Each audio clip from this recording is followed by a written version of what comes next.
satellite which brings into the realm of possibility all those wild science fiction stories of interplanetary travel. It's fascinating.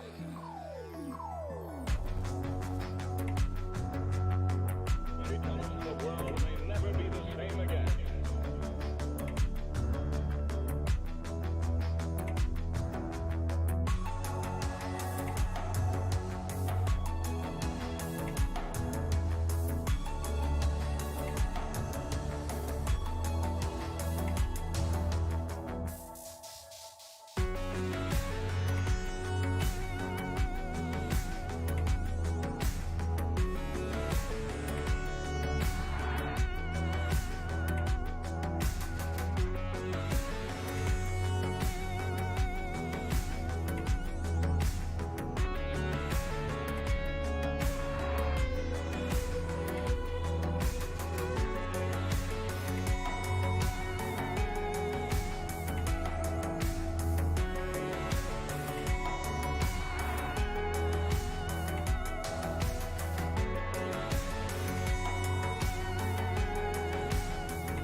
Advanced scout in outer space. In outer space, outer space, outer space. What precisely kind of information do you want from this satellite? What do you want?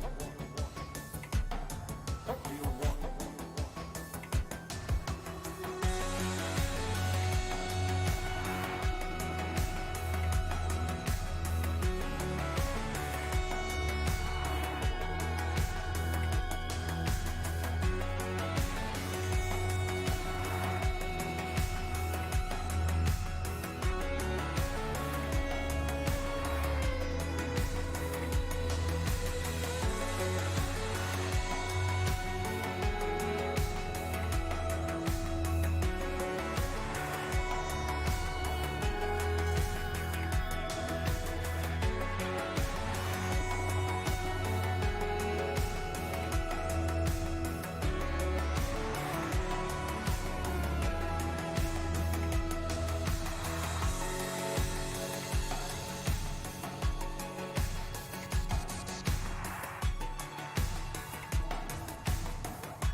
Origins of Bat Scott in outer space.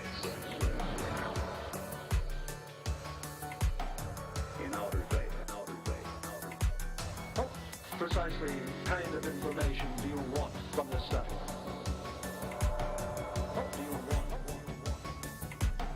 What do you want?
Powerful thrust from the LME sends the whole assembly up to the dense stratosphere.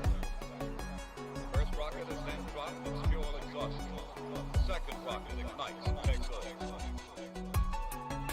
And the second rocket burns up. The third and last one takes over. Final thrust that carries the satellite into its goal.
Back to the 36th annual North Island Golden Gloves Championships being held here in Lake Taupo at the Great Lakes Centre.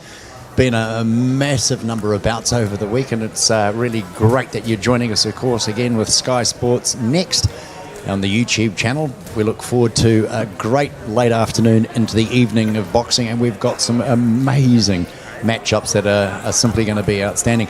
We've got the first one with the junior males at 70 kilo, I should say.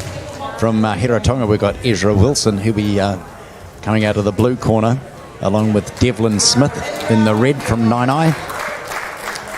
And the crowd starting to fill up as the boxers that we've had, as I say, this morning into the afternoon. Some fantastic matchups, and as I was saying earlier, wait until you see our second to last bout this afternoon. Simply going to be outstanding.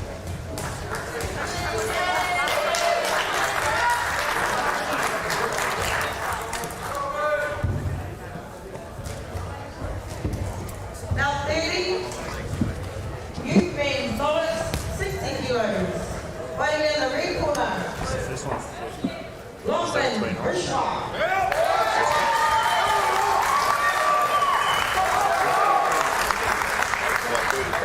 Fighting in the blue corner. Najib Ganesh.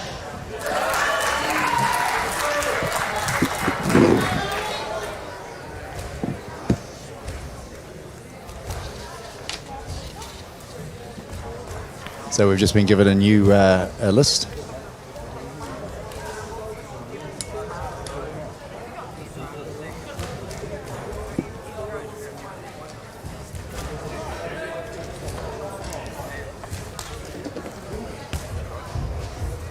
So I'll just, this is the youth male novice, 60 kilogram. Najib Danish. We're fighting out of the blue corner, up against Lachlan Borash in the red. Sitting alongside me, a man who's been exceedingly busy this morning, Pal Marshall, of course, from the Nuki Club here in Taupo. You've had a number of fighters going this morning. Happy with that? Yes, I'm very pleased with our results this morning. 5 golds, 3 runner-ups. Can't complain about that one. Busy day. And by the way, I have to say publicly, thank you for the tea. That's right, my thermos is here. Loving it. Did you drink it? Absolutely. I'm glad you put milk Did and it sugar. taste good, mate? And sugar. Did it taste good? It did. And no, there was nothing else added to it, I'm sure, even though you've got a smirk on your face. Only I would know the truth to that question, though. Exactly. Well, a few of these boxers are going to find out the truth shortly. Of course, we're getting underway for our afternoon evening session of the Golden Gloves here in Taupo, the North Island Golden Gloves Championships for 2020. This is the 36th annual Golden Gloves event. And I think only about 3 or 4 of them haven't been held in the Taupo district. That would be correct. That would be correct. Rotorua stole it a couple of times. Oh, they're only up the road. We'll let them. Oh, much to our disappointment. So everyone's getting set. We're just waiting for the judges to all be set in place. First bout after a break, judges and referees normally take a little bit of time to settle back into place, get into the roll of things. They do have big days at events like this. Yeah, there's been a lot of organisation gone in behind this, and of course you've been paramount in a lot of that being based here, of course. But the crowds have been good. They're coming in, and of course we're looking for a really good number as the categories move up in the weights, as I say. First up, we've got the youth men novices. 60 kg weight division. We should be moving to some exciting bouts this evening.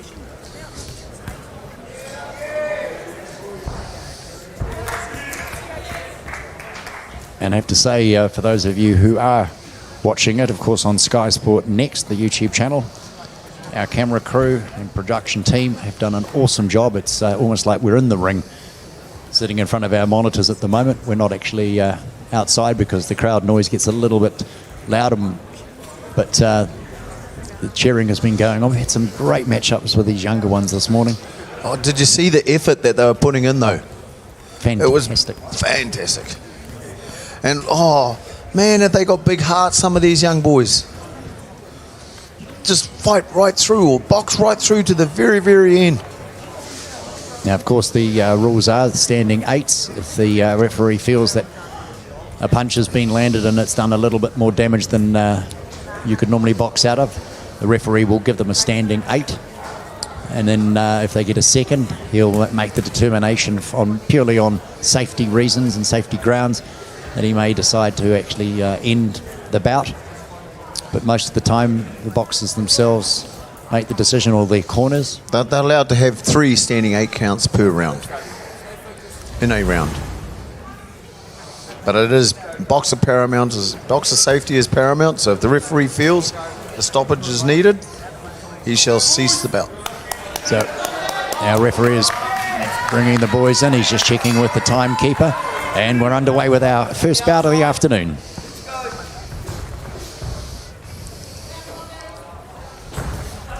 Both boys finding reach.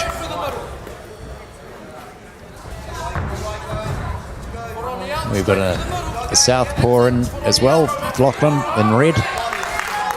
Although a lot of these boxers we've been noticing over the last day and a half, these young ones, they're quite adept to being able to change it up, switch it over. Oh yes, they can. And you do remember back in the 20s and stuff, they used to stand on a chalk line or hold their arms right out in front. So why not change? Why not try something new? It wasn't that long ago that David Naika was trying something new, and he took the world by storm and won 2 Commonwealth Games medals and an Olympic gold. I believe he's on later on tonight fighting for a gold.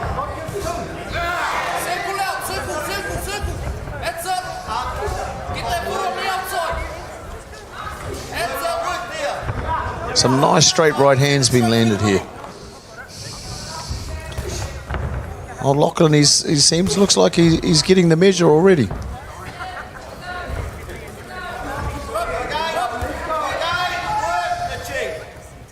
Tolomu is our referee in charge of this bout, along with Rob Walker and Rangi Esson, 2 of the judges. Of course, we have 3 judges for these fights.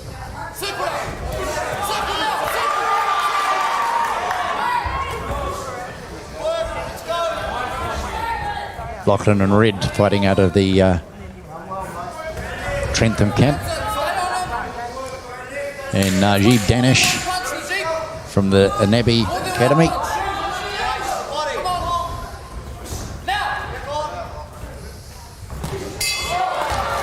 That was a good round. These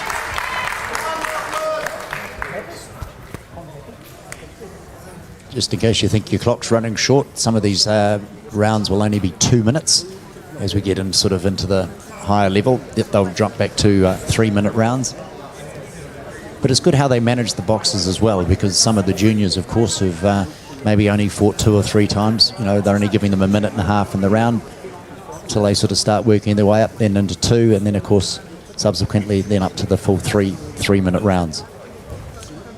The general ruling is the 10 to 12-year-olds, minute and a half rounds. The cadets, which is the 12 to 14-year-olds, minute and a half rounds. And then once you after become a cadet, you're called a junior boxer, which is 14 to 16. They move into 2 minutes. And then while you're a youth novice boxer and a novice boxer under 10 fights in elites, you're 2-minute rounds as well. So we still have a number of women as well fighting this afternoon, this evening.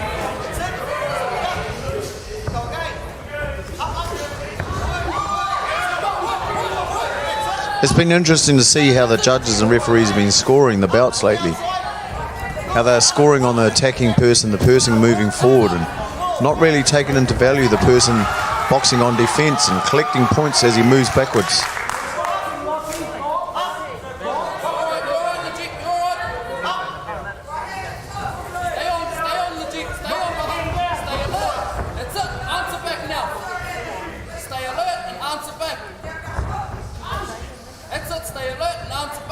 We've been commenting also the fact that the skill level of these young fellas and girls has been exceptionally good.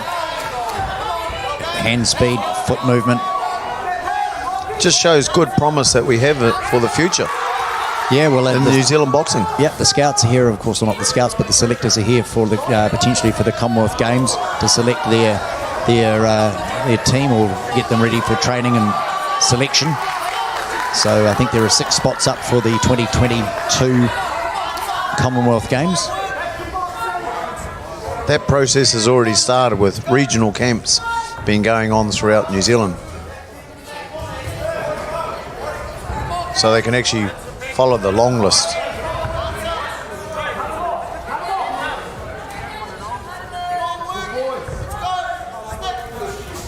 Guys scoping themselves out a little bit.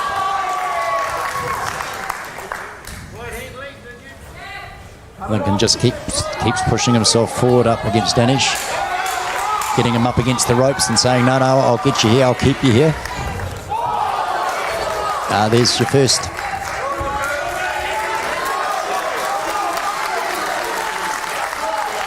Najib Danish managed to land one. Referee giving him a standing 8.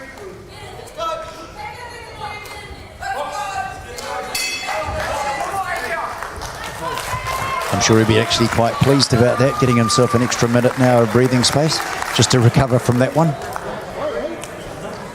Some of these referee calls can be a little bit soft at times, I feel.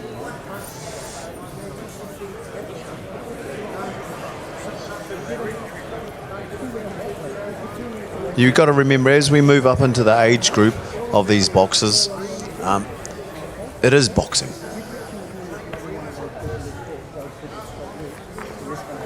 He did get hit there, but yes, he's still in control, isn't he?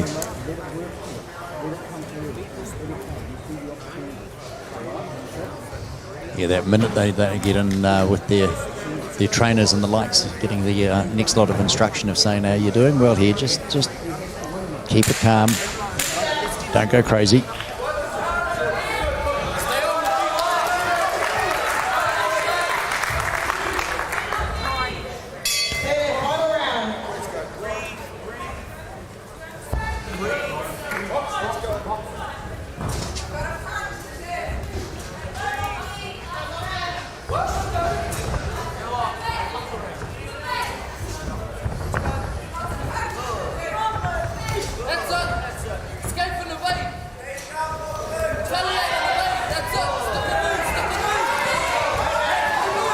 Great to hear the crowd too getting a little bit more vocal, pal. They somewhat subdued a little yesterday, but now they're into these finals. The parents and the likes are definitely getting excited. It's been quite a long road for some of these boxers to get to this stage, though, hasn't it? With some of them having, this could be their 3rd bout. Majority of them is their 2nd bout for the weekend. But in some of those stronger weight divisions, was it the middleweights? Or maybe even the 69s, where they had so many boxers, like 8 boxers in their division. They haven't had 3 bouts for the weekend. And just for those of you who made up, they are mandatory 6 hours between bouts, of course. So if they fought in the morning, they weren't fighting until later that evening. So they are, monitored very carefully.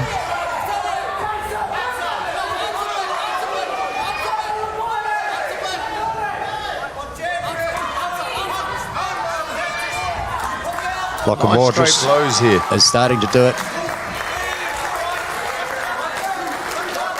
He's been told. Referee's looking at him closely. Sucking in some big air at the moment. Are you okay to go? Referee says, yep, you're fine. He would have been looking closely into that boxer's eyes and seeing if the boxer was answering, responding to his call. But he is taking, he made me eat my words. But Red does seem to have the better with nice long straight blows. He's just getting picked up on the ropes a little bit.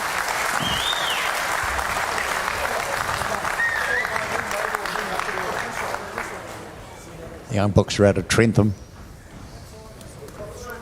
Youth male novice, as I say, 60 kg, our 30th bout of this of today, actually.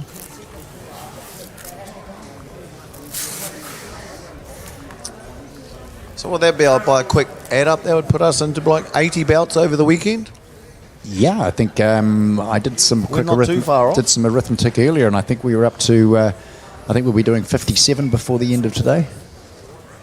I was actually thinking like the whole weekend. Yeah. So that's a good 100 odd bouts. That's Yeah. brilliant. So we'll head down to Nellie, and she'll give us the results. By unanimous decision, red corner, Lockie.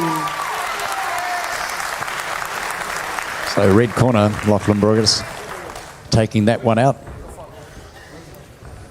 And we were saying earlier, actually, it was really funny, pal, that red yesterday seemed to be sort of probably about 90% of the winners were coming out of the red corner.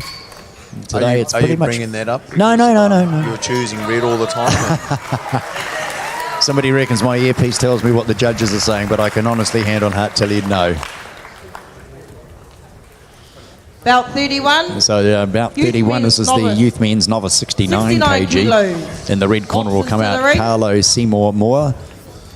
And out of the blue corner, Titus O'Donnell.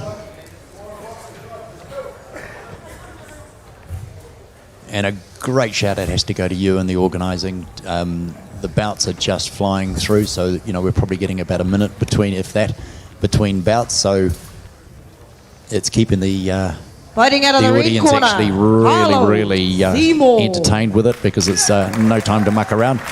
So Seymour Fighting out of the Moore blue corner. is in the red corner, and Titus Titus O'Donnell out of the O'Donnell. blue. And just repeating, this is the youth men's novices 69 kg.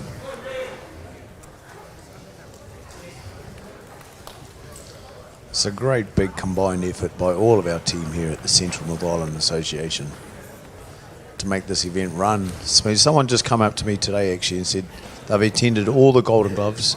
A great coach from Palmerston North, Malcolm Nicol, and he was saying this is one of the best he's attended. Well, credit to you guys. Well done.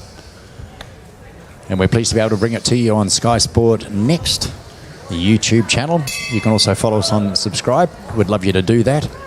And you can follow us on Facebook and Instagram.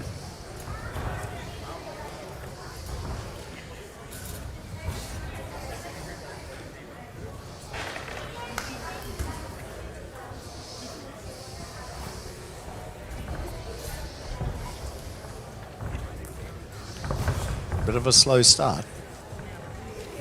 Sizing each other up initially. Some of these boxers have been coming out at about 100 miles an hour. These guys are a little bit more circumspect. Maybe know each other by reputation, or they might have faced each other before. Just testing the water somewhat. I think as we move up into the older age categories, they have a lot more respect for each other's power. When you watch the young boys, they're just into it from word go. It's highly different, entertaining bouts to watch.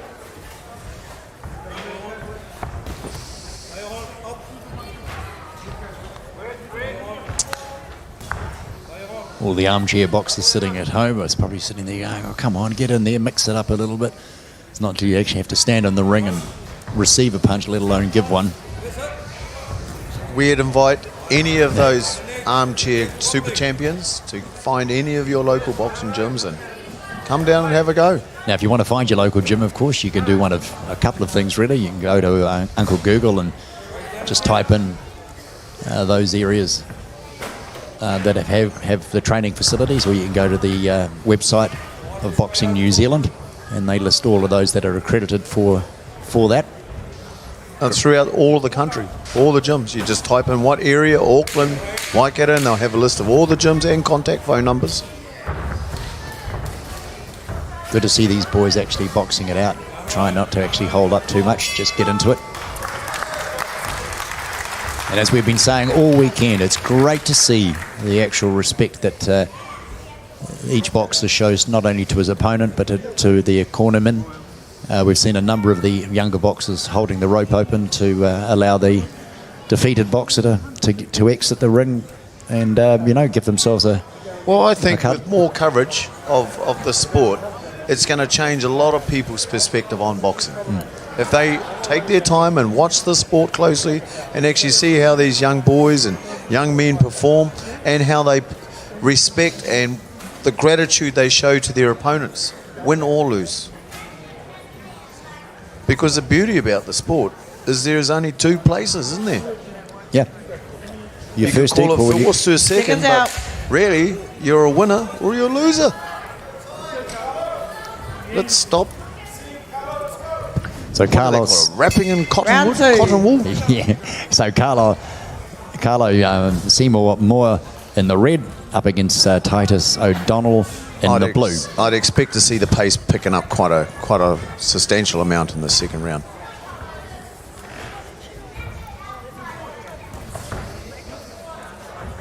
Yeah, I definitely think you were saying earlier that the judges do look for the aggressor. But young Seymour Moore, he's trying to keep himself away from the ring, but the Titus O'Donnell in blue is trying to dominate the centre of that ring so we can sort of keep working him back. He's coming forward all the time. As you say, travelling the least distance.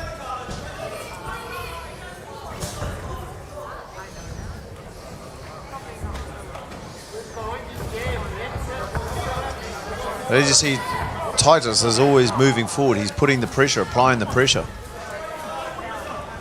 Whether Carlo's scoring points, by the history of the tournament so far this weekend, referees are awarding it to will be awarding it to Titus. Titus.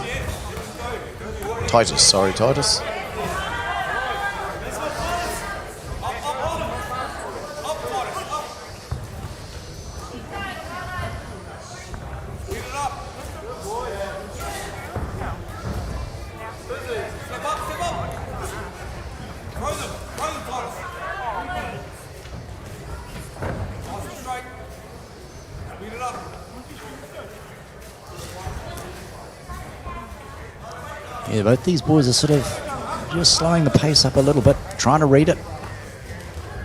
But they'll hear that clapper for the 10 seconds and you'll see, here we go.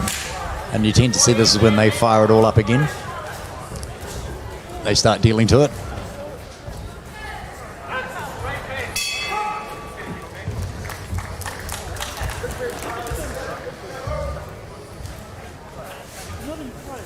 And I was saying earlier, you know, a big heads up to all your volunteers, but even in between the first session this morning and the start of this one, all the young boxers getting out, helping clean up around the venue, getting things sorted out. That's how we operate. Yep. If you're part of CNI, you're part of the workforce, mate. Yep. You might have fought, you might be fighting, but many hands make light work. Get into it. So the venue here at the Great Lakes Centre in Taupo has been all wiped down again between it. And you might have noticed I do a fantastic job of delegation. I know. I actually noticed that. I was going to sort of talk to you. What do you like at home with a vacuum cleaner? I'm useless. Yeah, I found that the best way to get out of anything like that is do a real bad job. And the wife never asks you to do it again. Third and final round. Here we go. Third and final round.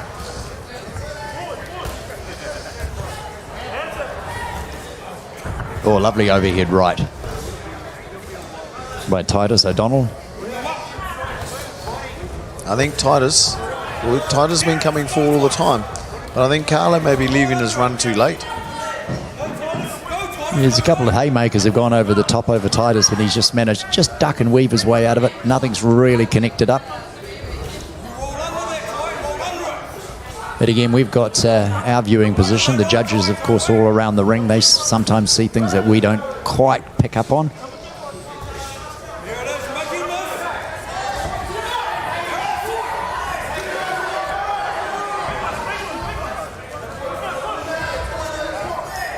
Starting to take some big breaths in, try and get that oxygen coming through. Those legs will be starting to tire somewhat.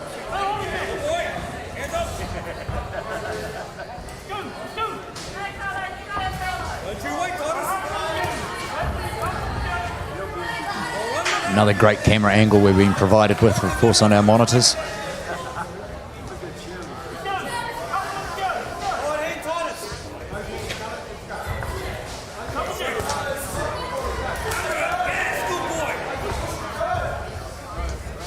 I must say, your crew that's coming here and set up their camera systems, worked in fantastically with us. Not, sharing the workload, not getting in the road when we've been trying to set up the venue. Everyone working together has been great. A very professional young team. I did actually say young, didn't I?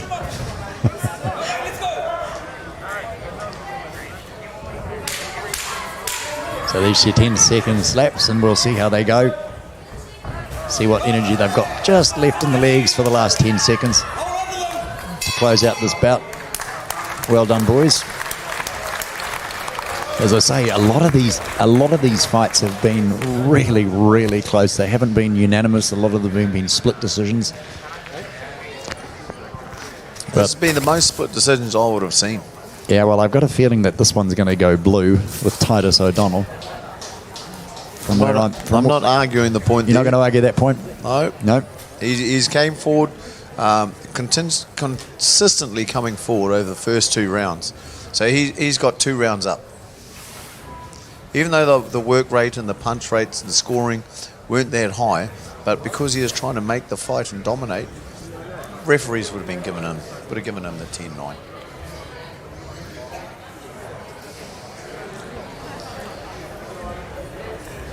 Well, as they say, it's what the judges have seen as opposed to what the commentary team may think. So both boys have been brought into the middle. We'll head down to Nelly. We'll get a result. With us, it would make the job a lot easier, wouldn't it? Yeah, it would actually. Winner by split decision, blue corner. Or maybe we're starting on a new thing. Yeah. Well done.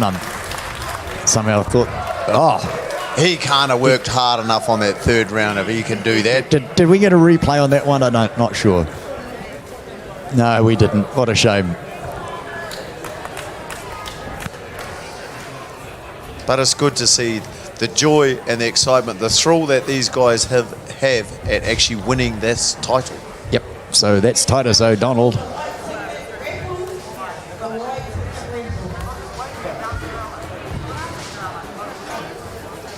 Let's hope he comes back next year to defend the title. Yeah. Or maybe move into the open class. Take another step up in his boxing journey. Well, we're going up a little bit in weight now to the youth male novice, 81 kg. And we've got Tonga... a little bit, you say? A little bit, yeah, 81. In the blue corner will be David Johnson. And then in the red corner is Connor Ronganui. So this is 81. The referee for this one is Tolomu. It's great to see the way the refs actually have been handling this too. They're giving the boxers a chance to box their way out of any trouble, but straight in if they feel that this is getting a little bit, if they're not keeping their heads up, not getting it, following the... But that's what you would expect a good referee to do. Well, we've been really blessed with the We have a calibre. troop of 21 referees.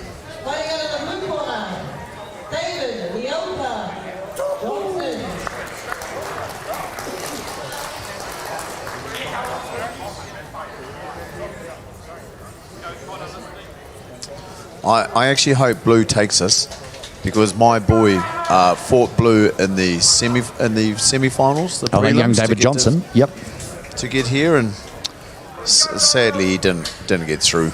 But so there's nothing better if this boy wins it. At least then my boy can say, well, I got beaten by the winner. If you're going to go down properly. You might as well lose to the best. Yep.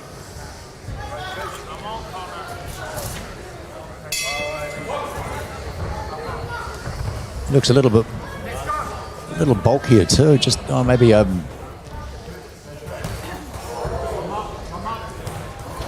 He's just about got it all, hasn't he? Good movement. He's driving up through those hips as well. He's sort of getting over the top of that left.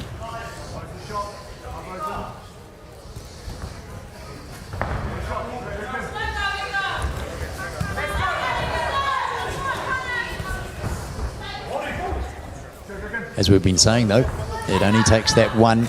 He just gets his timing wrong.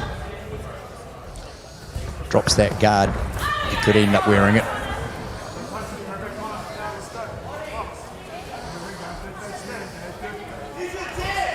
I think there is a difference in skill level here between these two boxers. Yep, standing 8. It just seems to be a matter of time. I think the winner's written on the cards here. Yeah, he'll be smelling it. As I say, once you've smelled that you've got it, you're not going to hang back and wait for him to come back to you. You're going to go straight in. You might as well finish him early, eh? Referee's asking if he's all the way good. So that's the second. You'll be watching him closely. Yep. And he was there quick. That should be over. Yep. Yep, so the referee has called that. Well, I'll be over to go and ring Antonio up and say, mate, you lost to the winner of the Golden Gloves. So that's David Johnson in the blue corner. I think he, as you said, once he got him that second time, I thought he's not going to be hanging around. He's going to get straight in there, try and finish it as quick as possible, backs him in a little more into the ropes. Oh, he's a strong boy. He stopped my boy in the second round. And Buff with a lovely...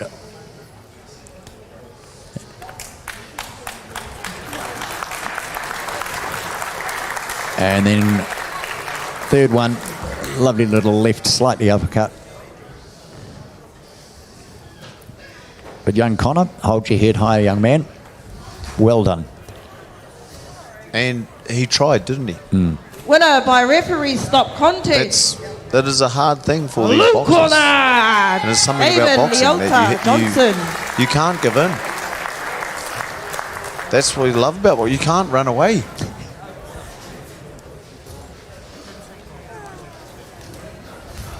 So we move up to, again, the youth men's novices, 91 plus kg. And we've got one from Gizzy and one from Porirua.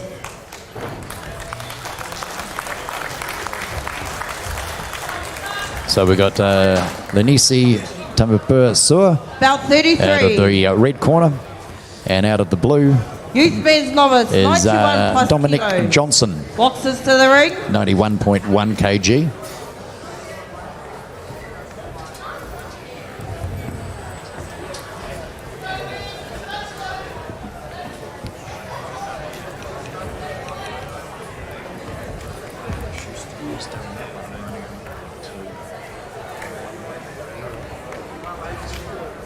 We're right there, Bout 33.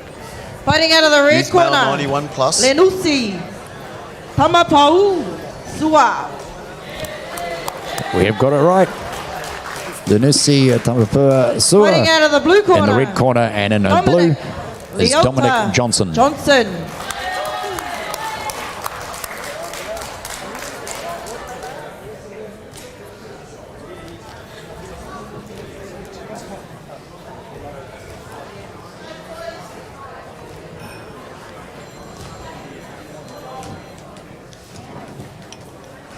Now remind us again, these guys are solid units, but they're still very, very young.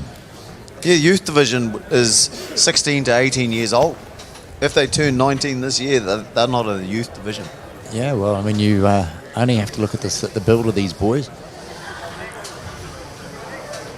Getting their final instructions. Mind you, we do breed them big here in New Zealand, don't we? I wonder why. Eh? Look at some of the other codes. It's the we fresh follow. air. We follow a couple of these other codes. Mate, it's and the you see fresh the air, size the of the good boys. food. We grow all our own meat.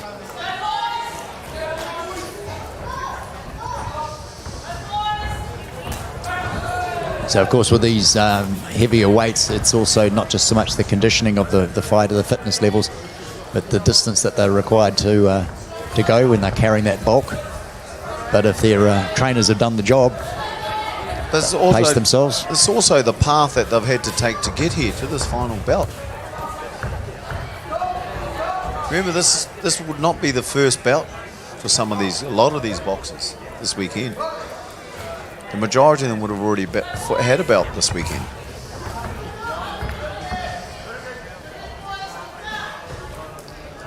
Some of them having two.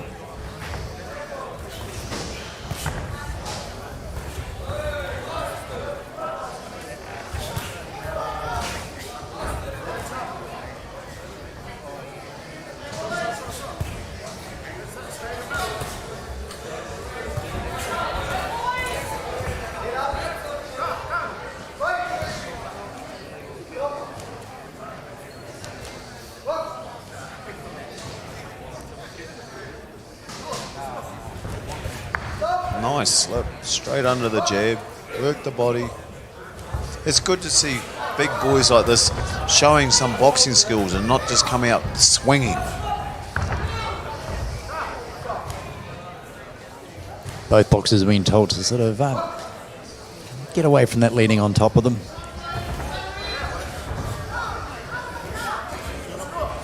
Keep your head up. Box out of it.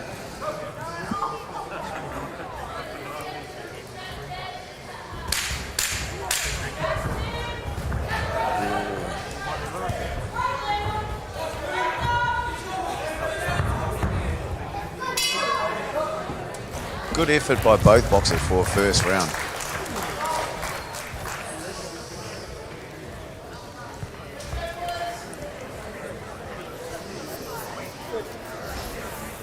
Yeah, if some of those flying, well, I call them haymakers, connect, it'd definitely give their opponent a little bit of a wake-up call.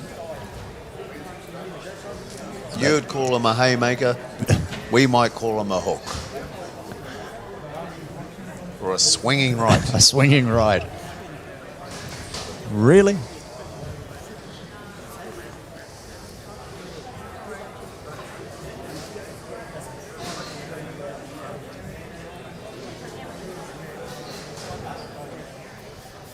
Been getting great patronage too from, of course, all the helpers and the family that have travelled from far and wide into Tupelo for the weekend.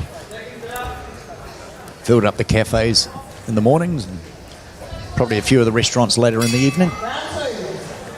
Or McDonald's or KFC. It'd have to be some of the later restaurants. I'd say some of the later ones. Especially if they stayed to watch all this fantastic boxing. I think it was 10:30 last night. Yeah, it was a late night.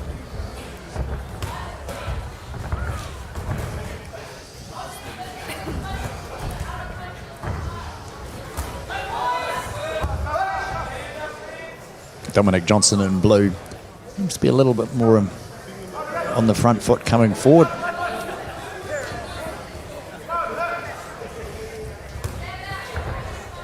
Using that jab really effectively.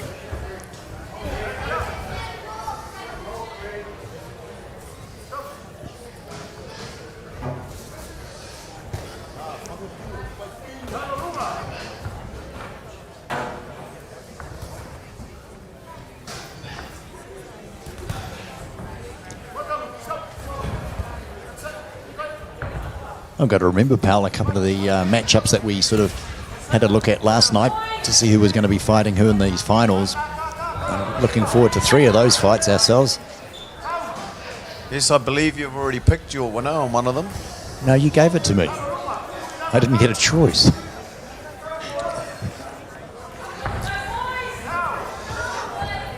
But then again, I don't mind when I get a cup of tea.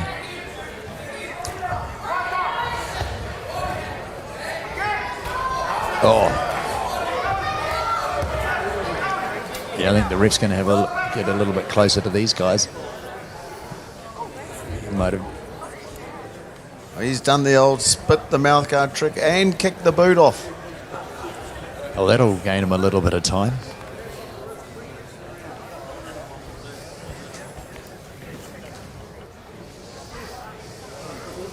Yeah, those little delays can just, for the guy that might be needing a break, perfect timing.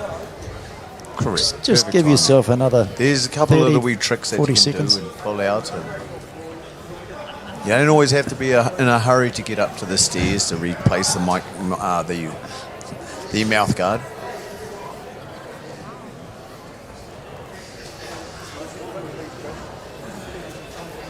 And a bit hard to tie shoelaces up when you're wearing a pair of boxing gloves, so seconds come in and deal to that very quickly. Referee will say, righto boys, let's resume what we were doing 30 seconds ago. Oh, lovely overhand right.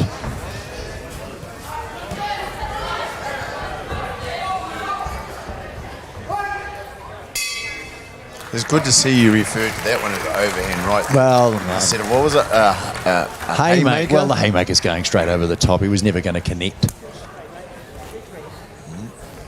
Wouldn't be surprised if one of your other good shots as well as the king hit. Actually, we've only had a couple of boxers We don't In have king hits in boxing. No, we don't have king hits, no. Unfortunately, I have experienced one of those, and it's not a pleasant place.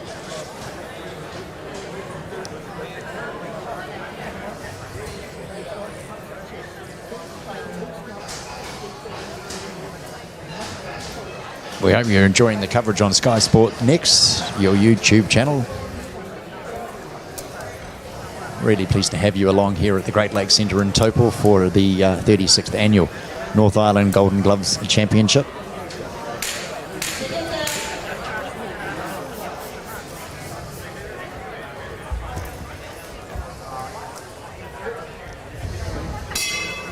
Final round.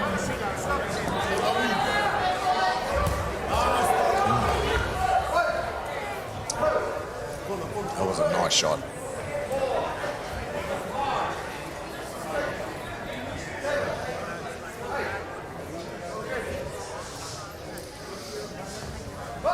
Paul McSherry, of course, officiating this particular bout. A well-respected boxer in his own time. And, of course, now back in with the sport, refereeing.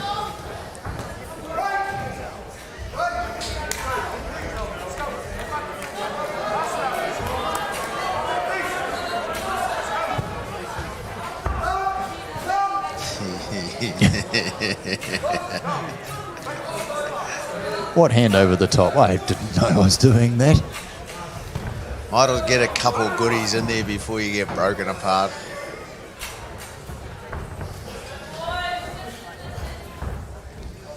In rugby terms, that would be referred to as playing to the whistle, would it? Correct, officer.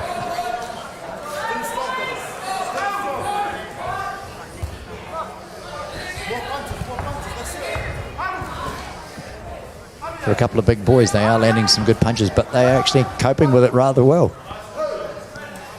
Oh, and just as I say that, we get a standing 8. That was a nice flush blow, and they are big boys, as you say. Paul McSherry knows what he's doing in there.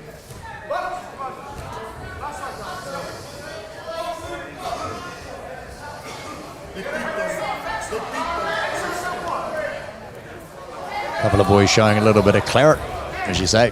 Nothing worse than being in a scrum. 10 seconds to go on this final round. See what these boys are going to do to each other.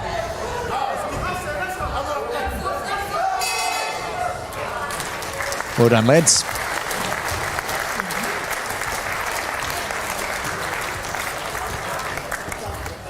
Well, this will be a good scoring bout.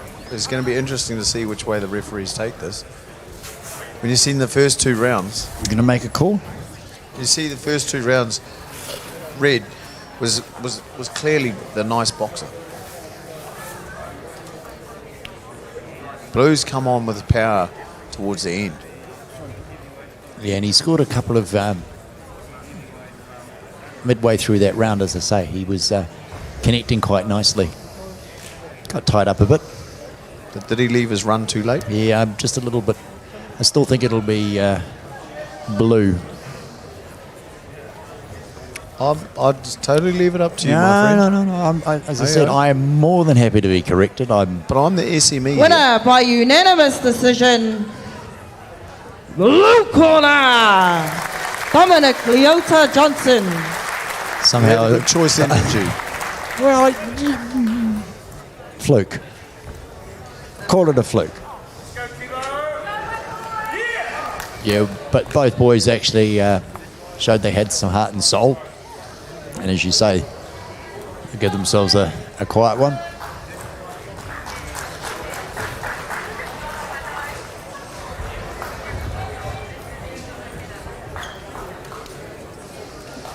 We just dropped down a little bit in weight, only by about 30 kg. About The youth 34. youth male men, 60 kg. 60 kilos.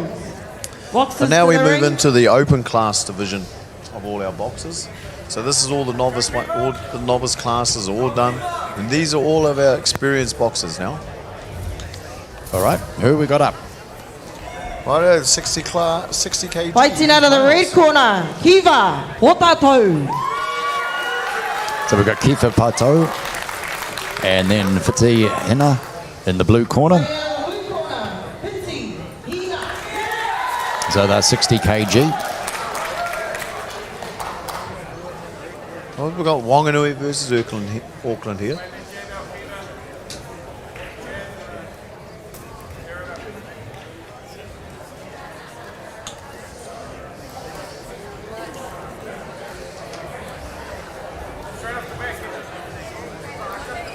So these should be stepping up to 3-minute rounds, unless the program has changed, but we'll find out in 2 minutes from now.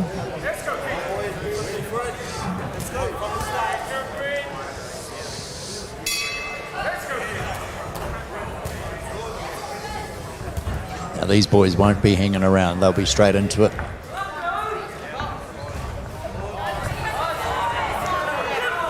Hand speed, footwork. Sharp.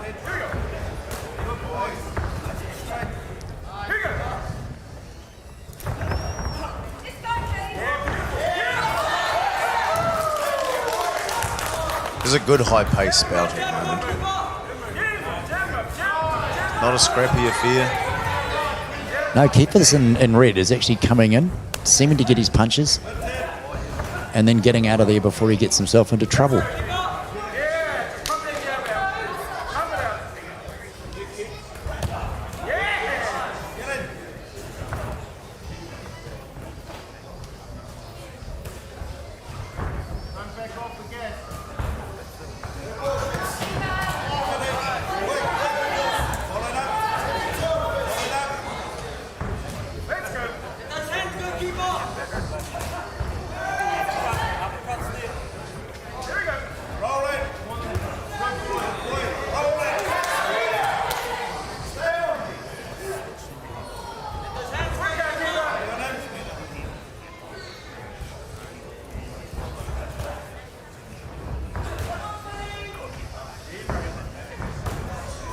Boys are settling into their game now.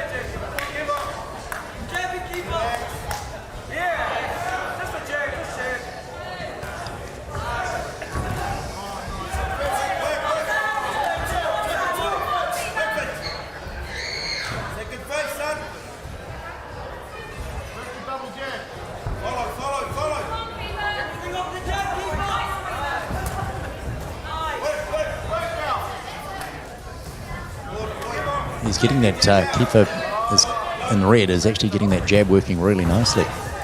It looks good, doesn't it? Yeah.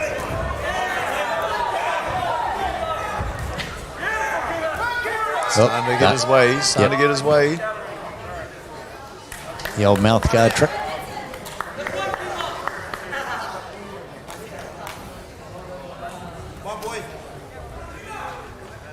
There's no rush there, is there?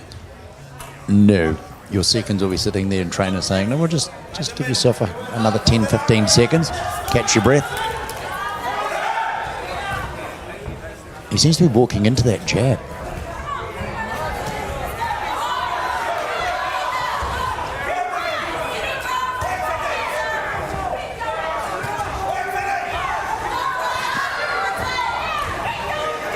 He's making a nice job. Our referee's watching this very closely. Yep, had a funny feeling.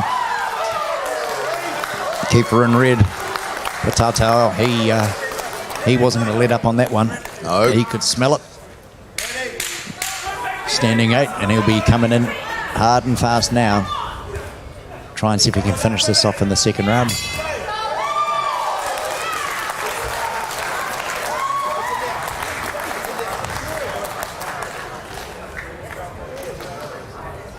Nice shot. Isn't these replays fantastic? Yeah. One of the perks of sitting back here, I guess, isn't it? Absolutely. As I say, our producer, Peter Clapperton's doing a wonderful job along with the cameraman and crew. I hope people that are tuned in watching this are appreciating this. I'm sure I think they they've will got be. the best seat in the house. Well, we've been saying it over the weekend. Isn't it great to see live sport again? I mean, after all the COVID-19 going on this year, everything we missed out on, and now we're actually getting a chance to watch some really good young amateur boxers getting out there, mixing it up. Or something else apart from rugby. Not everyone is into rugby. Well, looking at the crowd that we've got here, there's a lot of parents actually would probably agree with you. So let's see whether Kiefer in the red, who's up in points, I would say, is he going to be able to sort of finish this off? That jab is just able to get through the defence. I think it might be a matter of can Fitzy hang on? Can he actually hang on? Yeah. And as I say, our referees instructed under the rules. They know exactly what they're looking for. If she feels that there's no defence, yep. If he's not able to get himself... He's got a challenge ahead of him now, hasn't he? Yep. No, she's looked in his eyes and said, nope, you've had enough, young fella. And I think in some respects, the way he sort of acknowledged the referee, he's probably saying, thanks very much. I think he knew.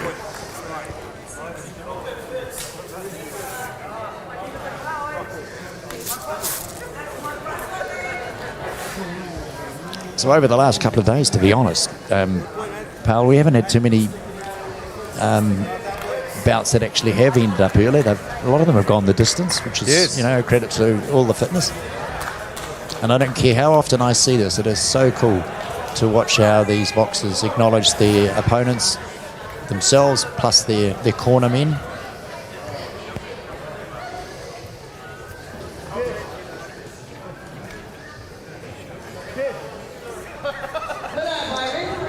Contest in round 2, red corner. I don't think I've ever met an angry boxer, though. What was it? I don't think I've ever met an angry boxer. You're not allowed to, unless you're in the ring.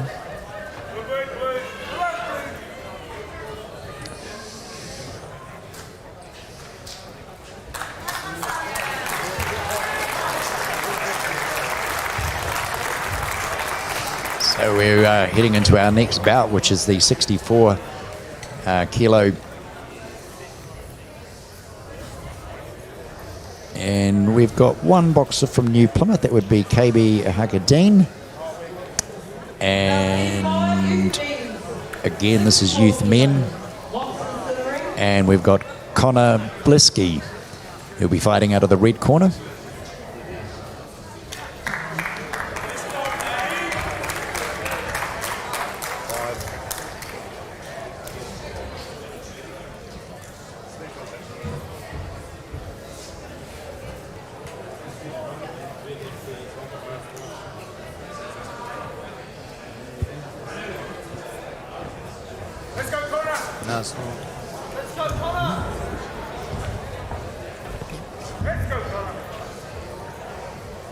Fighting in the red corner, Connor Blisky. Let's go, Connor!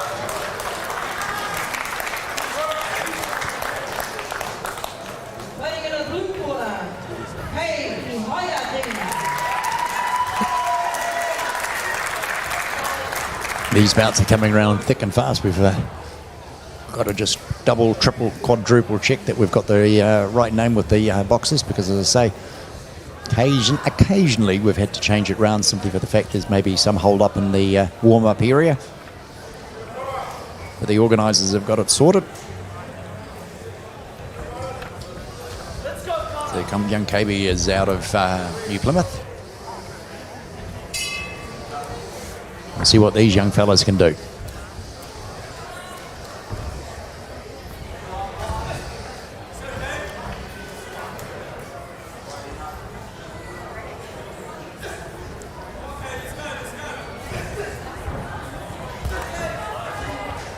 Looks like Connor Blisky in red has got a slight advantage height-wise, so maybe that jab will come into play. A slight. Yeah. Well, I'm being... But mind you, Blue, he is working the distance, changing his head height all the time.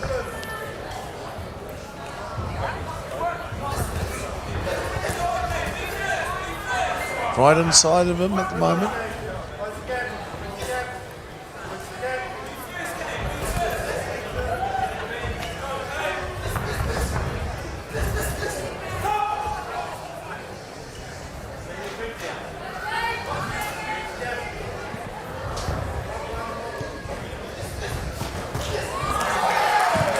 Konovelski, of course, fighting out for the Wellsford area just north of Auckland.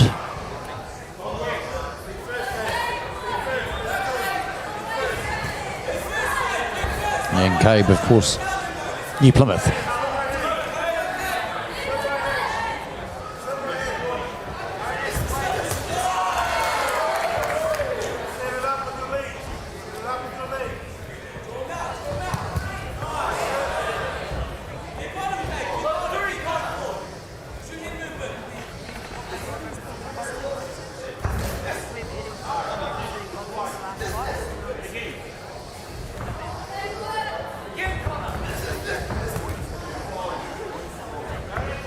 Nice flurry of punches. I like the way that young Cabe is actually, working the body as well, coming down low and then finishing off up top.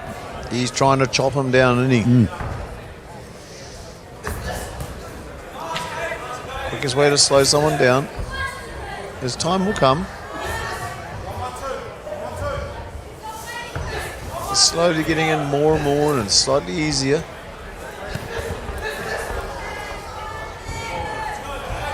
He's got to make his shots count while he's inside.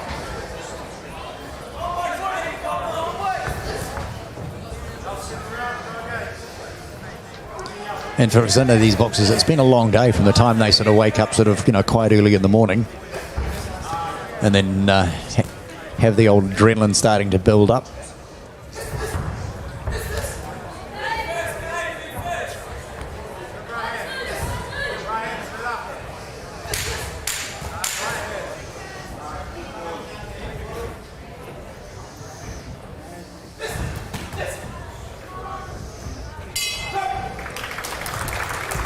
So having a break, just coming back to your boxes this morning. What did you say you had ended up with 5? 5 golden gloves? 5 golden gloves, yes. I just saw one with one of your young lads coming up. Isn't it great to see? Yeah. Hey, we took the gamble this year and got them gold medallions, of glove medallions and silver medallions. And you never used to see them carrying around their trophies or their medals, No. but these young boys now are putting their their gold medallion necklaces on and cruising around, and it's great. Well, you've only got to look at some of those major American sports, where they get given the ring. And, they wear that with pride for the rest of their life. I mean, these young fellas like that, they can say, I am a champion. Oh, but maybe after my young boy, after he's won 10 of them, he might get sick of them a little bit, eh? He's got his first, it's the first gold one, but he's won 2 golden gloves.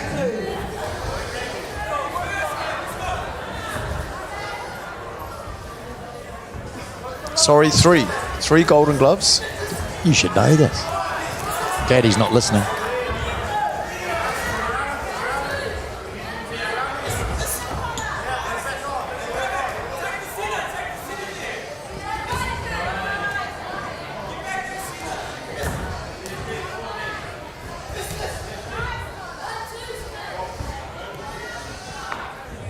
You got to go for blue.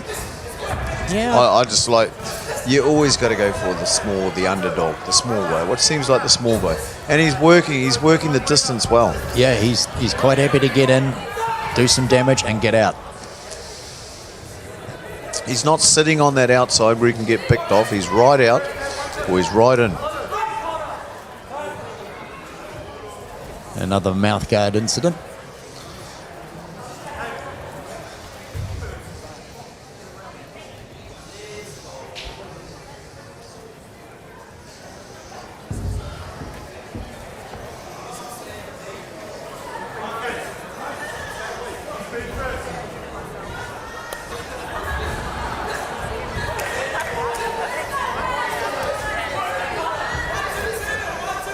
Loving the hand speed of both these young fellas.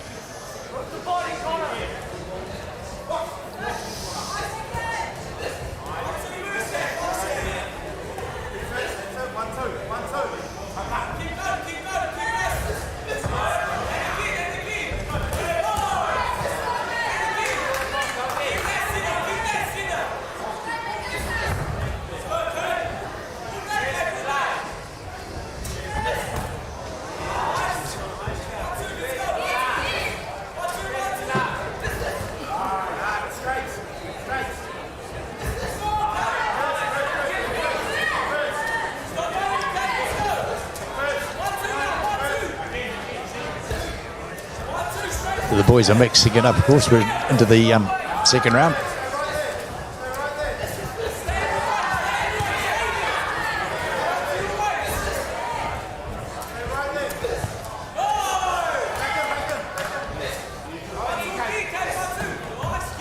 It's still anyone's bout at the moment.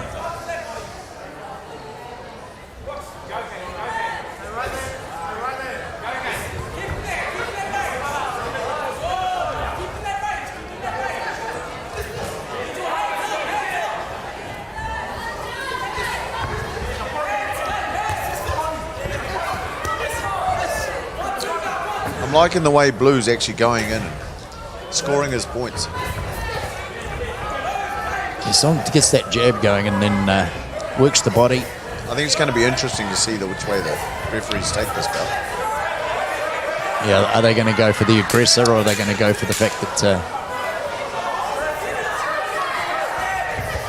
young Connor, Belsky in blue, in red, fighting for Welsford. What value do they put on the short person, slipping in all the time, scoring a few shots, glancing, making the long boys, the tall person's blows just glance off, not actually landing flush? Is all this going to be taken into consideration on their scoring?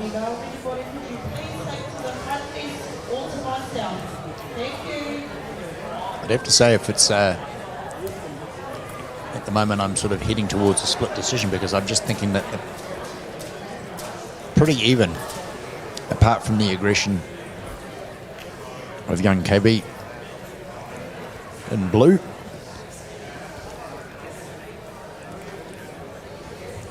And he does seem to actually be making a few more connections. He is connecting. He is connecting.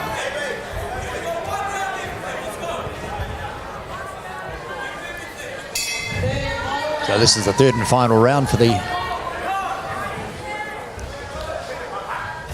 youth men's under 64 kilo.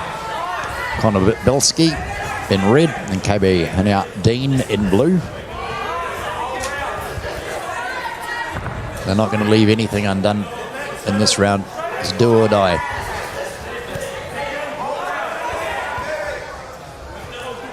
I'm sure both their corners said exactly the same thing. Come on. It's only a couple of minutes of your life. Get on with it. Oh, it's good to see that. The different size of person you can get in one weight division. 64 kgs, a big, tall, string bean looking guy, or a little wee stocky boy. And now they're called even. This is why you gotta love boxing.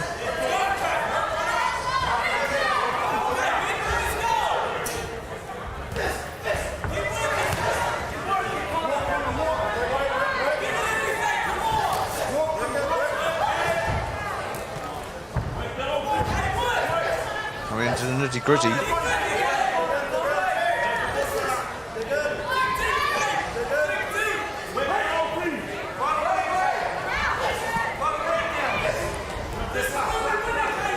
Both starting to tire a little wee bit here. We'll wait for that famous 10 seconds. See what the tank's still got in it.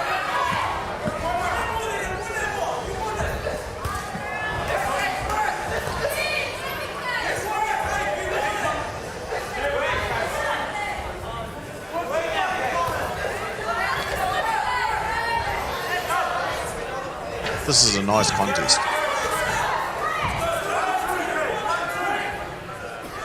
Well, this camera angle we're working at the moment, when they get close to that ring, just where the cameraman, you're looking at him now, feels like you're at this one here. You actually feel like you're actually in the ring with these boys, isn't it?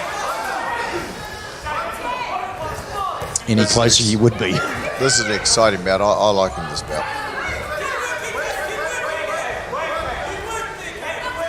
Referee letting the boys actually box their way out of this.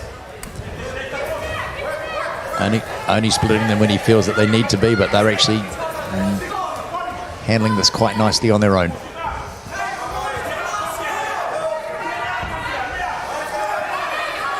Crowd starting to get enthused. They can sort of sense that, the bout's coming to an end. It's a And pity it could that be you anybody's. only have to award one person the winner. Yeah. When you see Two boxers like this, both trying their heart out. But there only has to be one winner.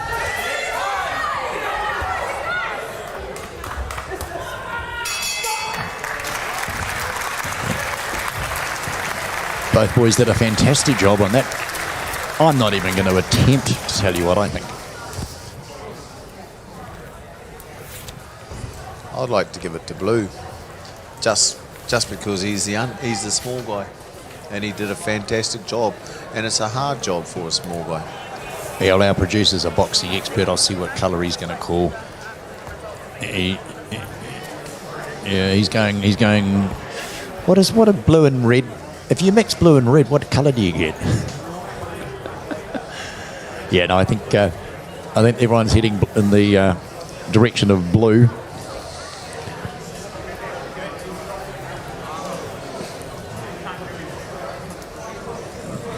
So we'll just head down to Nellie.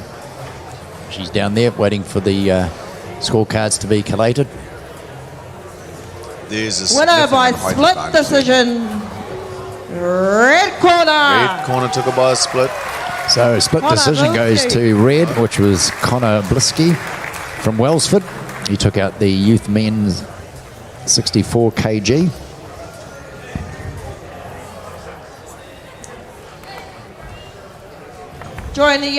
Join the pink ticket raffles. We are joining the. And we're waiting for our next boxers to be called into the ring. Of course, we've got the 69 kilo youth men's. We hope you're enjoying the coverage of Sky Sports Next on the YouTube channel. I'd love you to support us and subscribe. And of course, get along with our media, Facebook and Instagram, encouraging yourselves to come and see what action is on these channels. So on the 69 kilo, in the blue corner, we'll have Tane Murray. And in red corner, Adam Costley. He's from Hiratonga, and that's Adam Costley, that is. Tane Murray is out of Hastings. So as I say, we've got boxers from all over the North Island. We've made the effort to get down to Tupelo to the Great Lakes Centre for the annual Golden Gloves Championship. Last minute prep.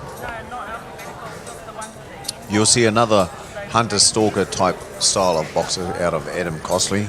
I've watched him a couple of times throughout his career and his growth in the boxing. Adam Costley, of course, in the red corner.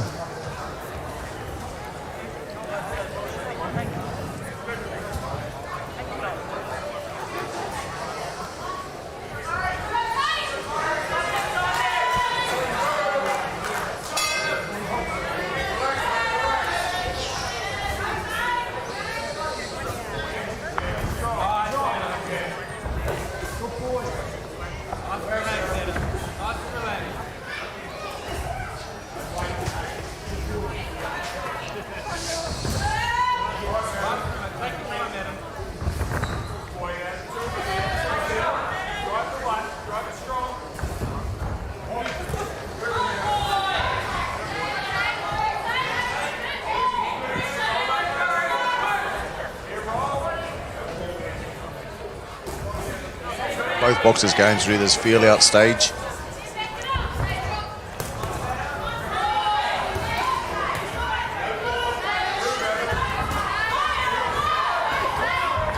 I think Tane's going to have to put some more sting on his punches to stop Adam coming forward. He's just... Yeah, well, you've seen this young Adam Costley before fight, so you've got a pretty good gauge on where he's going to be. He's going to try and dominate the centre of the ring. He's going to keep coming at you, and he likes to load up his shots.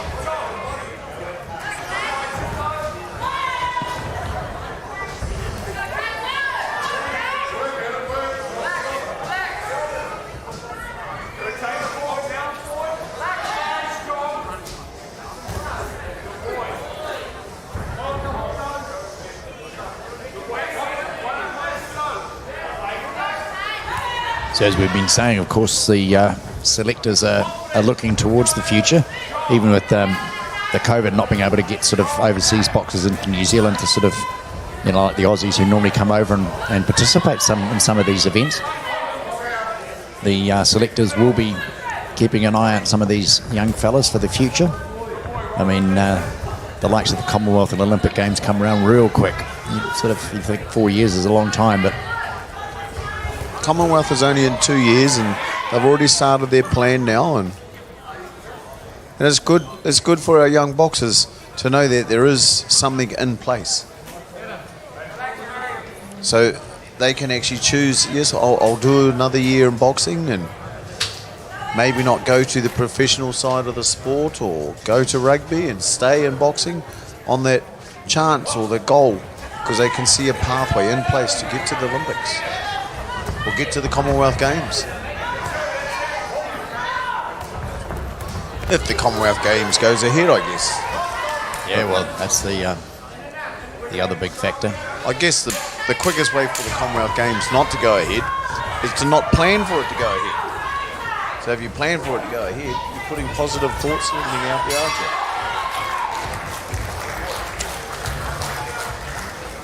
you? Yeah, well, Adam Costley in red has given Tane Murray a little bit of a working over. Referee has to hold up the fight for a little bit, just mainly because of a little blood nose. It's whether the corner can get that stem down a little bit, because it's distracting, of course, affecting the breathing. Caught him with a nice uppercut to come in, didn't he? Now, like any decent New Zealand event, you can't see what we're doing, but of course we've just had a pot of hot chips brought up to us. Wouldn't be an event without hot chips or hot dogs, would it? In Mate, New Zealand? They're always a seller. And a pie. And a pie? Oh, they're always a seller, aren't they? Got to have a pie, mate. Oh, yeah. I actually think it's quite sad how pies have gone to $4.70 nowadays. I still crave the old dollar pie. When was that? 1864? Oh, come on, mate. Just a while back. Only a couple of years back. Looks like Adam Costley's going to pick up the rate a little bit more.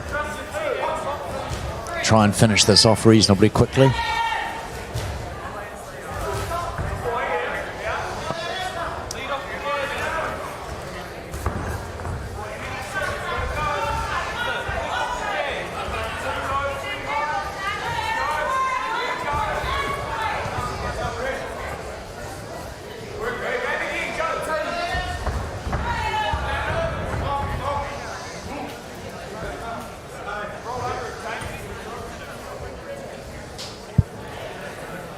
Speaking of pies, I've had quite a lot to do with American international tourists, and you tell them that you're going to give them a steak pie, they look at you like, you want a what? We do apple pie, pumpkin pie. What's a steak pie? And you try and explain. So you say, look, I'm not going to explain it. Come with me. Take them down to one of the places and get them. They love it.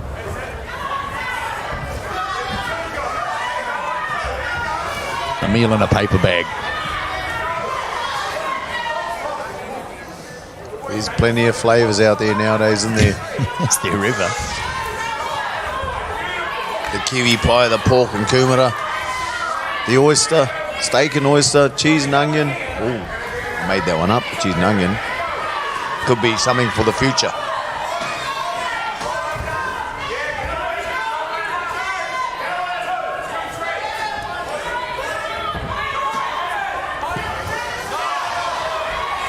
Oh, yeah.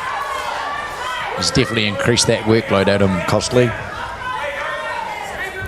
Tane Murray is trying to hold on. He's not letting himself down at all. He's standing there taking it. He's there to do his best. When he gets held up on the ropes, he's just exposed a little bit more. Remember, these boys are over 10 fights, so they're always there to do their best. They're there for that chance, looking for the chance.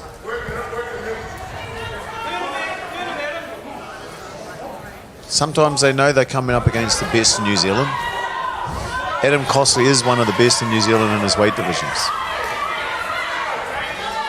Tane Murray's up there too.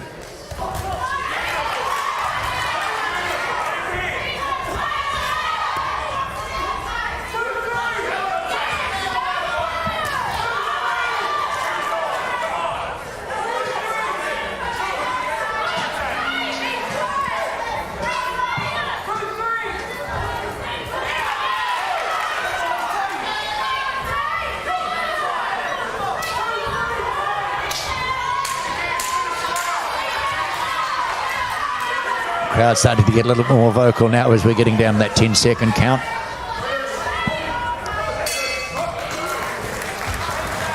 Great second round. That's a good bout. Entertaining bout. Both boys are in it.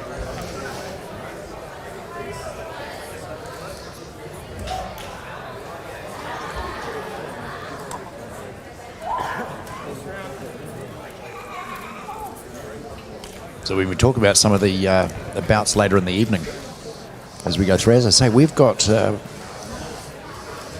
great number. We've got 29 bouts to go, and we're only on bout number 36, bout number 36 at the moment. Yeah, we're on bout number 8. We're on 8 at the moment.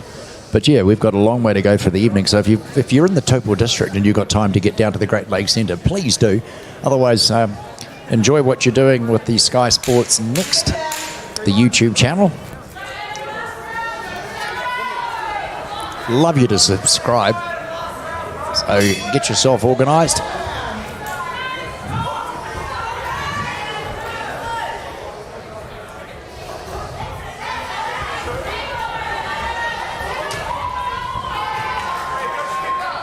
We're slowly working our way through the youth males. Then after the youth males, we'll move into the females. And then we move up into our male novices, our elite novices. Then after elite novices, we move into our elites. So there's still plenty of full action on boxing to come down here and see.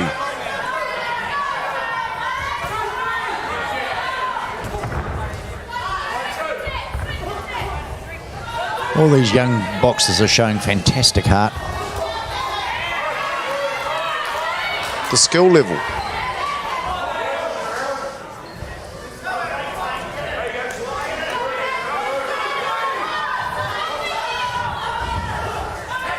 Of course, later in the year, you've got the Nationals being held in Wellington this year. Yes, that's going to make a long year for the boxers, with the Nationals being planned for late January.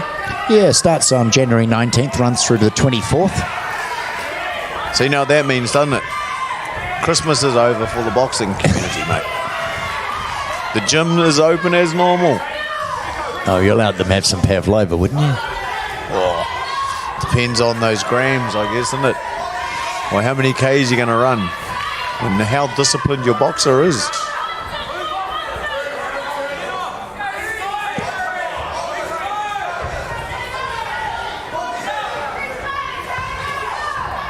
Personally speaking, as a coach, I know it's going to make a long year for me,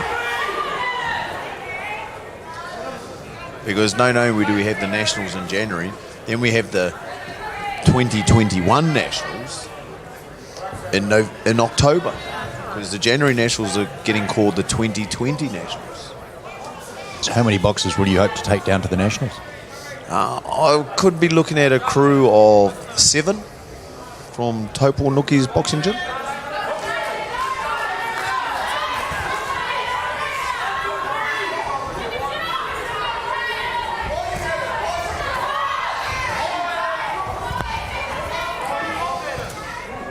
It all depends if they qualify or perform enough. I do have a bit of a long list in mind at the moment.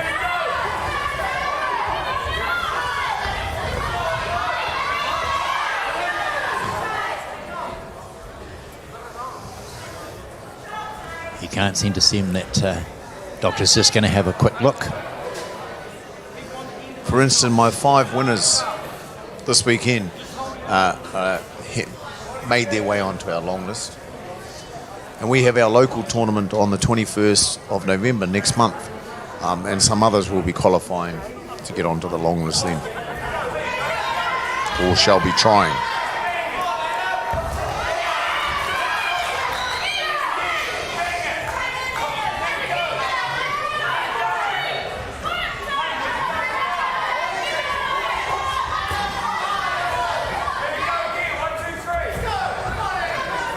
Young Adam Costley from Heratonga, and the red just keeps coming forward. He's not giving any respite whatsoever to young Murphy, not 1 inch. There's the 10-second, and this is in the final round, of course. Kane Murray. Yeah, we just looking. He's giving it to him as he comes in. He's standing his own. Yep. He's not throwing his hat in yet, is he? No, the two boys.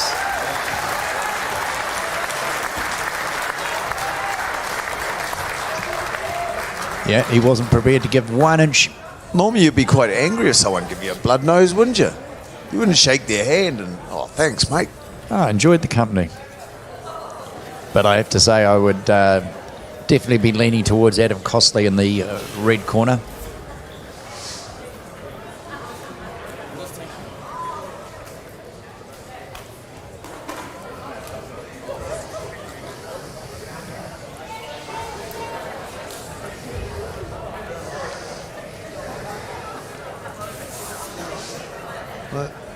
Cheers for the blood nose, mate. Thanks a lot. Come give us a hug.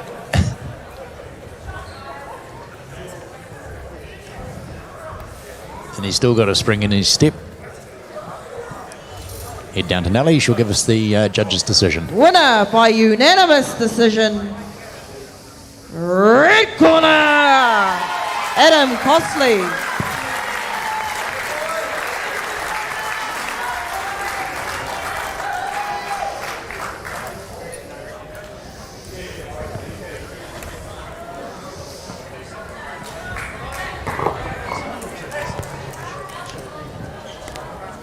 So we now jump to the youth men's 75 kg.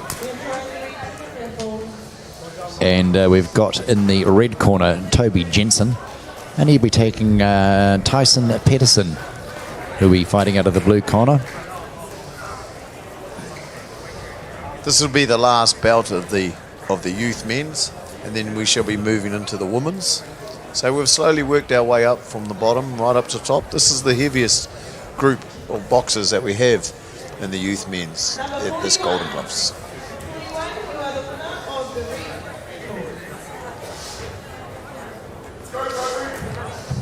Yeah, when you consider some of the fights that they had this morning, 34, 38 kg, the littleies. Oh, that's where you start, and then we work our way up, and then if you look at our last belt, the super heavy, the 91 plus elite opens. So we've got to work up through our younger belts and the younger weights at the beginning of the day. So this here will be the last bout for the youth males, the open class division, and then we'll be moving into the females, the female novices. Yeah, so we've got Toby Jensen out of the red, Tyson Pedersen in blue.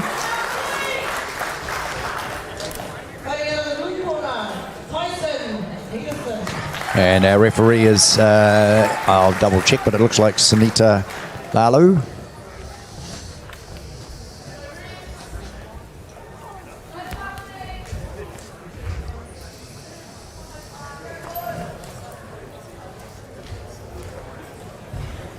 It's a long day for the officials as well. This is why we get a pool of 21 of them, so they can rotate around. But I must say, my friend, it's been a long day for you too. As long as the voice holds out, I'm fine. Well, you should count yourself lucky you're not ringside and getting stuck into it like the crowd.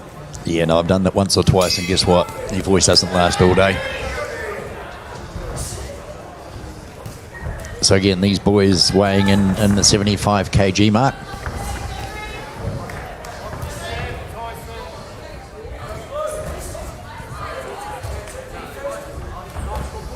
Tyson Pedersen looks quick, doesn't he? Nice hand speed.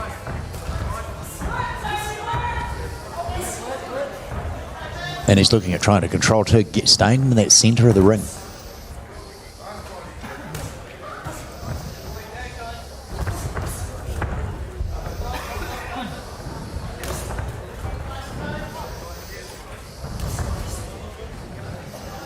Young Toby Jensen from the Kapiti Coast.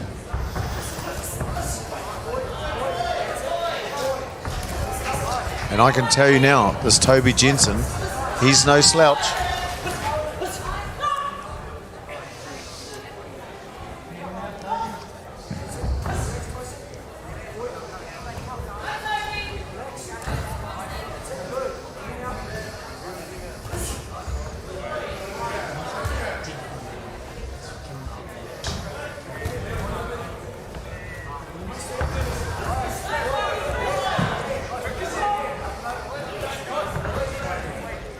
The interesting thing being, of course, we've got in the Great Lakes Centre a rather magnificent venue for a town of our population. So we've got boxing on one side of it and we've got a ballet competition on the other side of it. You couldn't get two more contrasting activities in the same venue.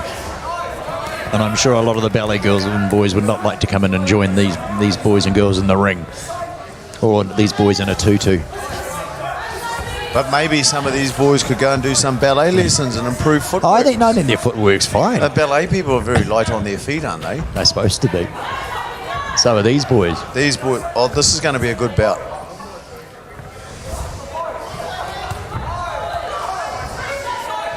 Tyson Peterson had the start of this first round, but Toby, he's coming back now. He's settled in.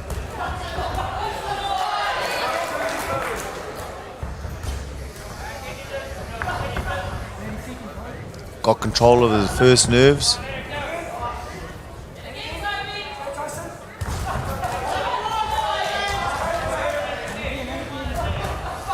Hand speed of both these boys is great.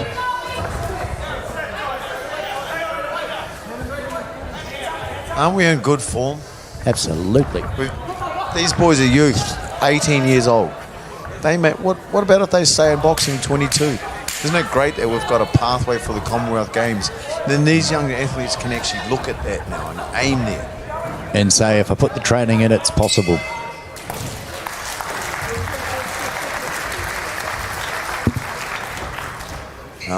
This is going to apply further on in their life as well. They'll set their goals. These guys will become successful young men.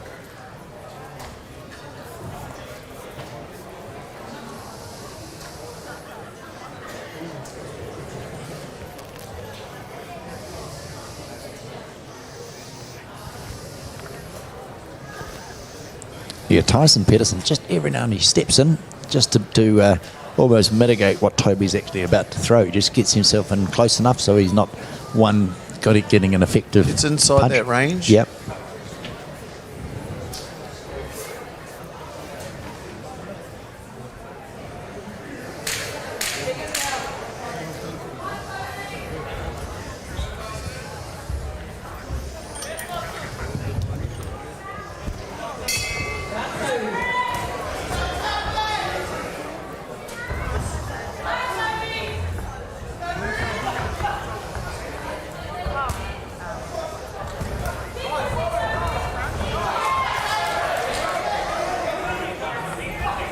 It looks like Toby's settling now. Starting to plan his attacks, hit his phases, move back out, look, settle himself again, come in, collect his shots.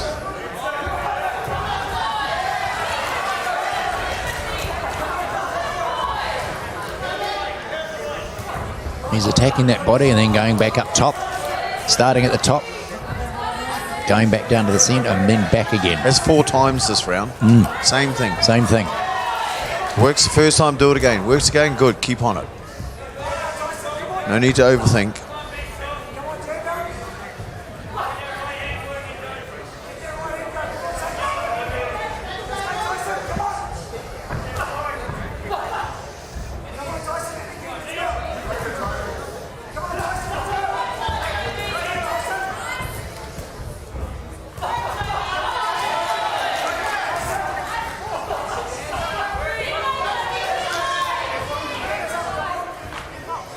Yeah, it looks like Toby has actually picked up the pace too. Sort of getting aggressive, assertive.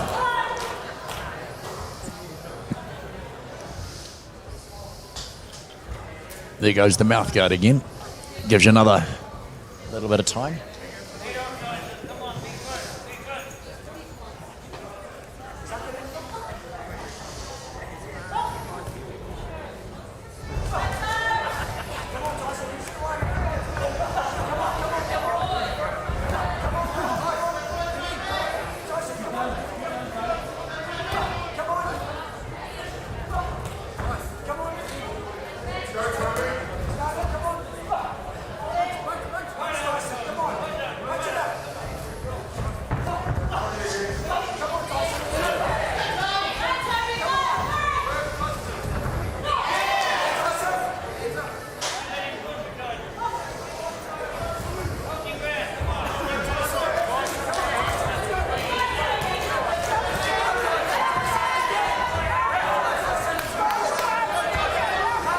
You got to take your head off to Tyson. He's giving it his all. He gave it his best in this first round. It seems now Toby is just slowly coming on and building up that pressure, slowly taking the fight back.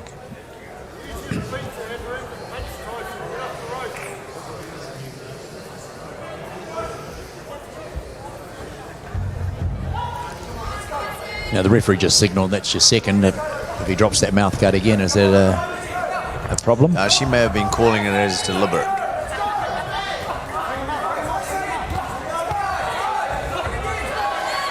If she calls it deliberate for time delay, yes.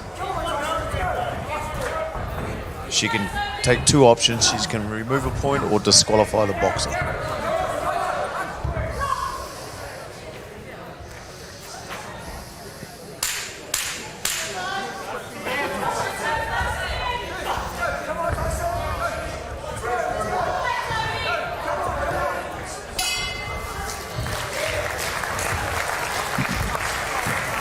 Well, these guys are doing... One apiece? Yep, I'd have to say so. As you say, no one's taking a back step. They're all coming forward. I thought Toby had the better part of the first half. But then Tyson Pedersen said, no, not so quick.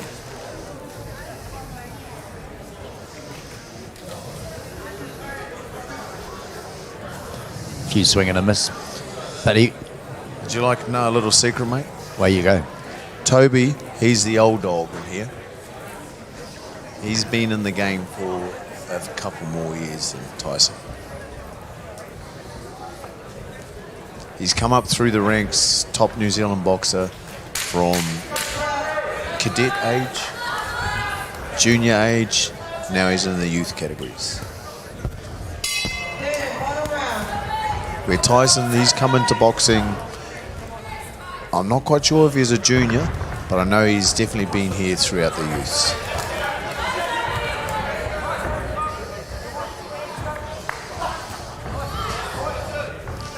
And sometimes, like for the likes of Tyson, when you're coming up against these New Zealand champions like Toby himself, and they've been New Zealand champions numerous years, won numerous golden gloves, it's a big step. It's a big step up. Both so physically and psychologically? Oh, psychologically, yeah.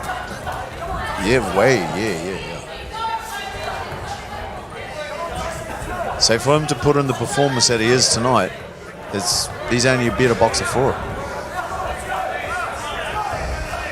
He's not throwing the towel in, is he? No, he's there. No, he's standing there. He's in the game.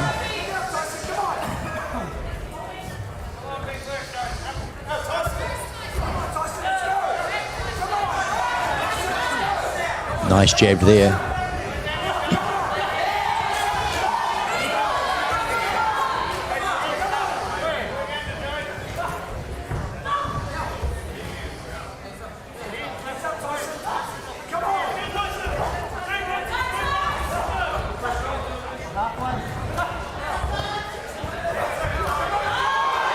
Oh. Yep, I had a funny feeling Toby connected really well there. Referee jumped in really quickly. Standing 8, he probably feels a little bit hard done by.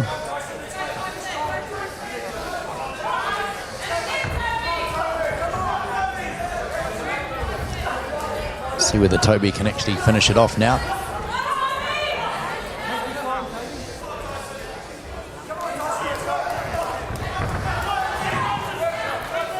It's getting a little sloppy in it, just a little.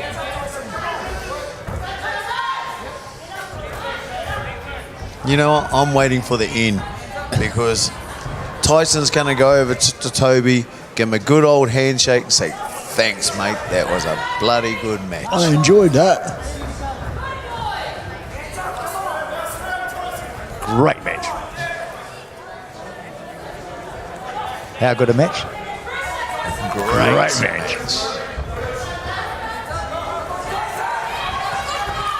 Yeah, he's There must finished. have been boxers talk coming out. Yeah, Toby's definitely finishing the stronger.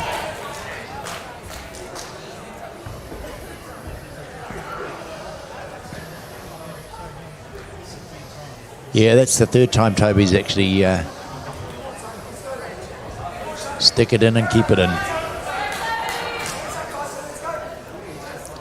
She's indicating there's 1 point. He's just lost a point.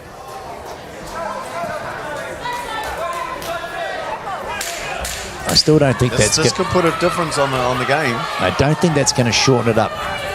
You'd have to feel sorry for Toby if it actually that 1 point made a difference, but I think he's just too well ahead on points. But I gave the first round to Tyson. So if it was my scorecard, and I gave the first round to Tyson as a 10-8, and then I gave the next 2 rounds to Toby. Would you call this a boil over if it does go the other as way, a if it switches 10-9, over to Tyson minus a Peterson? point? That would make it a split.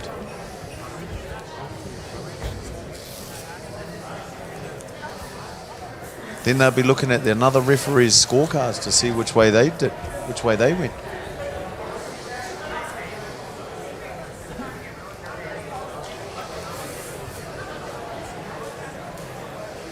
You know, you would be, if you're in Toby's corner, you'd be sitting there maybe getting a little worried, hoping he's done enough. I mean, I felt that he was ahead.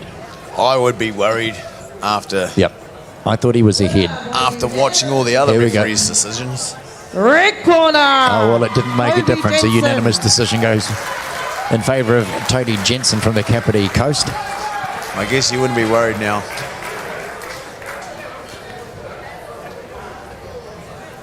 So we've got our first of our women coming up in the 51 kg mark.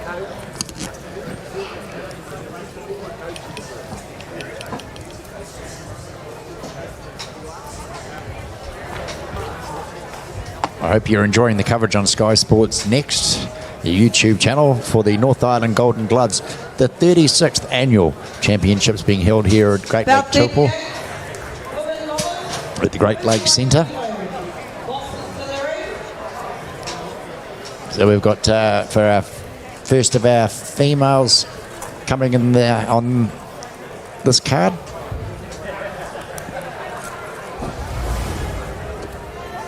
Now we start our pathway up through the females division.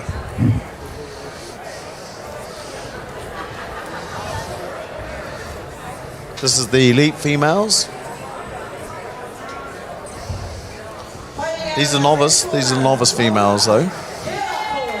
So we've got Lola Tagato. She's fighting out of the red corner, and out of the blue corner, Ashley Belk.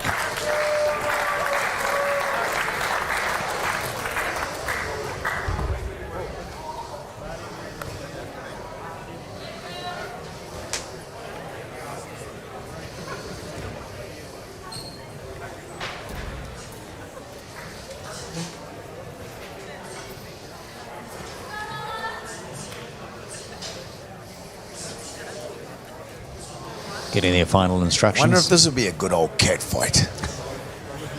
We're about to find out.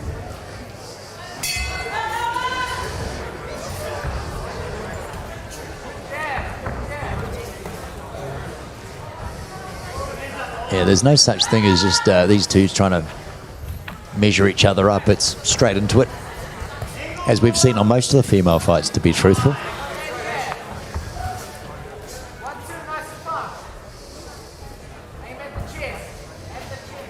And women boxing's coming a long way nowadays, isn't it? Well, we were talking about it earlier with the number of, gyms and the likes, where women are going, not necessarily to get into a ring and fight at this level, but to just use it for a fitness, getting their fitness levels up. Oh, no. They still like getting in the ring? You get in the ring and you compete. And you've been married how long? Lo and behold, my wife wasn't old, but she was one of the first New Zealand women boxing champions, Karen Ellis. There weren't many women boxers back then. And I keep reminding her when she says she won all of her belts. Careful. I'll quickly get in there and throw them out, but there weren't many women boxers, honey. Yeah. I'm all right because I know she's not tuned in at the moment. Oh, lucky for you. She's down on the official table doing the scorebooks.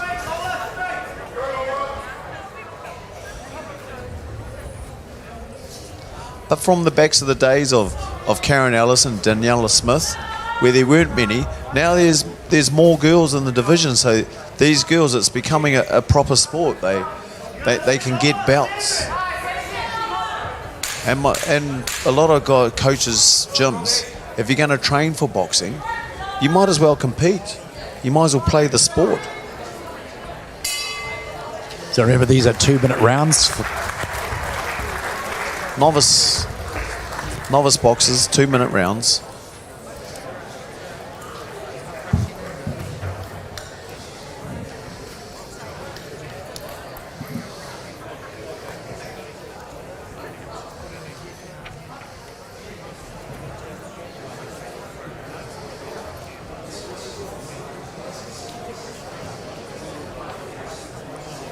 Slight height advantage to Lola in red. Not much, but just slightly.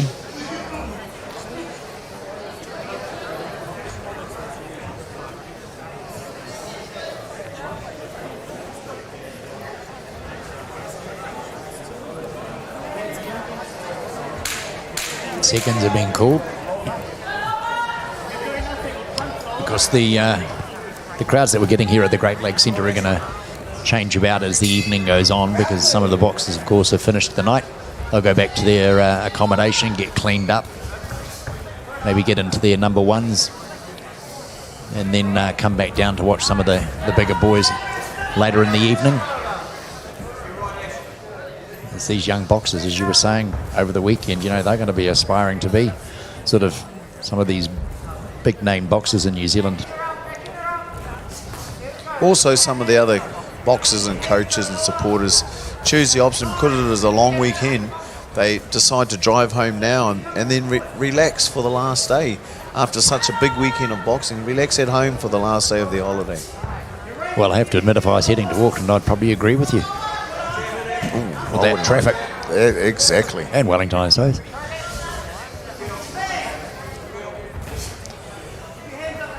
I think we need more 3-day long weekends, don't we? So we can run more big boxing events like this. Tell you what, if you had the numbers, if you increase the numbers of this particular North Island Golden Gloves, I'd be suggesting you run it over a week, because you just increase the number of boxes. As I said, what have we done? 200, just, I'll work it out between the 2 days of how many bouts we've actually been sitting down here commentating for. I can see in the future, 5 years' time maybe, we may be looking at 2 Golden Gloves, a novice Golden Gloves and an open class Golden Gloves, just because of the sheer number of boxers and the boxer safety rules in place. Well, by the end of today, we would have done 57 today, and I would say that the number yesterday was pretty much the same. Yeah, we're looking at 116, 120 bouts.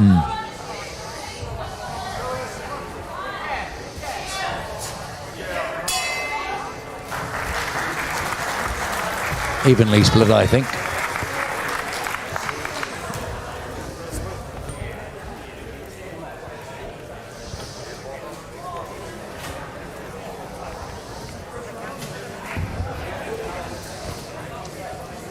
So I've got it in between this thing, with some of your young boxers, apart from boxing themselves, are they, other sports they're playing? Rugby, football, the likes? It varies. A few of my boxers are very sporty, and they'll be playing rugby league, and boxing. A couple of my other boxers have done rugby and boxing, and then end up throwing the rugby in and just stick solely to the boxing. One of my other young boys, he's just chosen, I'm just going to stick to the boxing. A couple of my young girls are the same. They decided boxing. They're just sticking to the boxing. That's what they want to do. That's what they want to do.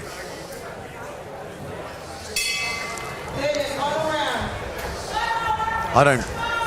If my boxers wish to play other sports, I would let them.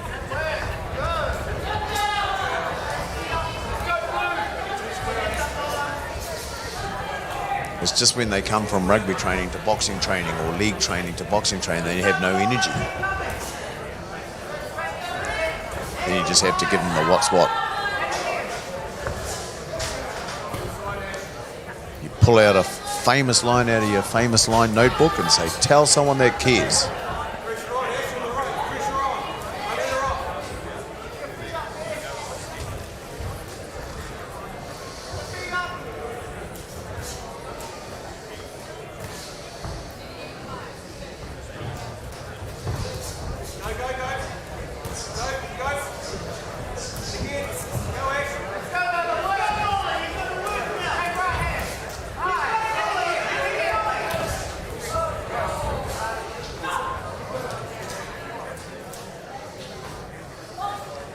As you can see, both these girls, they're here to win.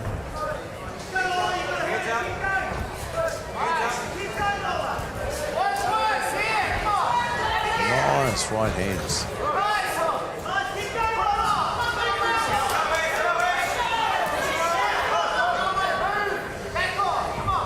She's trying to hold her out, isn't she? Absolutely. I thought doing very well, but Blue, she's quite strong. Yeah, I thought that Pushing through. Ashley in blue was just waning a little bit, but she's sort of come back again, getting underneath that jab.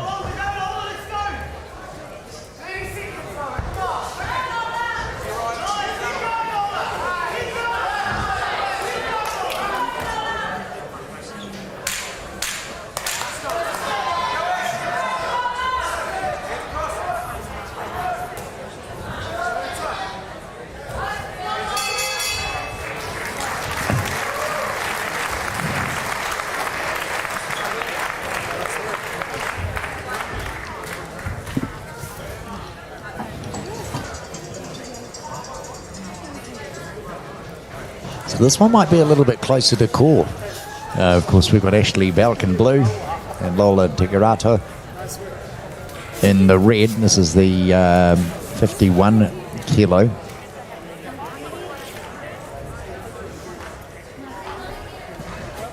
It'll be an interesting decision in this one. And of course, we've got a number of, I think we've got 4 more in the female category, jumping up now to the next bout at 57 kilo. Then we go to 60, 69, and then the 80 kilo. So the referee is getting the boxes together, just waiting for the call, so we'll head down and see what Nelly has to say after the collation of the scorecards from our 3 judges. Winner by unanimous decision, blue corner, Ashley Belk. So it goes to our blue, which is Ashley Belk. We are just going to draw the ranking for the green ticket.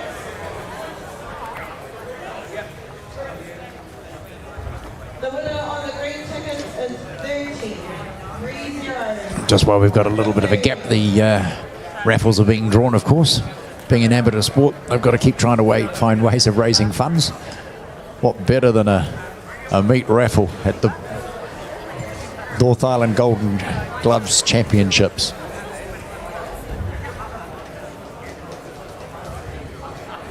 As I say, we're now into our 39th of the day. Got a little ways to go yet.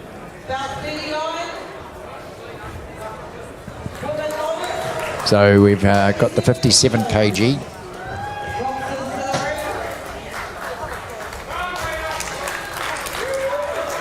In the blue corner, we have Emma Genge. And in the blue corner, Tiina Naka.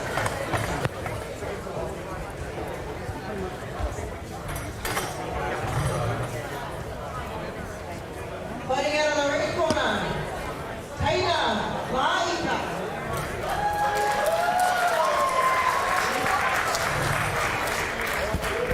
Fighting out of the blue corner, Emma Tiane. Tina out of the Walton Boxing Club.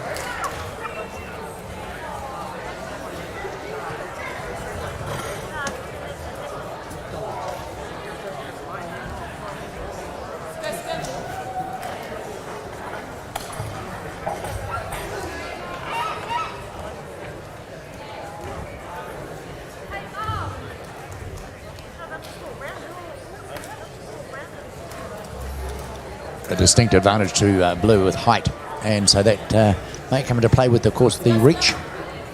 She'll be able to acquire Emma over Tina. We're about to find out.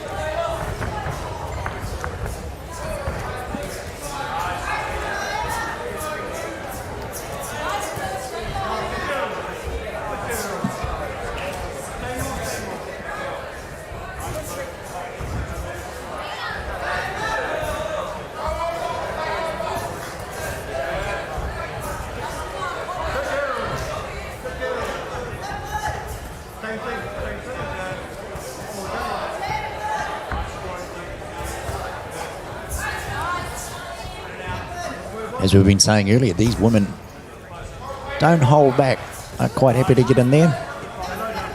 Tina's got a bit of a reach disadvantage at this point, so she's probably just trying to work out what best way to go. Can I get inside this, or am I going to have to try and get my range sorted?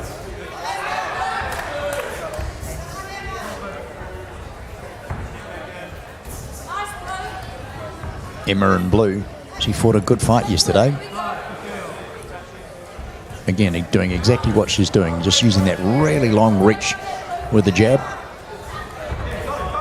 But does leave herself a little bit open to getting clobbered if she just drops that guard like she did just before. Getting caught up on the ropes, and of course, if young Tina can get in there and sort of just get her attention, she could find herself in a little bit of trouble.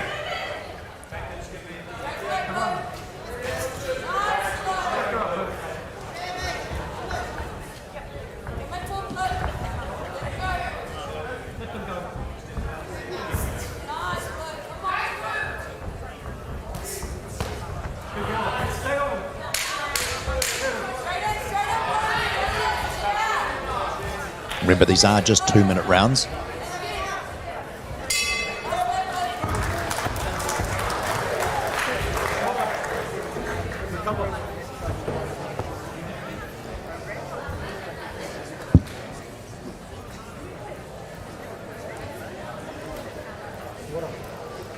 But yeah, I was, again, Emma in blue, she did get herself caught out yesterday, even though she did win the bout. She found herself just occasionally dropping that left hand and leaving herself open to being able to be caught, which she just did in that first round. So I'm sure her coach will be saying to her right now, come on, keep it there. Don't let her get inside you, because she will take advantage of that. And Cam Todd, the Blues corner coach, he seems to have quite a few girls from Auckland boxing for him. And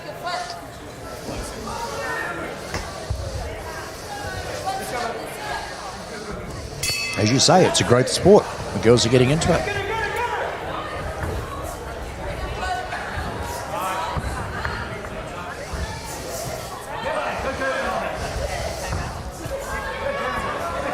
But if you look how she's holding her hands, she's quite low. Maybe that is more the fact that she's got that height. you see it around a lot of it. I think a lot of people picked up it from David Naika, because he used to hang his hands quite low, but he's very good with his head movement. Maybe it's a balance thing.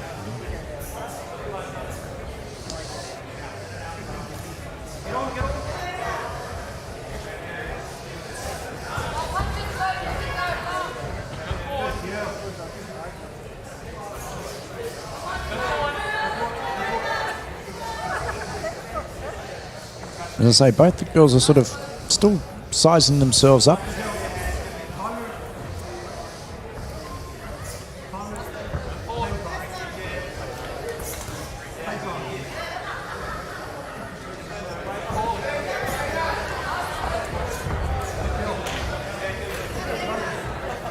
But young Emma in red, she's not perturbed by the fact that she's out with the height. She needs to pick up her work rate though.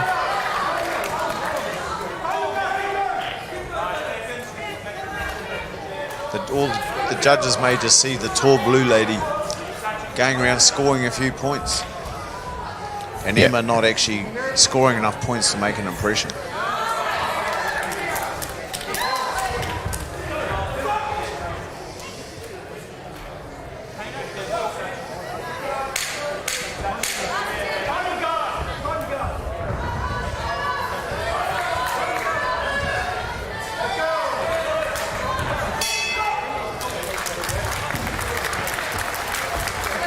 Well, the make or break's going to be in the next 2 minutes for both these young women. Again, I think Emma is her height, of course, a distinct advantage, but she did get herself clipped a couple of times. There's two. When she gets in close, it's just a matter of getting that distance, isn't it? Just getting that absolute perfect. Yeah. Get in there, make the point, get out, go back in again. If you're in there, you might as well work while you're in there.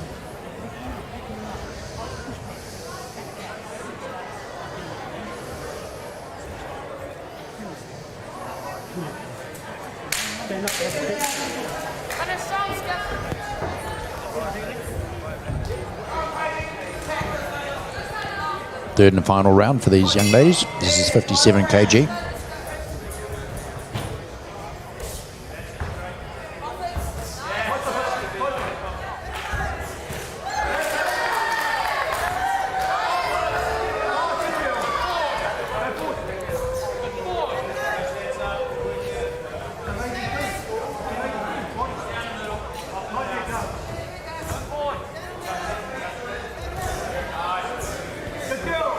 Hope you're enjoying the boxing here on Sky Sport Next, the YouTube channel. Hope you're enjoying it. Please subscribe. Follow us on Facebook and Instagram as well, as we're winding down in the last minute or so of the third round.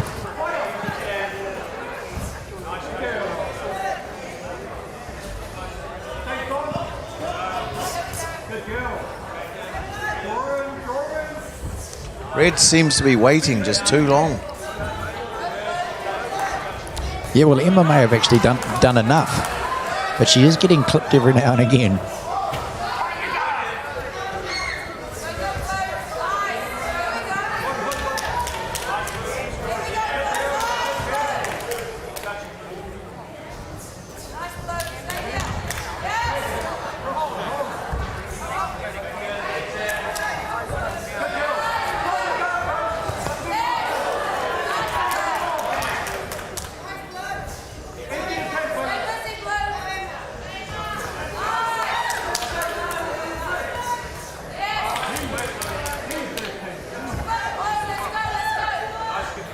This one's going to be hard to call.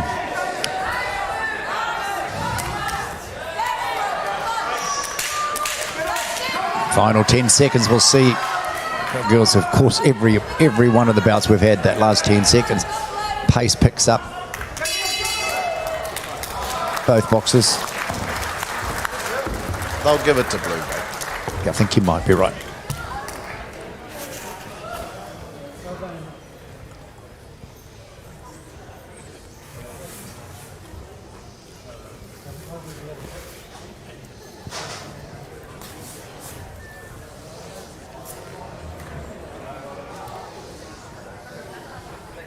Still, though, a good effort by both boxers. Yep. We're jumping up just a little bit in weight on the next one. We're jumping up to the 60 kg. Again, a couple of young women fighting in this one. Judges, let's see what the... Winner by split decision, red corner. Well, Well, Kaina Naika. Tina Naika.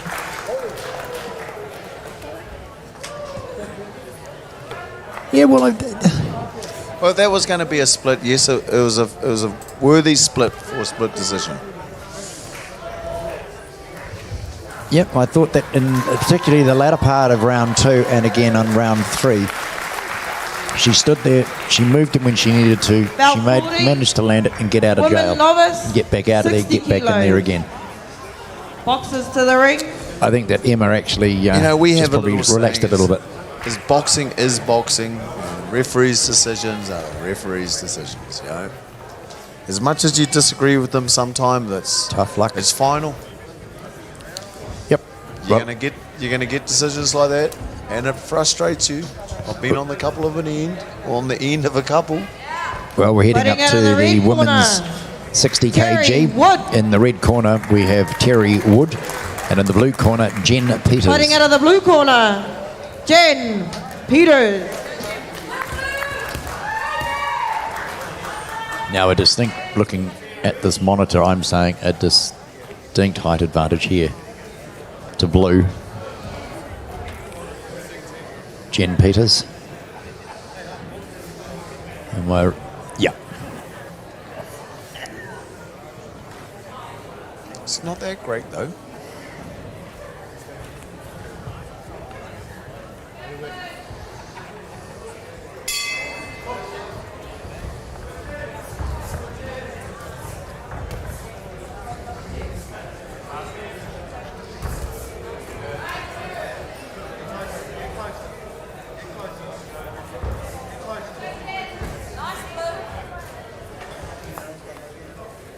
Jen Peters fighting Southpaw.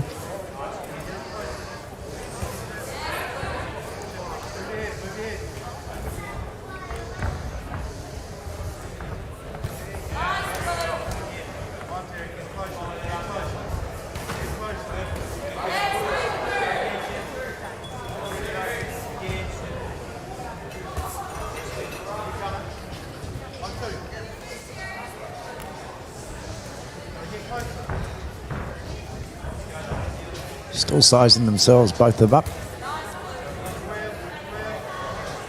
I've got a feeling, though, that Jen Peters' reach is just trying to work out where she can place it.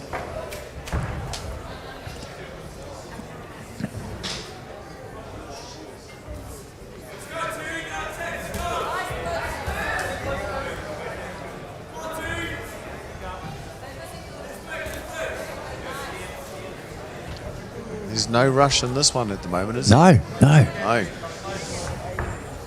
Very relaxed.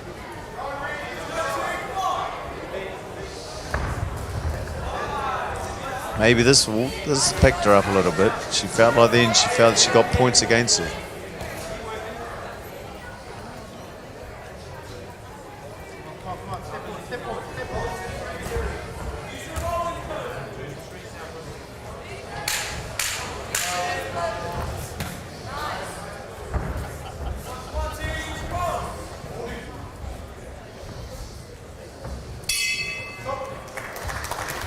I know the other boxers don't sort of follow the fight that's just prior to their own. They're too focused on what they're doing. But, you know, if their trainers or their seconds were looking at that fight before, you would have actually seen that, you know, you may think you've got it when Emma discovered that, you know, and then all of a sudden gets outboxed in that last round and a half.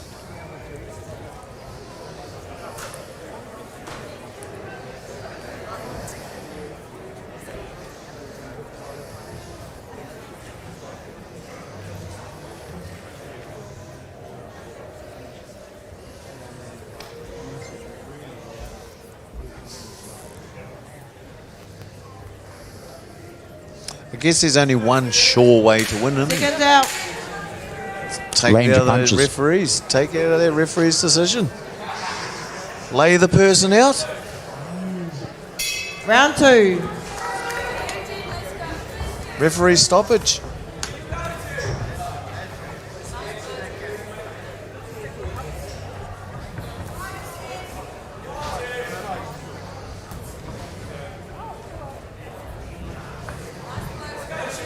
Crowd's gone a little bit quieter at the moment. I think they're wanting to see the action just sort of pick up a little bit. But again, as I say, the crowd, one of the good things with this tournament is that, you know, every sort of 10, 15 minutes you've got the crowd changing over. It's almost like a rotation as people have finished watching their either their club mate or their young one. As I say, Definitely different levels of crowd noise. yeah.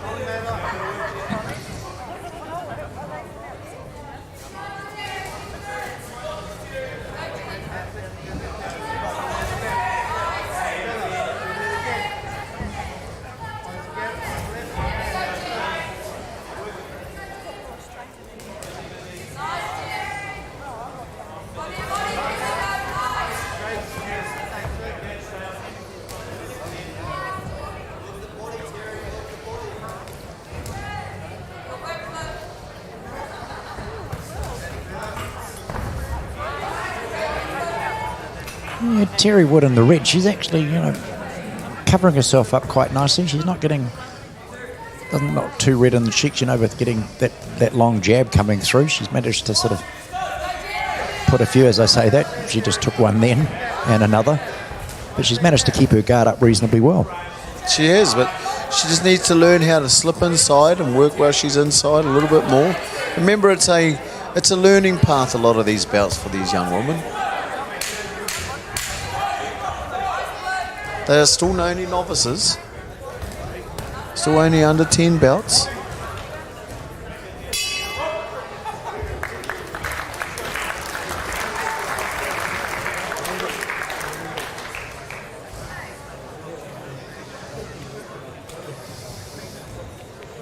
And a lot of time for the girls and the women at gyms, it's quite difficult for them because they might be the only woman.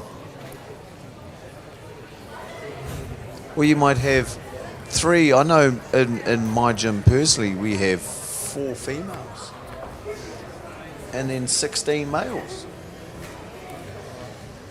So it's a different training environment and for sparring and competition and stuff like this. And there's not too many women out and around New Zealand competing in boxing. As you say, if you've only got that number and Seconds out. the different weights or, you know, being able to match them up. You have to learn somewhere. So 30 we've final got Jen round. Peters in blue and Terry Wood in red. Terry Wood from, looks like New Plymouth. Every bout for these ladies is a learning curve. Remember, they're all only under 10 bouts.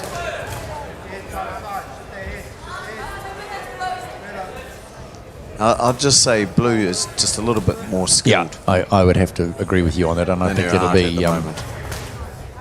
Her level of boxing at the moment is a little bit above. But once again, somebody didn't tell Terry that. Somebody either just spoken to Terry in the ear and said, come on, you're not out of this yet, get in there, mix it up. She's there to try though, isn't she? Yeah.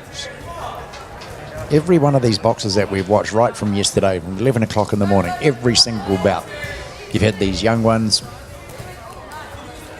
you know, pushing forward, no one taking a backward step.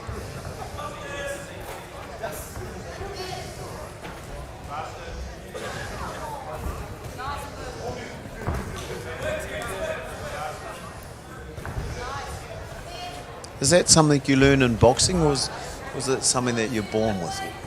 Heart. Heart, not giving and just push. I think you've got it, but I think it needs somebody like yourself and other trainers, you know, to instill in them that, you know, you're special, you are important, you do have value. I think a lot of the young people are like that, are looking for that sort of positive affirmation. You know, I'm nodding my head in approval here.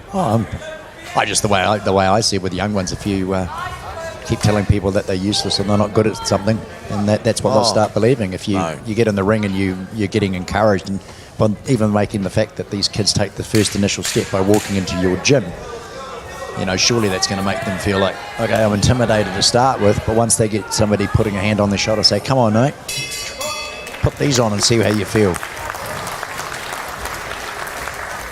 I think you've actually got to look at this one and go, that'll be a split decision. Well, maybe not unanimous. Jen Peters in blue. But we've been wrong before. Terry Wood, she never stood back. No. No. She'll review her tape and everything once she's back home and take out the good pieces and see where she can learn or improve. She'll be on that Madison ball, looking at her head movement and working how to slip in, doing her in and out drills. So we'll wait for the judges' scorecard to come in. We'll head down to our ring announcer, Winner by Nelly. unanimous decision, blue corner, Jen Peters. Well, we called it right. Jen Peters in blue.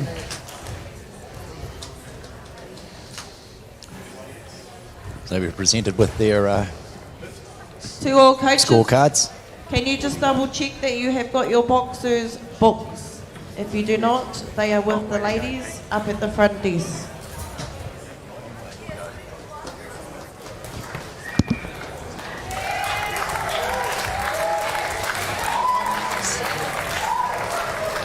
So we're going up to the 69 kilo class. And in the red corner will be Tessa Rutherford Drake. 69 kilos. And in the blue corner, Jessica David.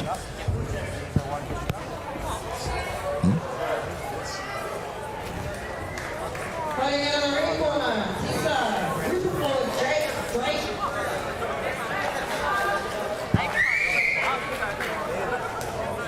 Fighting out of the blue corner, Jessica David.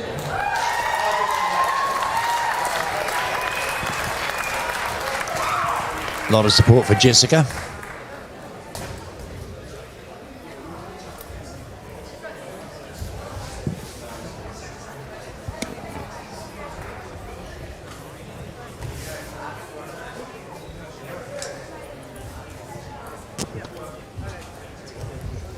About 3.5 from here down. 3 to 4. 3 more rounds. 3, 6, 9, 10.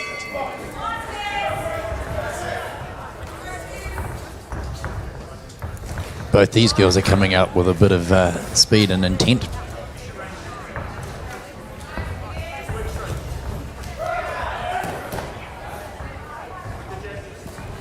So Jessica David in blue, Teresa Rutherford Drake in the red.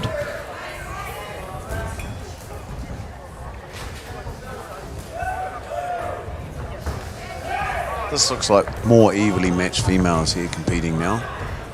The skill level seems more relatively the same.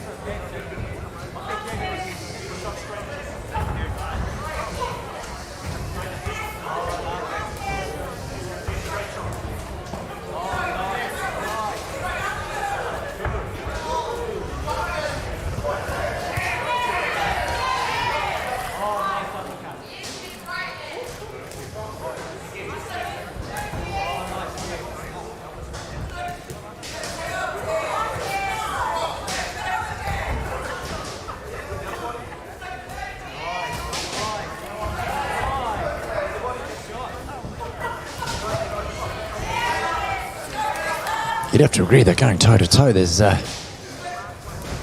both trying to actually dominate the centre of the ring, but oh, there was a nice one.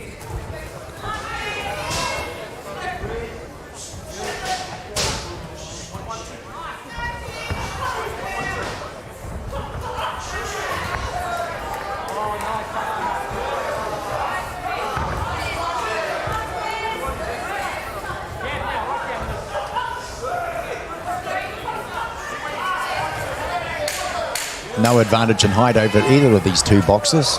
And as you say, skill level pretty much level, isn't it? It looks very even.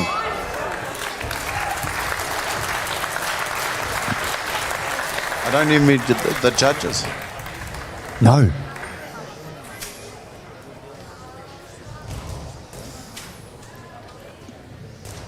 Don't envy them at all.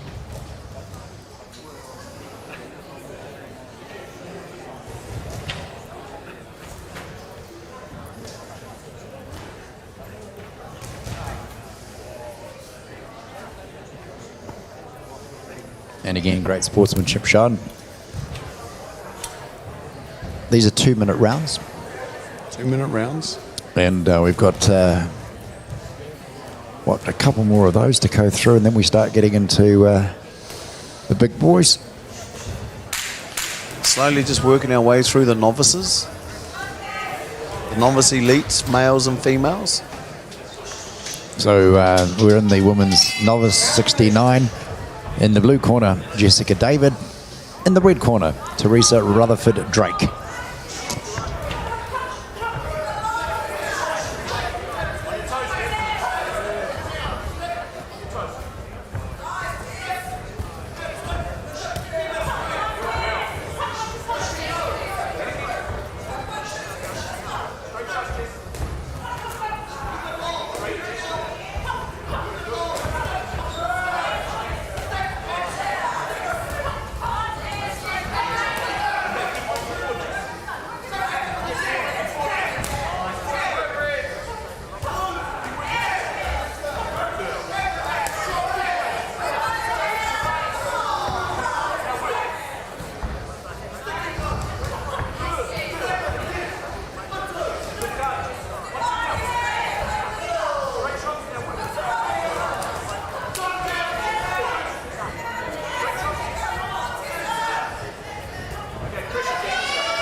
Both showing great footwork, eh? Being able to just move aside. Create the new angles. Just right. This is good boxing. Good combinations at times.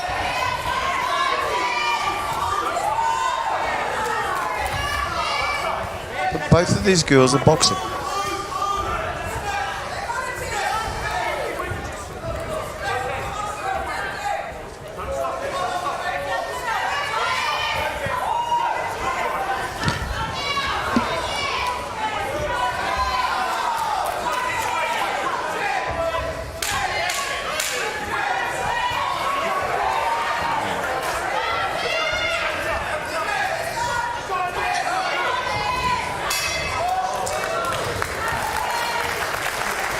Some nice straight hands from Jess.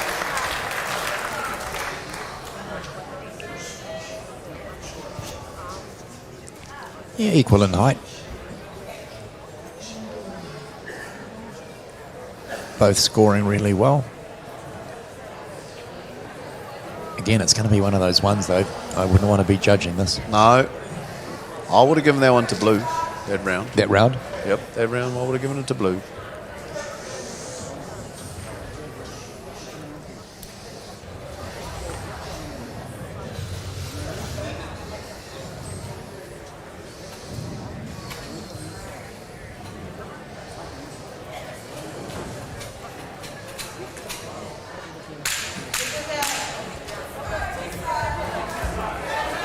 Third and final round.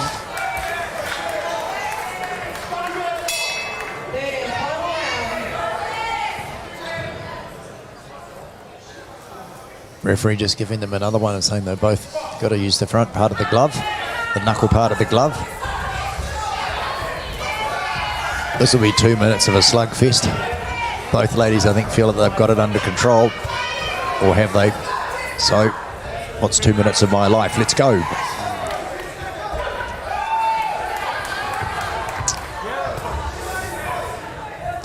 This last round could very well determine the winner.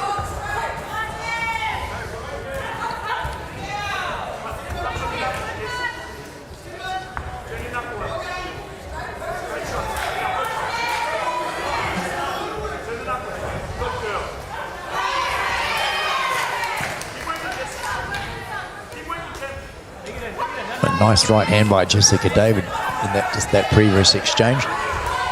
It appears that Teresa might be just tiring a little bit. She's turning her body sideways. She's just not staying.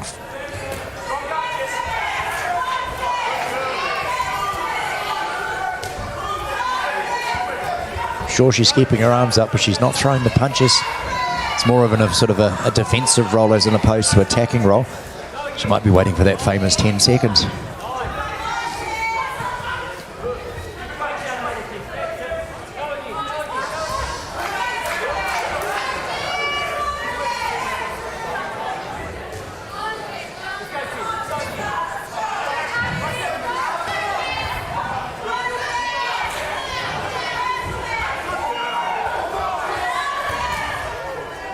I think fitness has played a part in this role. Yeah, I think you're right. Tessa's starting to struggle. Yeah, Tessa's starting to struggle. Of course, Tessa in red. But there's the last for the final 10 seconds. This is do or die.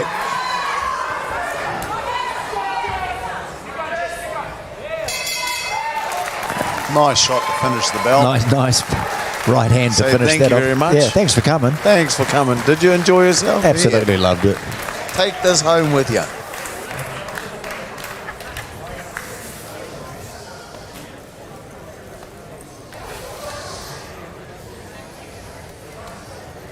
I think that was a good matchup. A deserving final. Yeah, we're jumping up a bit in the next one too in the women's novice 80 kg.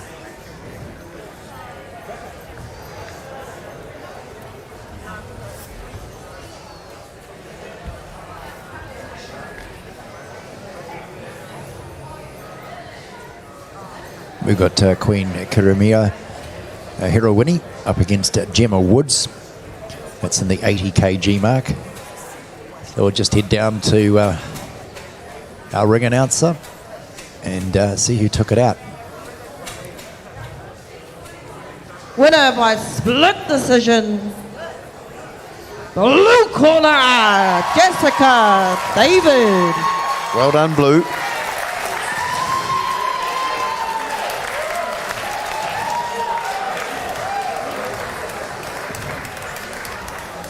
She was so excited she went out without her... She was off. She was happy. I'm out of here.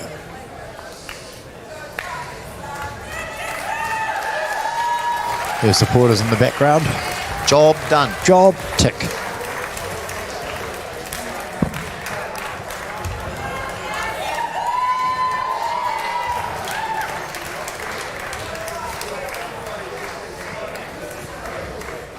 Bout 42, women novice, 80 kilos. So here we go into a slightly heavier category, 80 kilos.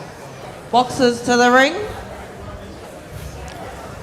Coming into the blue corner, Gemma Woods.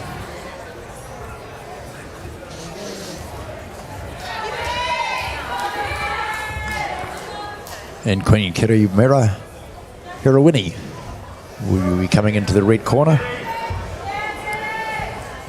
Officiating this one is Paul McSherry.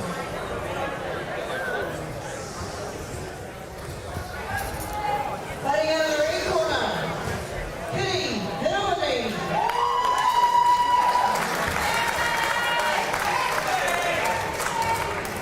Fighting out of the blue corner, Gemma Woods.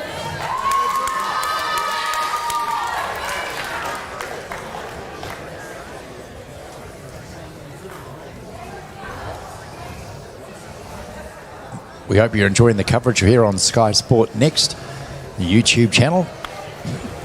We'd love you to subscribe, so click on the button as you'll see it on your screen. And keep an eye out with what we're up to, and you can even Facebook us or Instagram.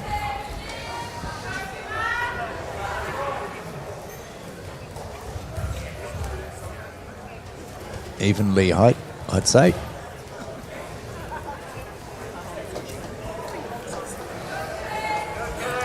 Wonder if there's going to be a big slinger slugger. We're about to find out. Nice jab. Trying to set up her right hand.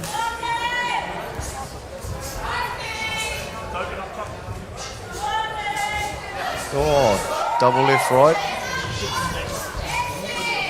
Good classic combinations.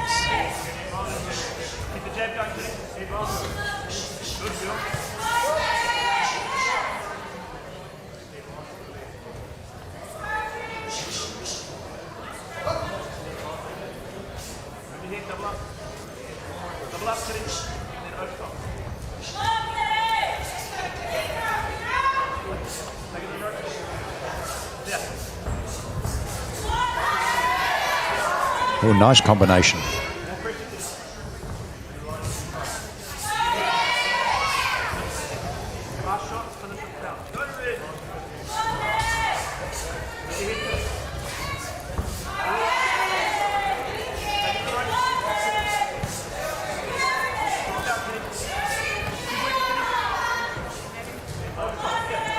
Plenty of work rate out of both these girls. Yeah, I like the way they were Gemma Woods in blue. She's sort of, starting off again that standard start for the head, then go down low, then get back up, finish up top, and get out of there. She's got she's trying to stick her as she comes in. Kitty keeps coming though. Yeah. She's scoring some shots. Patience is a virtue. Well, 3 rounds is a long time. Can be a long time.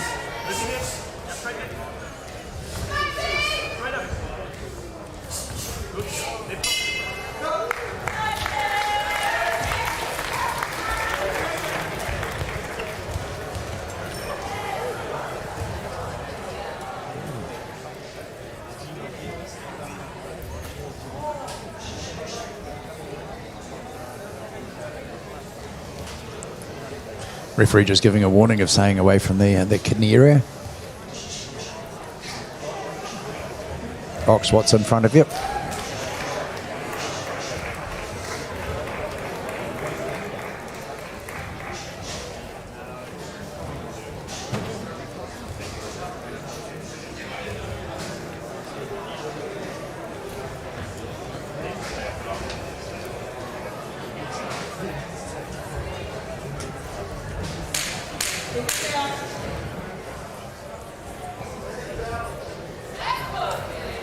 So Kiri Hirawini in the red, up against Gemma Woods in the blue, in the 80 kilo.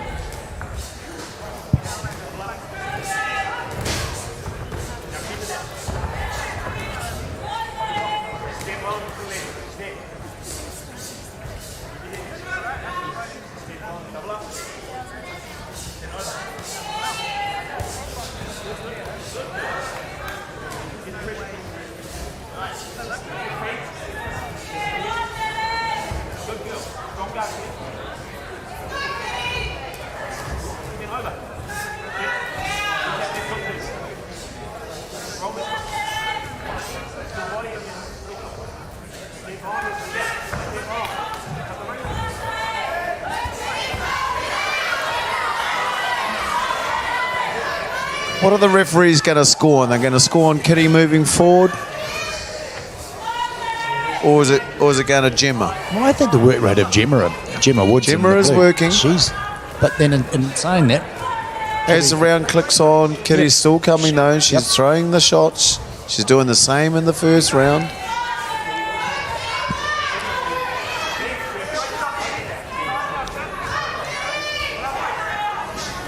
And Gemma Woods, of course, in blue, you might start tiring because she's done a lot of work in that first 1.5 rounds. Oh, the big swings coming in. Yeah, I think she sees something coming. There's some big bombs.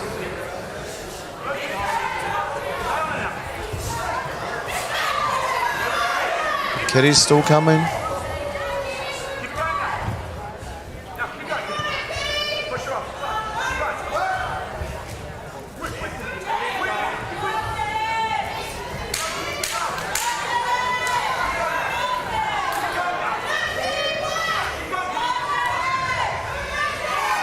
There's a lot of power going out of those punches now, though. I'll bet you they'll be looking forward to those stools. Oh, yeah. Hey? Yep. There's about 3 or 4 in here, and then just constant.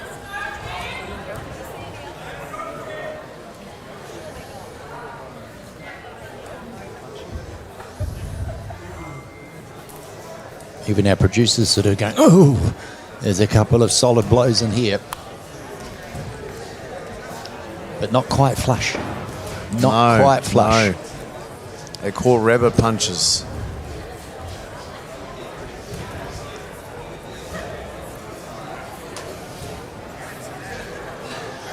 Both girls electing to stand in the corner.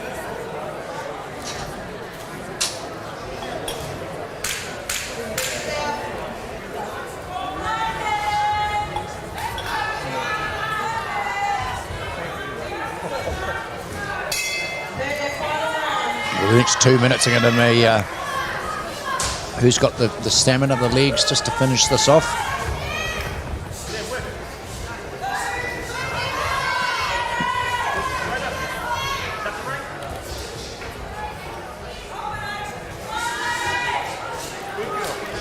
As you say, Kiri Hirawini in the red is just coming forward relentless. constantly.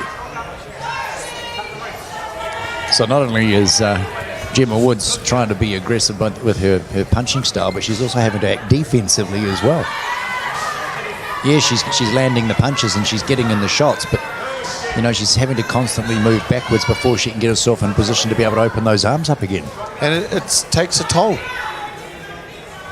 And what we've been seeing and watching with the referee's scores, you could just about make an argument for a split red. Yeah, I think that Gemma in blue, though, has actually been landing more effective punches. All right, split red, cup of tea. I'll go blue. I'm sorry, but you could be right. You're the professional. No, I'm a subject matter expert, an SME. Someone was telling me last night I might be a FOS full of silage. I think there are farmers. Yeah, I think you might be probably from the Naki. Wasn't one of Steve's one, was it? No, it came from my friends out of Reparaw.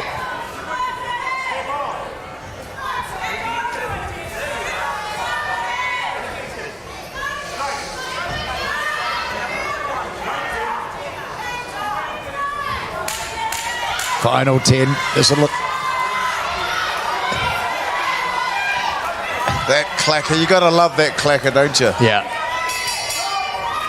Well done, girls. Well done. It was a good bout. As I say, Kiri Hirawini didn't stop coming forward the whole time in red, of course. And Gemma Woods, you did land a couple, but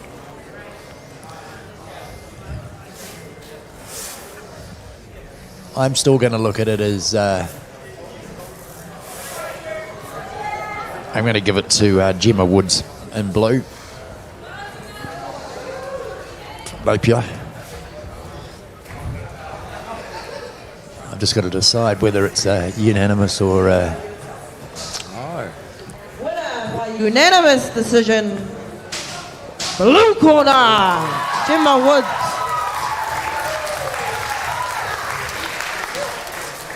So Gemma Woods takes out the 80-kilo women's novice. Unopposed boxers, your Now we're certificates are at the front desk. working into the men's. Boxers, your certificates And of course, are we at the start front back down the desk bottom again. Where you enter with, Moving into the men's into novice the men's, division now. 56 kilo. Repo. Move up through the weight categories, and then we'll be about back to be into our drawn. elites, to our open class boxers. Number 26. Number 26, you are the winner of the yellow raffle ticket.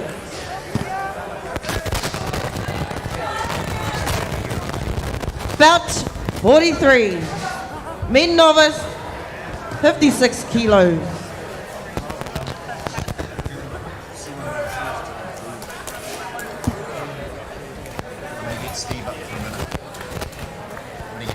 Fighting out of the red corner, Zane Adams. Fighting out of the blue this is corner, 56. Jarrell Alfanti. In the red corner, Zane Adams. Then Jarrell Alfante in the blue corner.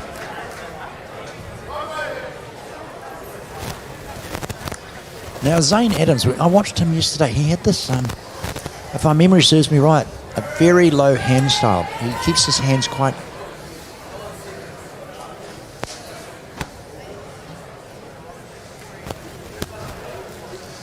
This opponent will suit his style. Yeah, I think both do. They sort of That's had the case. that real...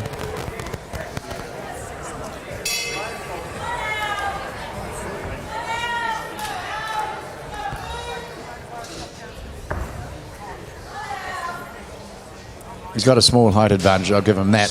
Not See much. some nice fast hands here. Yeah.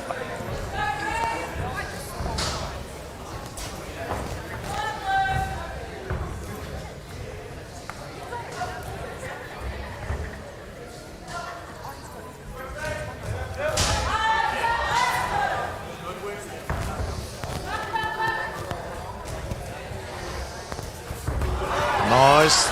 This is going to make him. This is all good. That's a bit of a wake-up call. It's going to make Zane. He's going to have to pick it up. He would have seen. Now he'll know that he's got a point.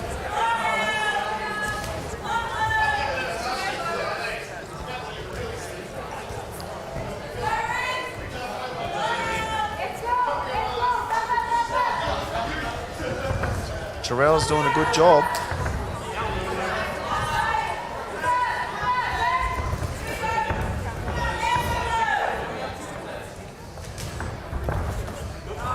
I think the second half of this fight is going to be very interesting.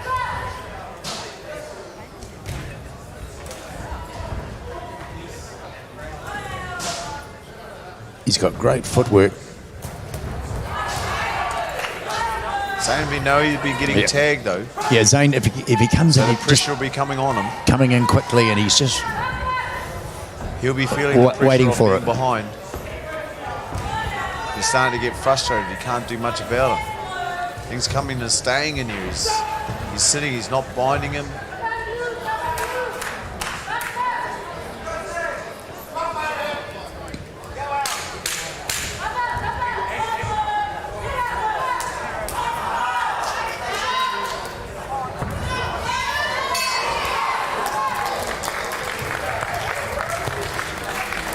This makes for an interesting first round.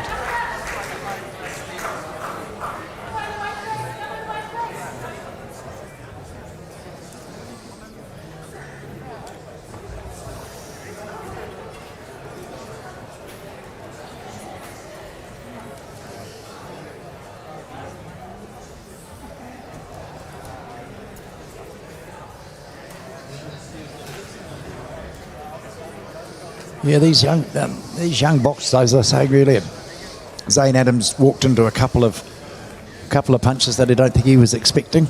No, and he would be feeling the pressure. You know he's got it hit. So it's not going to be a walk. He's going to have to work hard for this, I think.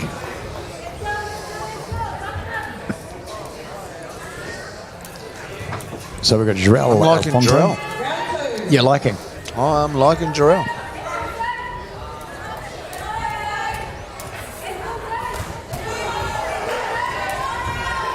He's moving and he's closing that distance right out. He's taking that height advantage straight off him.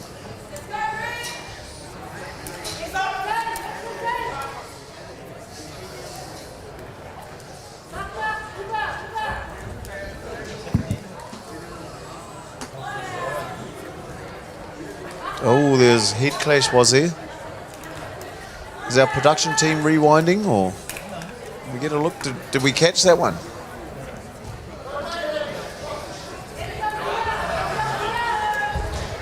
The doctor's given them the okay anyway by the looks of it. We're back on again.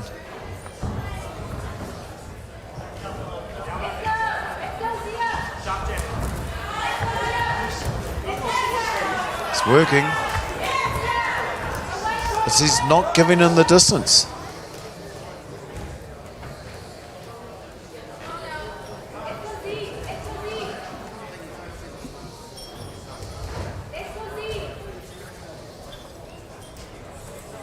There's got to be a cut over that eye.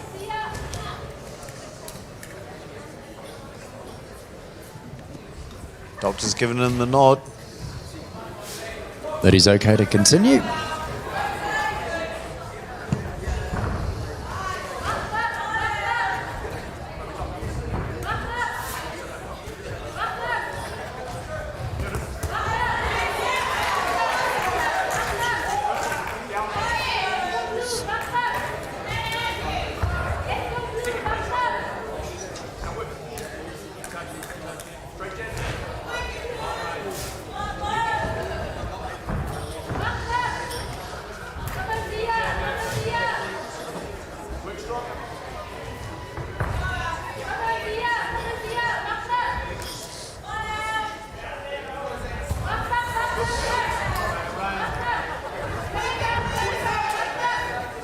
I think that eye's going to need another look at. Doctor's going to have a look at that, I'm sure. Referee's having another look himself, just keeping a tab on it. Did you see it was a head clash, or was it just been the jabs that's been getting through? No, it looked like a head clash.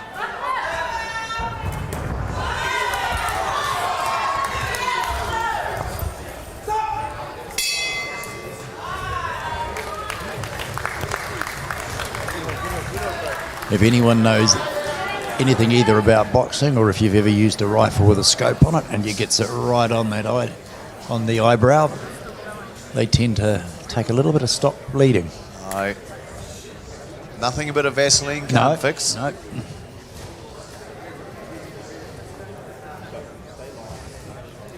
Bit of Vaseline, bit of a rinse the mouth with some magic water. It's all good. I thought you were going to say in the old days, we should just pour straight alcohol onto it. That fixed it. And make the eyes water as well.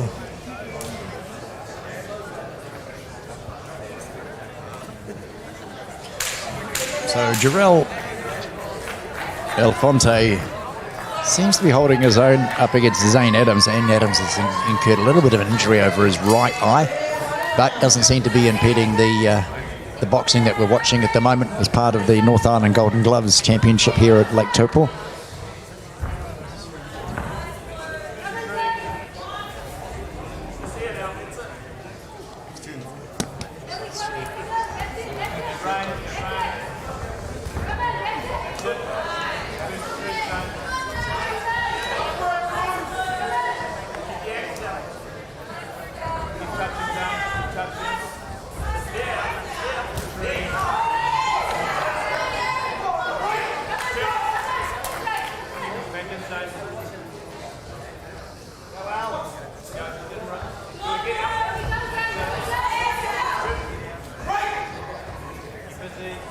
Jarrell's sitting in there. Referee's on to them now, though. He's calling break really early.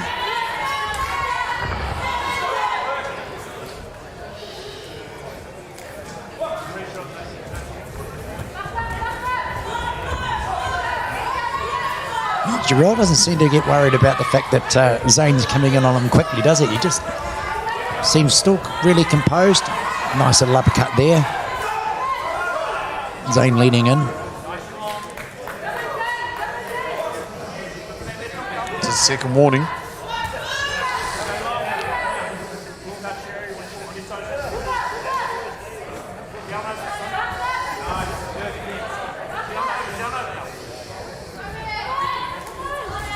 Jarrell should just keep working on that left eye. Just keep working. Oh, sorry, the right eye. Just keep jabbing away at that.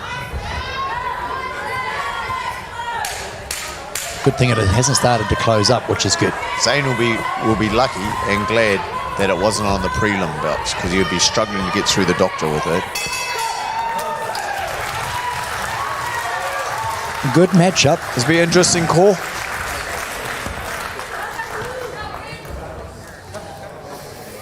I'm still probably going to go with Jarrell Alfonte.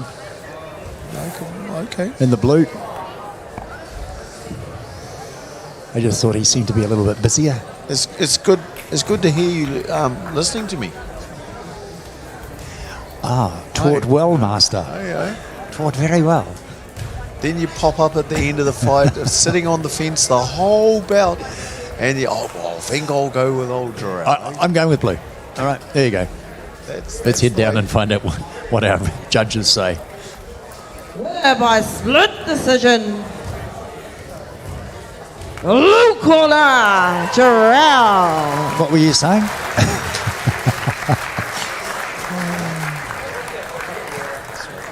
Oh, never mind. Jarrell took that one out in the men's 56 novice. We jump up to the men's 60.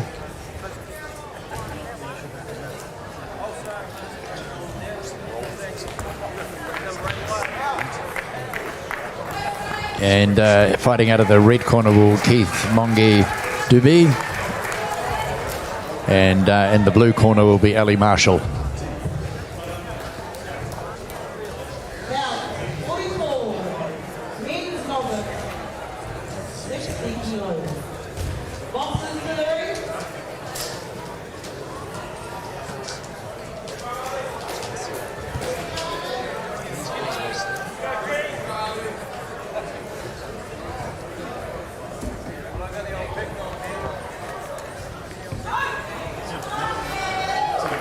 So we've moved up to the 60 kg weight division. Fighting out of the blue corner, Ali Marshall. We have Ali Marshall in the blue corner from Wellington box office. In the red corner, Keith Mongu Duby.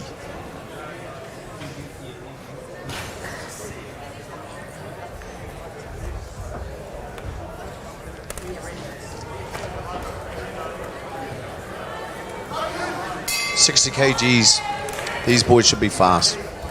Fast with a bit of weight and power behind their bodies now.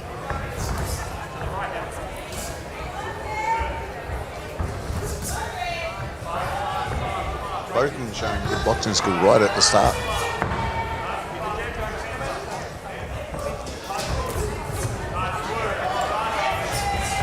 Looking to control that distance.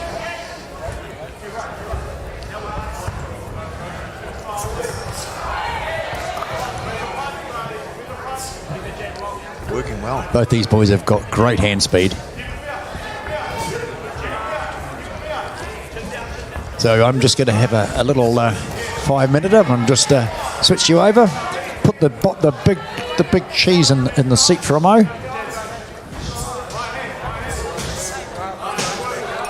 Thanks very much, mate. Looks like the boys have been left to play with the toys. Well, Oh, was that a good decision? not a good decision.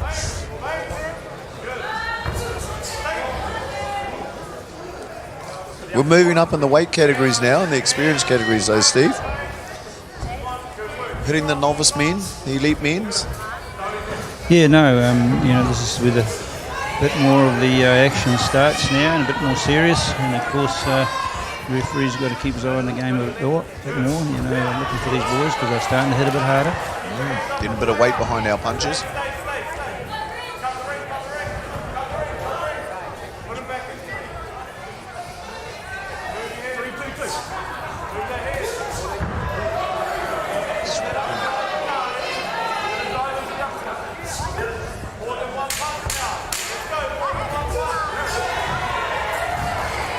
It's been a nice contested first round.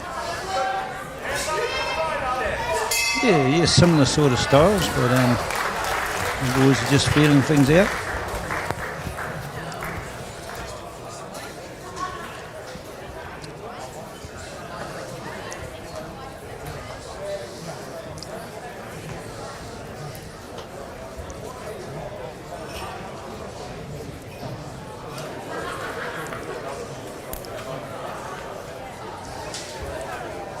What do you think of the referee's decisions this evening so far, Steve?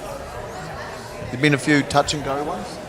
There's only been one decision that I wasn't too happy with, but hey, I had we're one all of those human. too, mate. Yeah, we're all human. But overall, the referees are doing a very good job, and as we both know, they're very, very intent on keeping the boxers safe, and they're very wary. They've done a fantastic job. With only 22 referees, over 115 bouts, they've rotated their jobs and their sequences very well over the last 2 days. Yeah, and it's very hard to concentrate for the period of time that we're expecting them to, so we're very lucky to have these services. People don't realise that the referees in our game, they're all voluntaries too. Yeah, that's the hard one, mate. Everyone's doing it for love.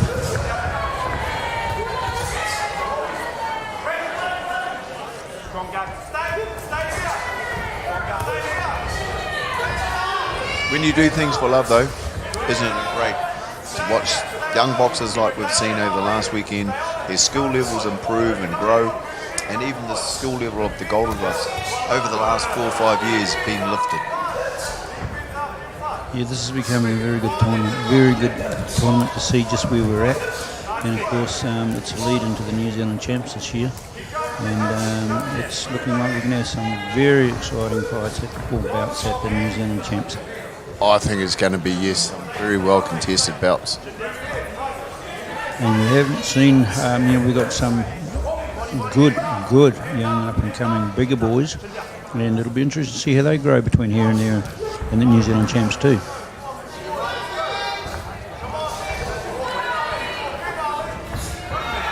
Yes, myself, I'm paying particular interest in the elite heavyweight division this year. It's going to be an interesting one to watch. It will be very interesting because the young fellas keep through testing our better boxers. And it's good to see that our top New Zealand elite heavyweight boxers and super heavyweight boxers, due to no circumstances of their own, but are being forced to seek competition here in New Zealand now. Yeah, well, the COVID problem is certainly here, and it's very difficult to get them away at the moment, but hopefully that Trans-Tasman bubble will open up and we can see some of those Trans-Tasman contests starting again, and we can give those Aussies a bit of a roundup.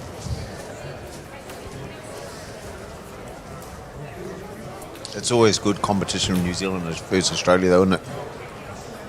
Well, any game against the Aussies is always one you want to win. Oh, yes. And of course, they It brings out the reciprocate. best in the boxers, though. Oh yeah, yep. And the Aussies, of course, reciprocate it, and so it's good competition. And I had a comment a while ago from the Australian president saying that how he's noticed how the standard of boxing in this country has climbed in the last 2.5 years, and he's been very impressed. And he's also noticed how close that we're getting to their management of the sport and that, and he's really, really happy that we're working together a lot more nowadays. As a young coach, roughly new into the game, it's great to see that everything now is all coming together, and the new coaches and styles that are coming into the boxing is just improving our game. Definitely improving, definitely. And these boys are very well prepared. And the girls, of course. It's a big thing now, the girls. Don't forget about the girls. Well, they're a major part of our sport now, and you'll notice that we've got all sorts of races and creeds fighting in the sport now. Our governing bodies ask us to consider the diversion and inclusion and all the sort of stuff, and to make sure that we're covering as much ground as possible with the people in this country, and I think we're doing it really well. It's the same as New Zealand, though. We're a multi-race country. Mate, multi-race, we're exactly the same. The beauty of this sport is there's no colour, there's no sex, it's just combatants out there. I have to correct you there, mate. We do have a colour. It's a red and a blue. That's two colours.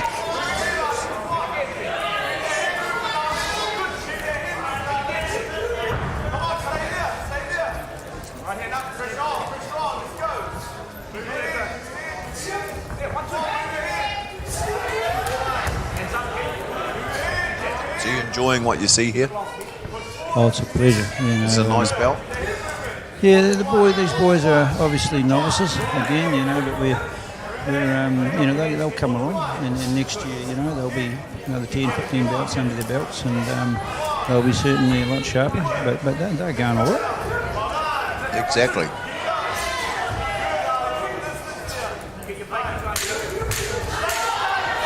And with the year we've had this year, I know personally speaking, the boys in my gym, come nationals, we'd be lucky to would have had 5 bouts this year due to COVID shutdowns and yeah, it's been stuff tough. forced upon us. It's been tough. I know the kids are very excited once they could get out there into competition. We're certainly keen on that. And all sports being in that situation to a large degree.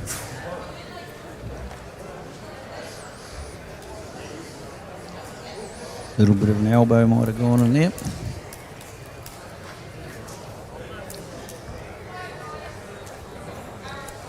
No, it didn't happen because the referee never picked it up. Of course.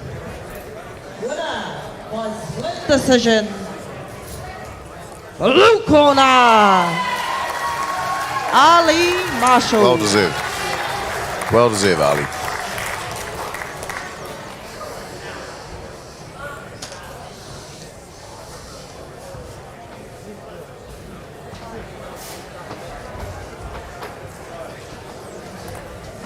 What do you think about the gold and silver pennants that have been passed on to our boxers this year instead of trophies?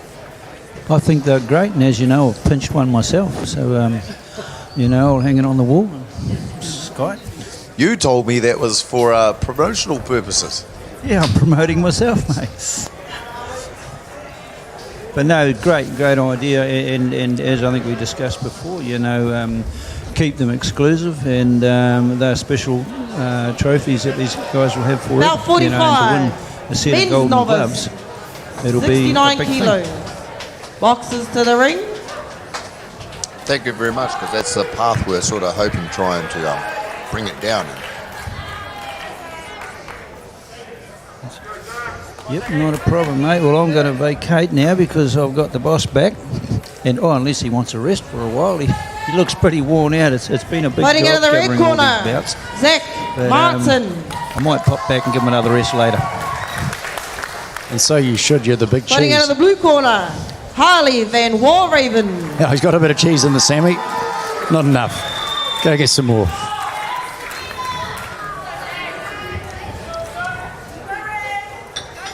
I can't reiterate enough how well the organising committee have got these bouts going, because we are literally a minute between, aren't we? We're about a minute between bouts and we're straight into it again. It's a big job. It's a big pull-in from lots of resources and people working together.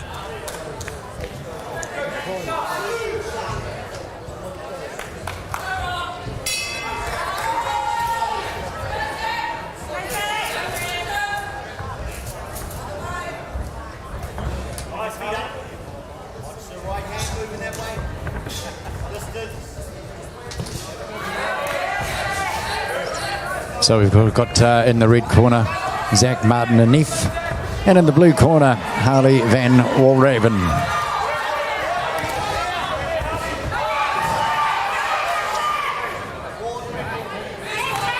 I enjoyed watching Zach yesterday boxing. He showed great hand speed. In fact, both boxers do. Sized themselves up.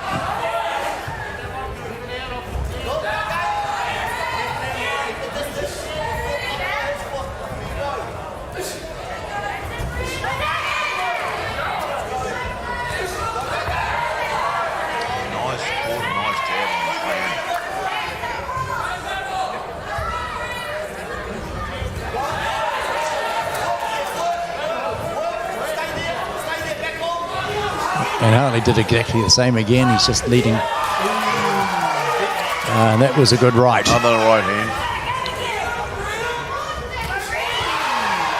One would say he ate that, didn't he? He keeps turning. Oh. He's wobbly. Is he going? Oh, he's paying back. No, the referee's saying, hang on, hold it, but Zach took a couple of strong hits from Harley. He'll be looking to go again. I was just out the back grabbing myself a cold drink, and these boys are very athletic when you stand beside them. And as much as our cameramen do a wonderful job, the athleticism of these young fellas is pretty outstanding. They're in good condition. I think Zach might have been a little lucky there to get through that round. He took a couple of beauties near the end of it.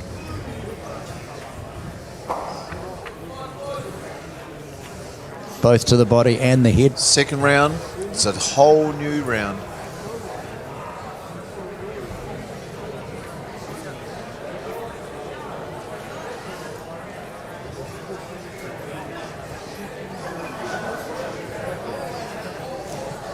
He took a couple. The stance didn't help him there. He was sort of a little bit off balance. He paid but one back, though, but he didn't managed. he? Yeah, he managed to get one back.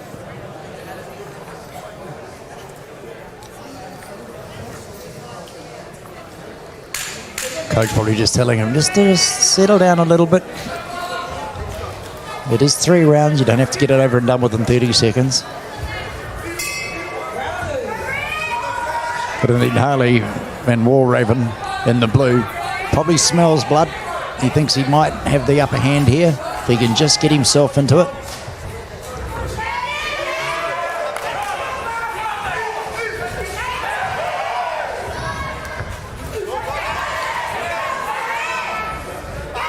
Both these boxers landing some good shots.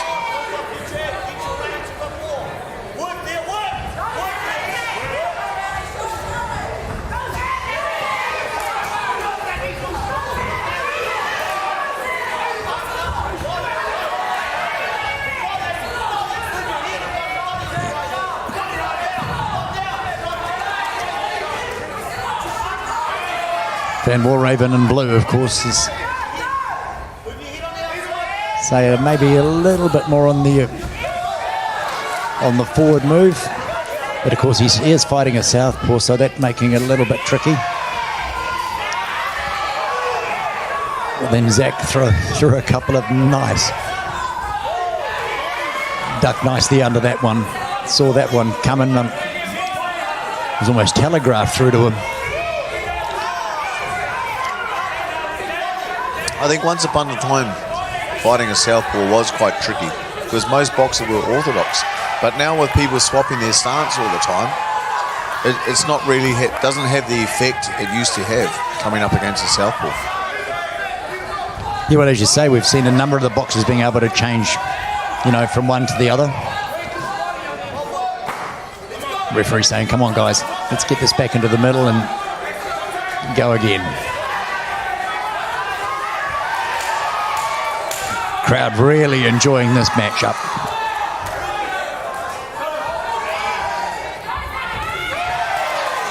Nice shots being landed.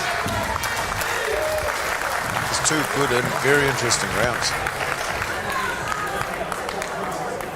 I think we could be into one of those where you and I both.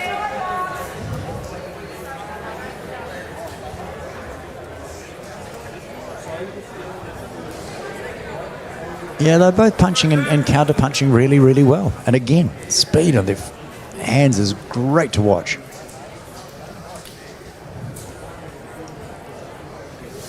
And our camera crew and production team, what a fantastic way with these slow-mos that we can actually sort of see the impact of these.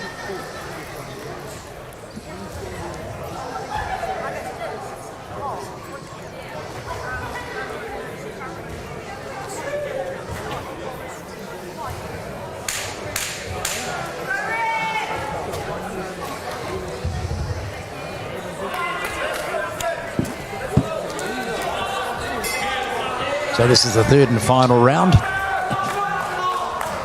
See what these boys can get into now. This will really mess them up.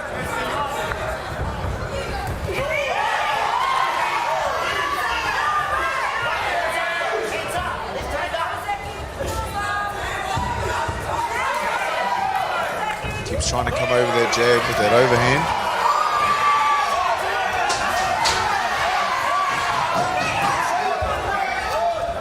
Hear the crowd. The crowd are loving it. Of course, you can always feel the excitement building up between every bout now. As we start moving into these higher grades.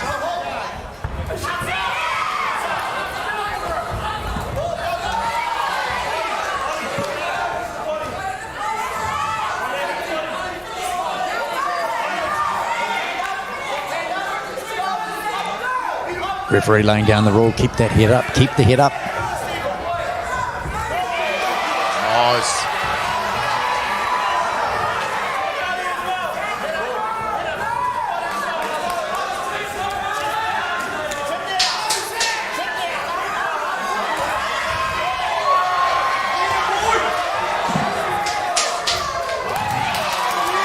Oh, Zach Martin and F getting a standing 8. He's taken a couple of good hits on.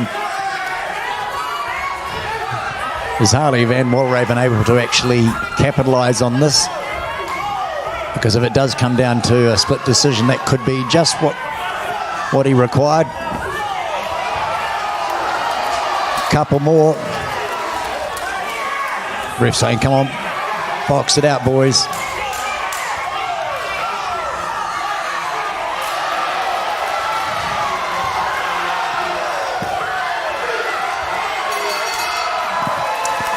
What a and isn't that just fantastic? As you say, the two boys slogging it out. And then thanks for that, mate. Yep. I'll buy the first round.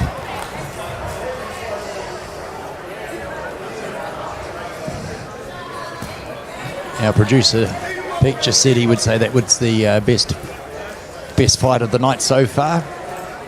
And I don't think there'll be many people in the audience I think he watching this would be agreeing or disagreeing with him. I think that Tyson Pedersen and Toby Jensen was quite a good bout.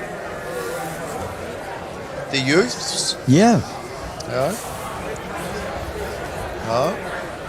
I know we have moved up in class and weight division here. We're still in the novices though. Yeah. So You going to call if there's anything to go by, I think we're going to have a fantastic evening later on once we get into our elites. Winner by split decision. Red corner. Red corner.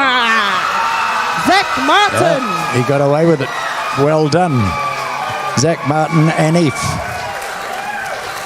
Out of the red corner in the 69 men's novice. And I think the crowd themselves are very happy with the outcome. I think both boxers themselves attested to a good fight.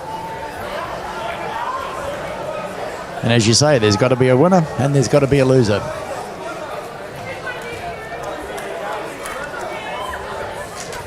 I heard you talking to Steve before. Did he manage to steal one of those lovely little pendants that you've made for the boys? Yeah, he told me it was for promotional services. Oh, promotional services, was it? Oh, and right. he was going to like promote them to South Island and stuff like that. You get paid And commission? he spilled the beans. You get commission? About 46. Yeah. Renegotiate your Men's contract, novice, young man. Renegotiate your 35 contract. kilos. Boxers to the ring.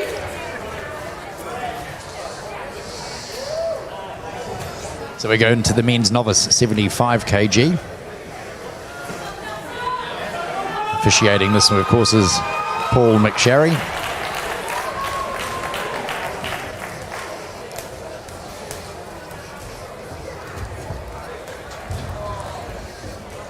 First to enter the ring in the blue corner, Nicholas Bien.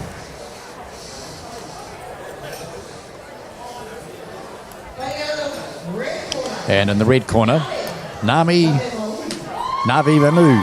I watched this Nicholas Ben, and he's a hard boy. Oh. And there's Nami Lamu. His head movement and loading up the shots. This is going to be a good match.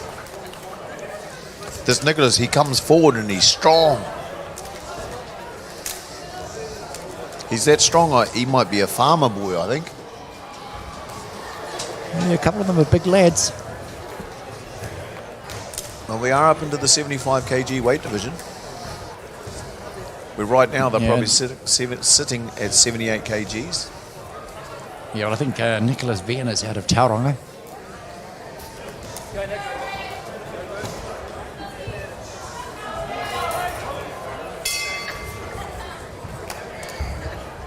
Straight into his workload. He knows what he wants to be doing. Keep him on the ropes. Dictate the centre of the ring. Nami's very relaxed though under pressure though, and he's moving around. Doesn't panic. Good head movement. Still looking for the shots. And he's collecting them, isn't he? Coming forward, giving them more. But see, this Nicholas, he's strong boy, just keeps coming.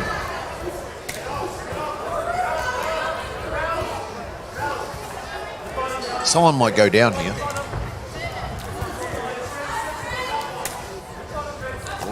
settled a bit now.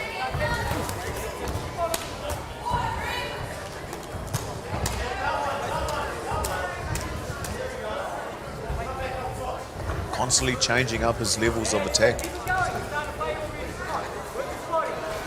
He's doing very well. He is, even though Nicholas is pushing him back. He's still able to counter punch and just keep it in nice and close. He's working in. Now he's turned him around and gets him into the corner. And he's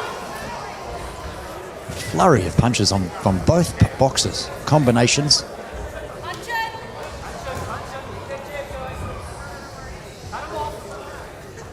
He's not stopping in one place, he's moving around, making him chase him. Buying him out, moving around again, changing his angle all the time. Nice switch of angle there. Throw some punches, get out, move around again.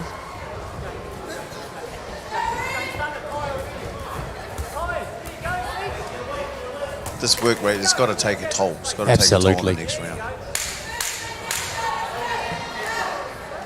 It's the famous clacker.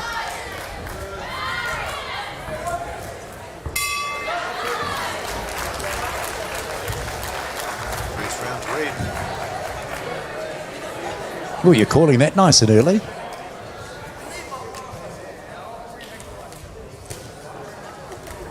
Trying to help the judges out. Yeah, they've had a long day as well. You don't know I was on the end of a bad decision today. I still haven't quite got over it. What was that? You had to make coffee or breakfast? No, I had to walk away with a runner-up medal. I think you did pretty well with 5 golds. Could have been 6. Out of your gym this morning. Oh, yeah, but there was a close decision on that last one. No. Well, we hope you're enjoying the coverage here on Sky Sport Next with the YouTube channel. Please subscribe to us. Keep us informed. Everything's great.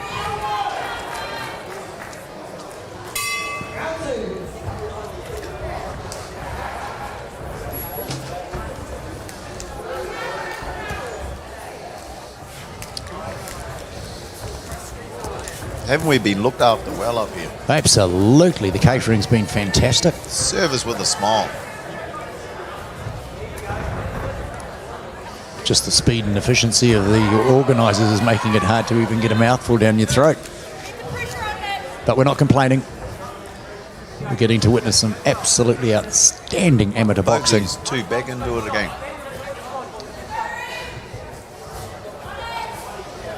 I think Nicholas Ben needs to start using that jab a little bit more, because every time he gets in close, he's getting popped.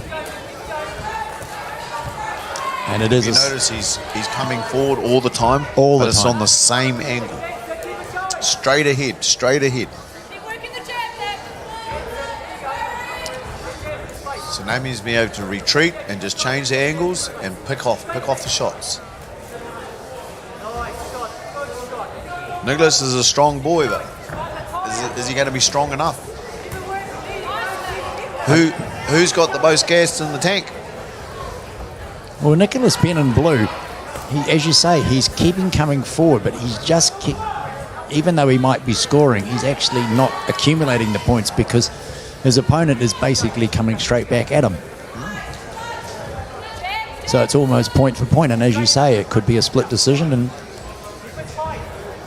But I'm not sure whether I'm imagining things, but I'm actually just looking at Vanu, and his arms are dropping down a little bit. He's looking a little bit slower, a little more tired. Well, this is a high work rate belt.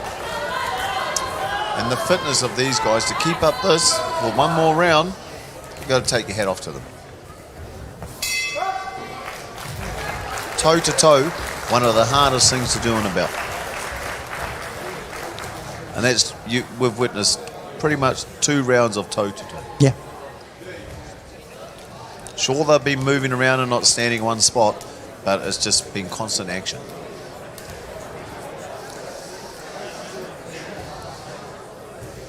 Now the question is which way are the judges going to go?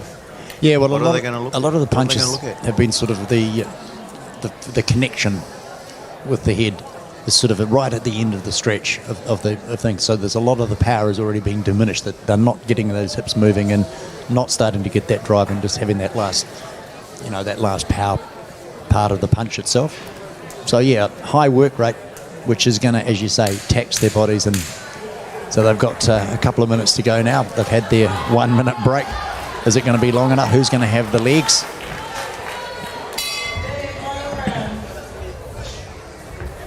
No mucking around with Nicholas, being straight into it, getting his workload back to where it was. Who's got the chin? With 75 kgs here. There's 12-ounce gloves.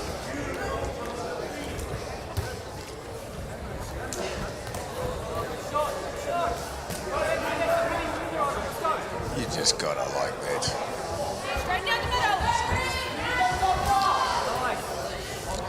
As you say, it wouldn't surprise me just that one punch is going to put one of these boys down, because they are both tired.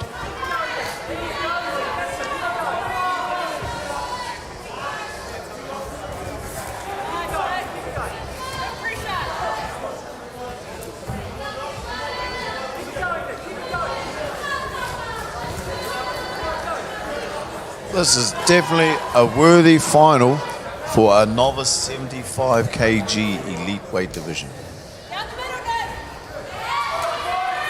I've noticed they've been working mainly on the head. They're not focused down on the bottom. There's been most of it's been, shoulders and above. Everything. Oh, and there, just as we say that,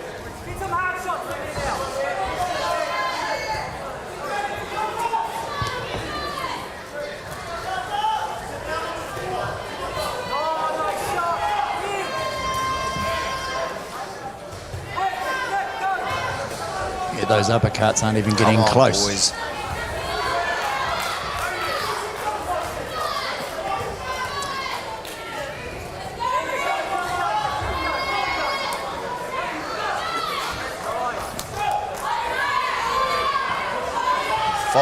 Fighting for heart now. Here we go. The There's last a 10 famous seconds. clacker. Another 15% intensity comes up. Yeah, that is superb. That's a great bout. Again, do we go on the aggression? Or, I mean, as I say, it was punch for punch. I was all about Red when he started. I really liked him, but just that sheer determination of Nicholas and his sheer just the guts of the man.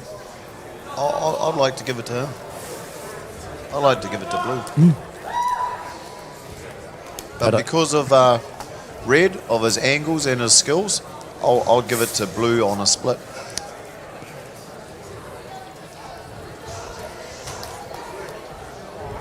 So we'll just head down to Nelly and get the judge's decision. Winner by unanimous decision. Red corner. Well. Look, just sack me, mate. Excuse me, I'm right behind you. We'll both fire each other. No. And here I was thinking I was doing a fantastic job, and You are. Sky was going to ring me up later and offer me seats at all the great big fights and free tickets, but not after this performance, mate.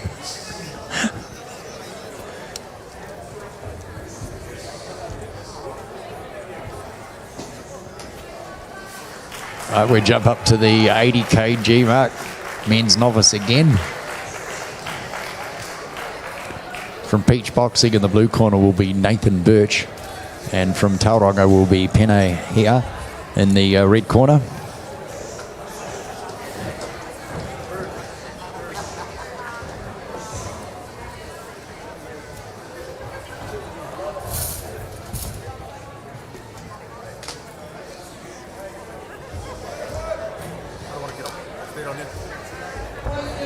Yeah, I'm not sure whether I've actually seen these boxes this weekend.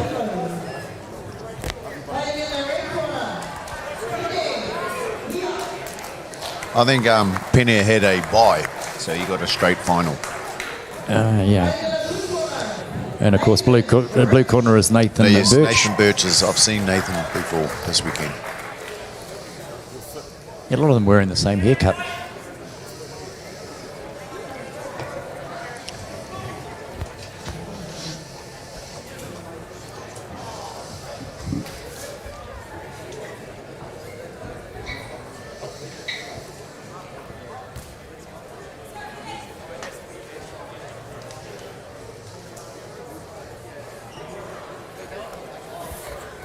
Remember this guy from CNI?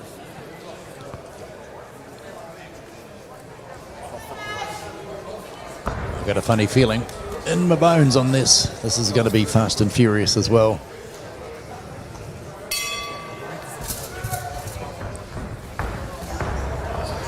Straight into it, these guys. We're 81 kg, ooh, light heavyweight.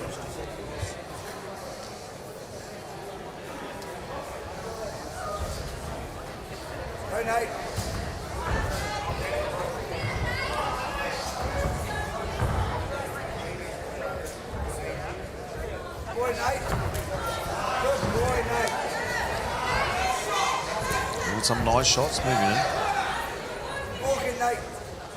As I say, we're really fortunate we've been getting some great camera angles for you guys at home. That's fantastic.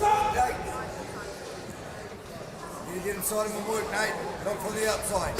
I used to like watching boxing live, but I think you got me sold. Go, go, go. More than one, Nate, more than one. Let's go. Good boy, again, again. So Nathan Birch out of Peach Boxing. Go, work, Nate. Go, let's go, let's go. Go again. Good boy, keep moving. Yes, again, Nate. Let's go. Work, Nate, work, Nate. Good boy. And again, straight on. Don't let him breathe, don't let him breathe. Keep going. Good, Nate, keep walking, keep walking. Make him work, Nate, make him work. Don't do that, that's playing on his game. Feel it's still a bit of a sizing up game. Yeah, a little bit. Used to. Yeah, a little bit in the first minute, I would have to say. I mean, they're both big boys. Good, Nate, again. No one really wants to take a chance or a risk at this stage. Just breathing hard already. Go, Nate. Well, I almost feel like they're heading for the big punch as opposed to getting that jab working and just getting things to sort of settle down a little bit and get a feeling for it. Pulled out, eh?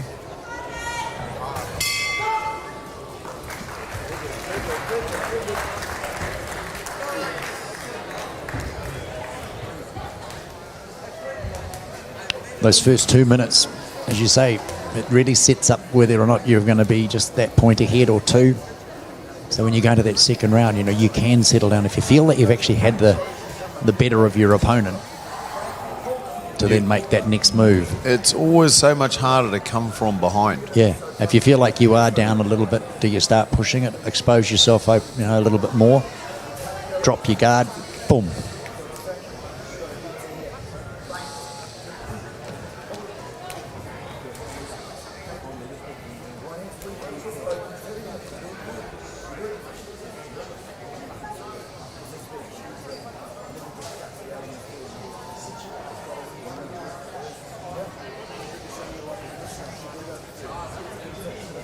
Good to see the crowd hanging around too, watching other bouts. Maybe, you know, their own young ones sort of finish theirs, but they're all hanging around to actually watch some really, really good amateur boxing. Good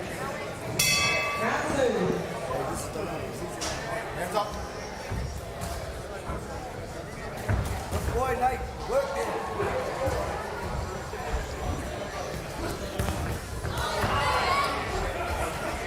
And again, Nate, let's go.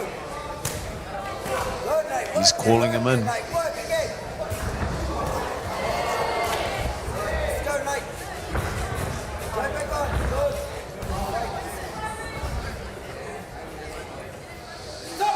Remember the fence, bro. He's a tough boy, this boy from Right Peaches. back on. Let's go. Let's go, let's go. Hands up. Work there, Nate. Come on. Got there, yeah. They've had a big contingent down here this year's Golden Gloves. haven't Yeah, they actually have. They've got a number of boxes. Let's go. There we go. Now we're working. Yes, Nate. You know, no mean task, as we heard you talking earlier, you know, with the COVID-19 and how a lot of the gyms sort of had to slow down. A lot of these guys would have probably set something up in their own garages so they could sort of keep their fitness levels going. Nate. But of course, it doesn't help with the conditioning. They might stay fit-ish, but they don't have that the physicality of getting in a ring and sparring with somebody else. You know, But you got some boxers might box 8 times a year to 15 times a year, especially the little ones. we've got a bit Now, of a, these guys were lucky to get 5 in them at the moment. yeah, we've got a bit of a surprise coming up for one of our boxers shortly. Bit of a milestone, which we'll keep under our wraps for a few more minutes. Straight away. Let's go. Hands up. Good boy, work there. Yeah, let's go. And again, straight away. Go, mate, go around. Let the hands go. Let's go. Straight away, finish it strong.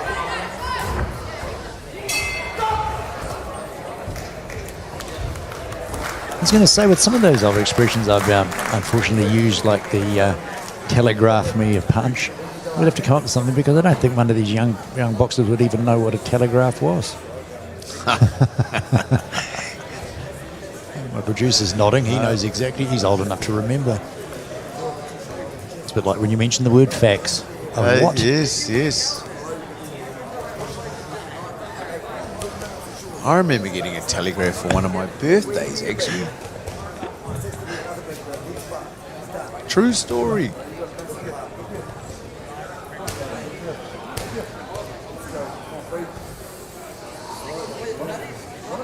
And they used to get read out at weddings and stuff. Oh, yeah. Oh. Yeah, right.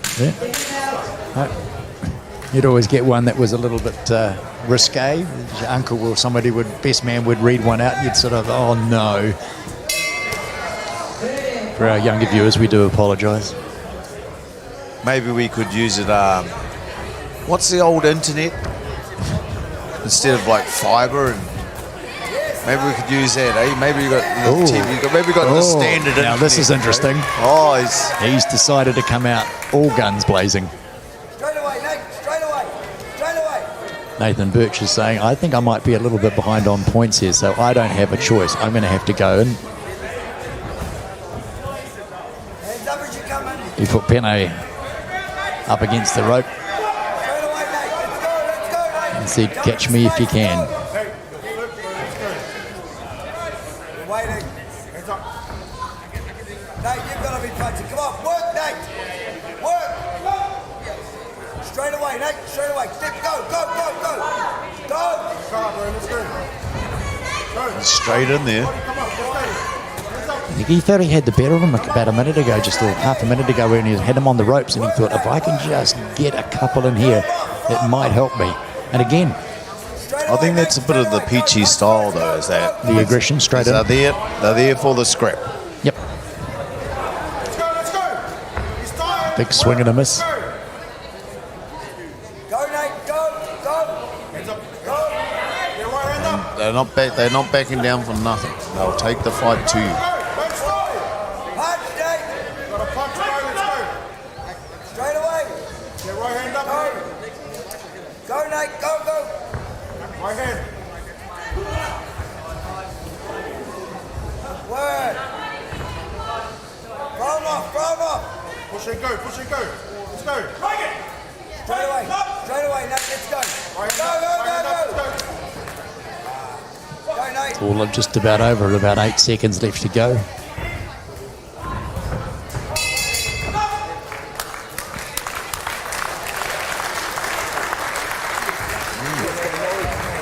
How does that go?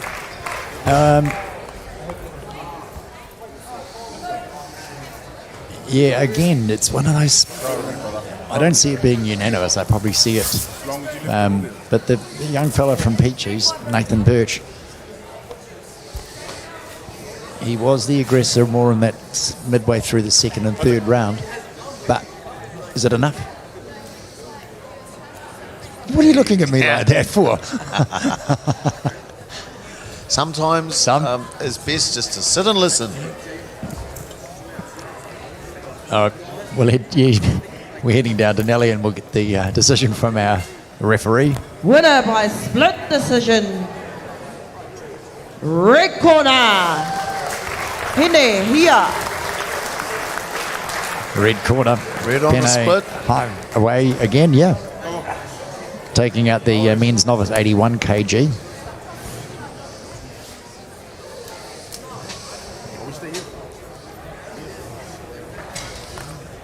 Bout 48. So we're Men novice, men's 91 kilogram. 91 kilo.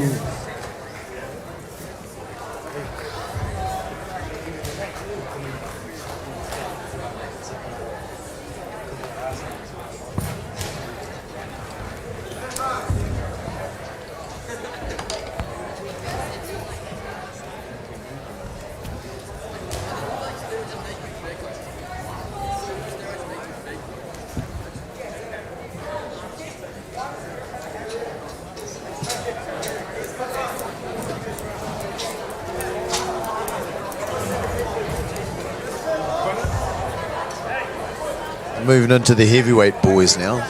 This is the last of our novice males. Oh no, sorry. No. We've No. got a super heavyweight after this Yeah, one. we've got a super heavyweight after this. How big can these super heavyweights Fighting out of the go? red corner, Sipo Bali. In the red corner is Sefo Apoli. Tamali Tafua. Fighting out of the blue corner, Taimale Tafufu. He's a big unit. Well, they both are.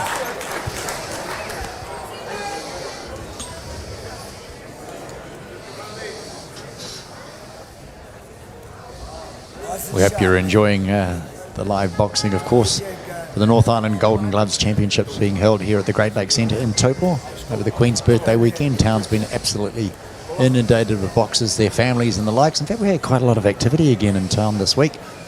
Had the annual graffiti festival on, which is absolutely brilliant. Oh, there's a big tent expo going on as well. Yep, there's a big tent expo. So we hope you've been enjoying all the boxing on Sky Sports Next on the YouTube channel. Love you to subscribe.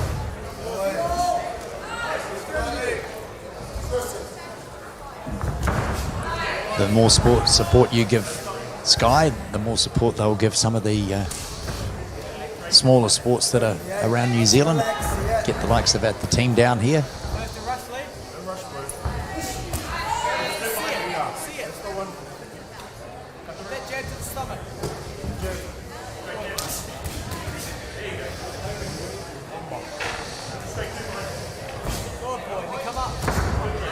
Tamali, the young man in the blue, is the boy that eliminated my heavyweight Again, in the preliminaries. another one out of the Peach Academy.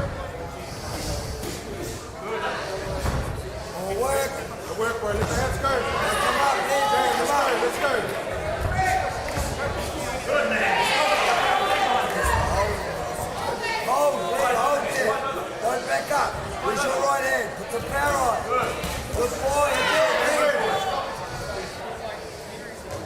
Lee. Let's go, Lee. Hold there. Very polite. Where's your two? Let's go. Yeah, and it's been seen right the way, right from the first bout yesterday at 11 o'clock. Go, let it go, Lee. Great amount of effort from you guys, who are training and teaching these young boxers as they come through. They learn it from day one, and it comes through as these boys, men now, get older.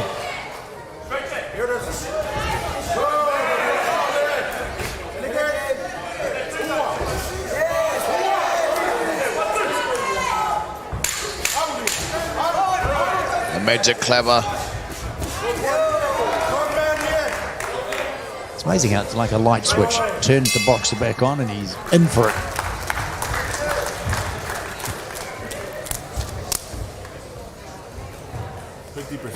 Well, sometimes we have said as coaches that the referees and judges, they only see the last 10 seconds.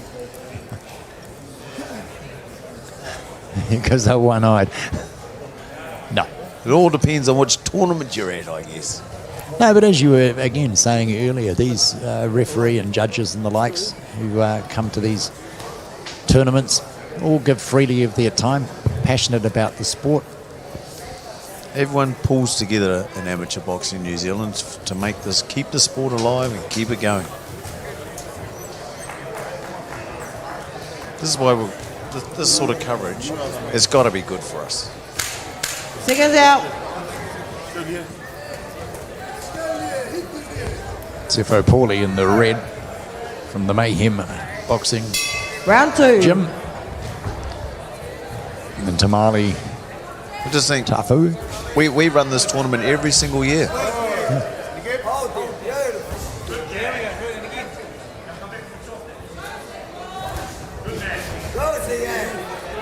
You're most welcome back. We always like to improve everything, so we can try and improve your guys' scenario here as well. I need all the help I can get.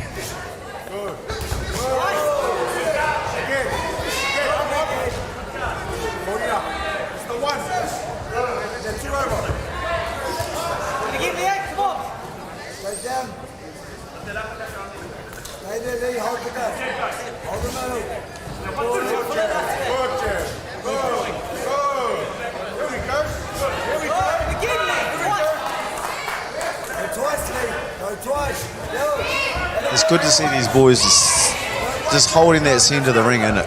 Yeah. You know? And of course, you got to remember these boys are over 91 kg. It's the only 91. 81 to 91 is their weight division. It looks like our red man in the red, Sefo, he could be in the mid 80s, 87, 88. TV actually makes him look a little bit bigger.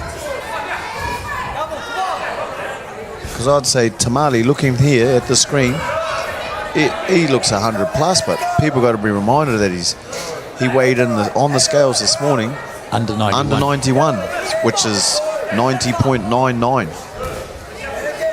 But you're not allowed to be 91 flat. It had to be under 91. If he weighed in this morning at 91.1 or 91 flat, he wouldn't have been allowed to compete. Yeah, good second round. I'd say that was pretty much even. He would have lost his Golden Gloves by walkover.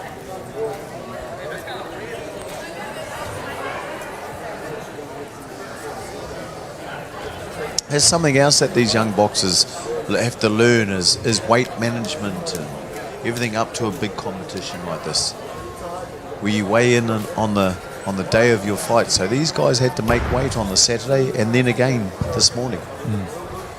And as you can see, the different physiques on both of these boxers, completely different. But of course, it's anaerobic as much as anything to be able to sort of stand there for the 3 minutes or the 2 minutes in each one of those rounds and be able to survive it through. Seconds out. So you might be a big lad, but you've still got to be able to have the lung capacity to be able to get yourself through the 3 rounds. Third and final round. So the third and final round.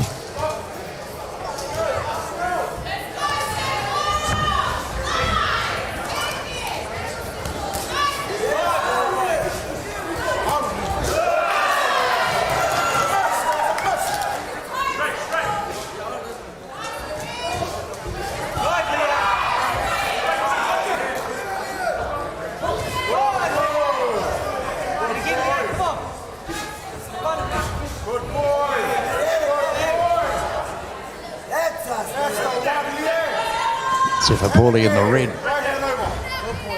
seems to have some good support in the crowd. Seems like his work pace has dropped off slightly though.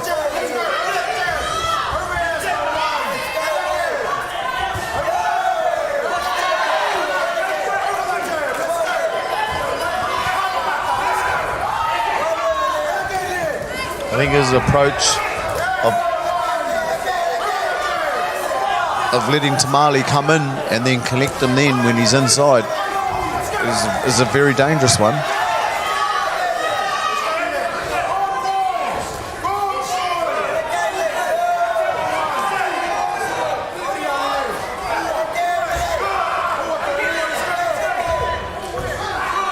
We've said it all weekend, it's just that experience. You can actually see it that, that the boxers that have had, again, more bouts, of course, they've got the background, but a lot of these punches are just missing or skimming and not getting the full impact to do the real damage. To do the real damage that these guys, with the power that they've got, to actually make the big difference. Just that slight movement of the head or the flick of the hand. And into our final 10 seconds. The magic clacker.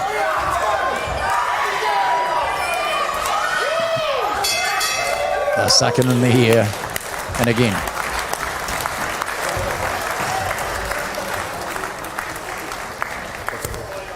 Great camaraderie between all the boxers.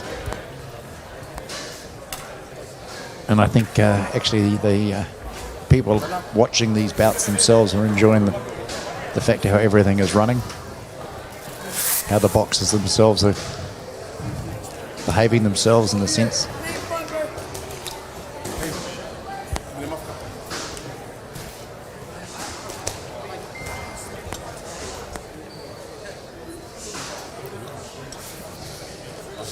Head down to Nelly and get the judges' result. Decision. Red corner. So Sepho Pauly in the red corner takes that away.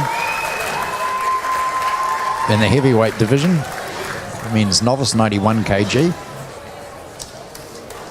And we've got the super heavyweights coming up next. That's 91 plus kg.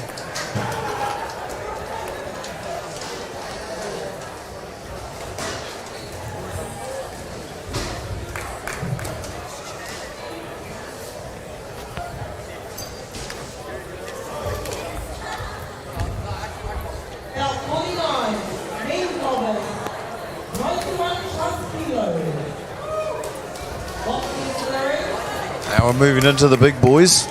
Yeah, we've got Nathan Scallion from Poriroa. And he's taking on Miracle Kai from Pacific Boxing.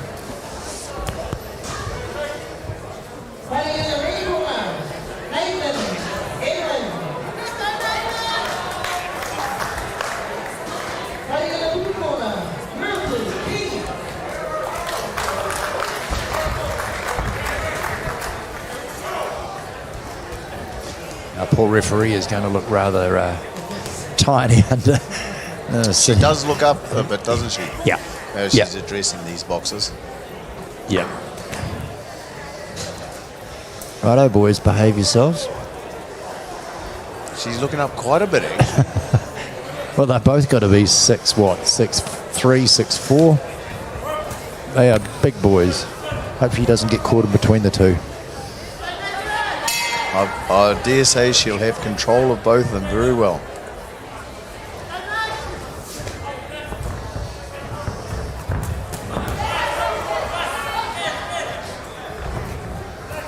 Yeah, I don't see these boys hanging around waiting for it to happen. They're going to start to create it. As I say, being that weight, stamina is going to be really important.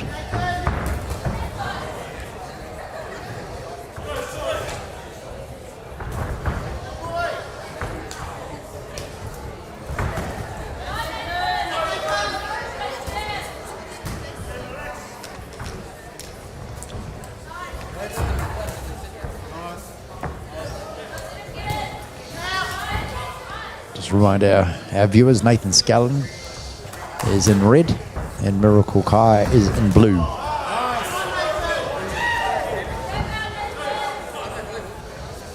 Jab and hook. Jab, hook. Same hand. Touch and hook.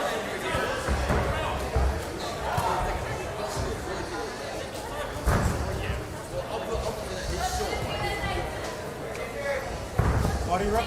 Body rip. Body rip. I know they're big boys and they throw big, heavy shots. But I'm sorry, I really enjoy the 75 kg, 69 kg weight class.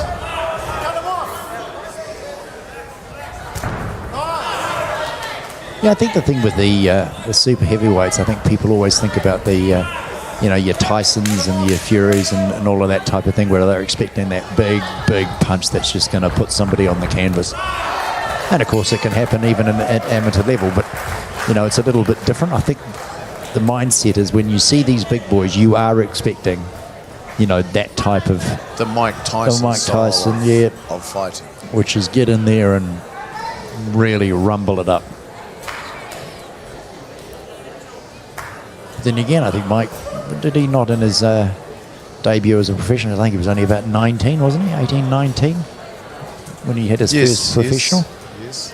And he made a name for himself reasonably quickly. I still must have, when you flick on your YouTube channel and you see a Tyson bout history, yeah, it's even though you might have watched it 3 or 4 times, it's still impressive to see the power that he would generate from those thighs of his when he would just, and the head movement and the bobbing and the darting around. I'm actually guilty of watching his videos this year, stopping them, rewinding, watching them, stopping them, rewinding, watching them, looking at his footwork, practicing his footwork, and then passing it on to my young boxers. Yeah.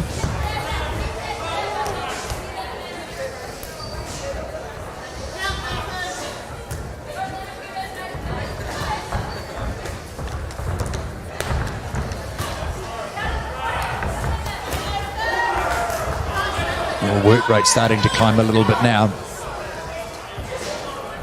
Keep pushing on them. Keep coming forward. Keep coming forward. Keep coming at them. Now listeners or viewers may be able to hear there's a bit of training on just below us, where these boxers are starting to warm up. Keep coming. So many boxers trying to get ready for the ring. As I say, the organisers have done a wonderful job. We've had very little delay over the whole weekend as far as getting these bouts underway. Probably averaging about a minute from one bout finishing and the next one starting. So very, very impressive to get through the volume. As I say, we've done 57, well, by the end of tonight, 57 bouts have been performed.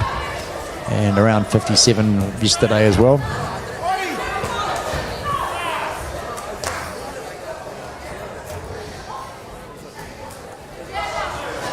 So what, about 114, 115 bouts over a 2-day period? Well, 57 and 57 would be 114. Right? Yeah, I'm pretty good at math, We might have dropped one off, but... I think we had 59 last night. Yeah. 4 punches, Miracle. Take some power off. Up. 4 punches. 4 punches.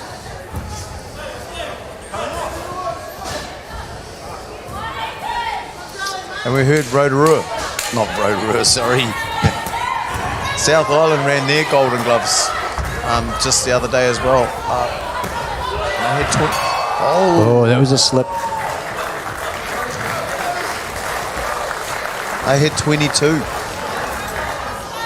in their whole Golden Gloves. There you go. So if you're watching this in the South Island, get down to your local boxing gym because they need help. This could be you in a couple of years' time.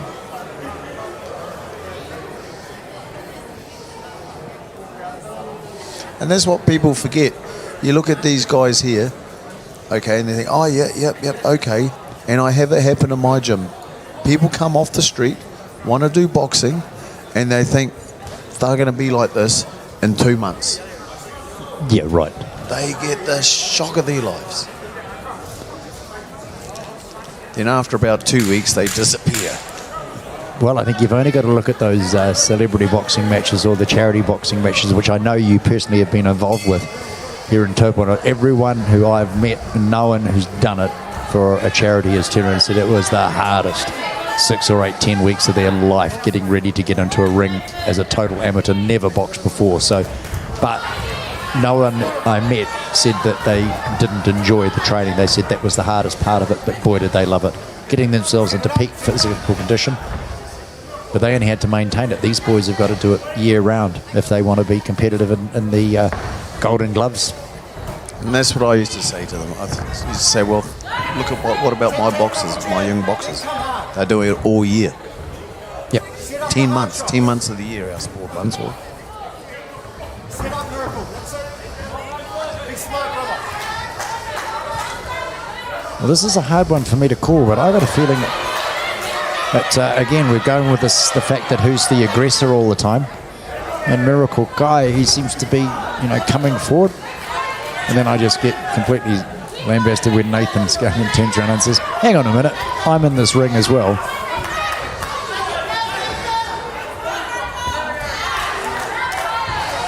Stay on your chair, Miracle. Stay on your chair.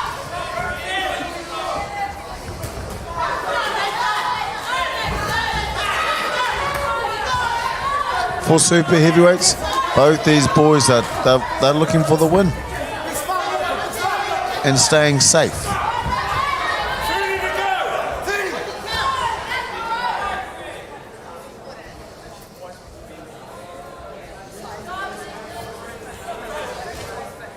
I think she's going to have trouble What's that? Trying to clean to clean his nose. Yeah. She'll need She a might step. have to stand I up was on gonna the say bottom a rope. step ladder. We still need our jab, Miracle. We still need our Oh, jab. she's got it. She's got it. Come on, mate.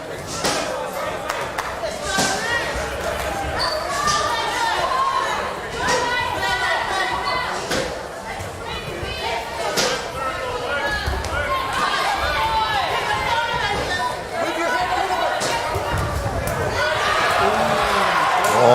Oh, she.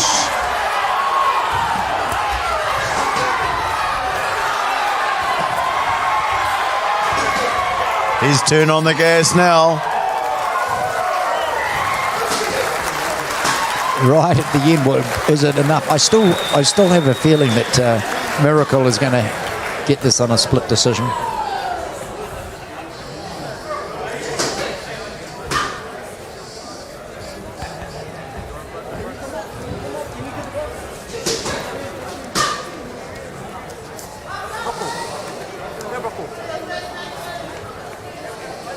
Should see this one where it comes in.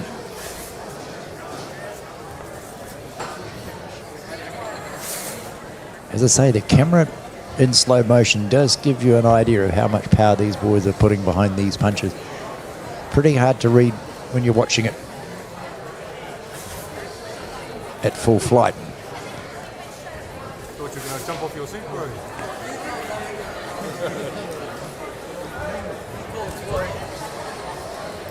That could have been his opportunity to put him down, but just glanced the side of his right ear. He did a good job. Yep. So we'll head To down pull him out to of that judges one. and see what they said. And as I said, the boys, Nathan great managed respect to each survive. other. How's she going to lift their hands up? Winner by split decision. Blue corner, Miracle Key. Well, we got it. I felt that Miracle did enough. He just kept coming forward. And we've said that a lot through the whole weekend. The judges seem to be looking at them and saying, okay, if they're coming forward, it's got to be worth a point. It's got to be maybe an extra point, maybe an extra point.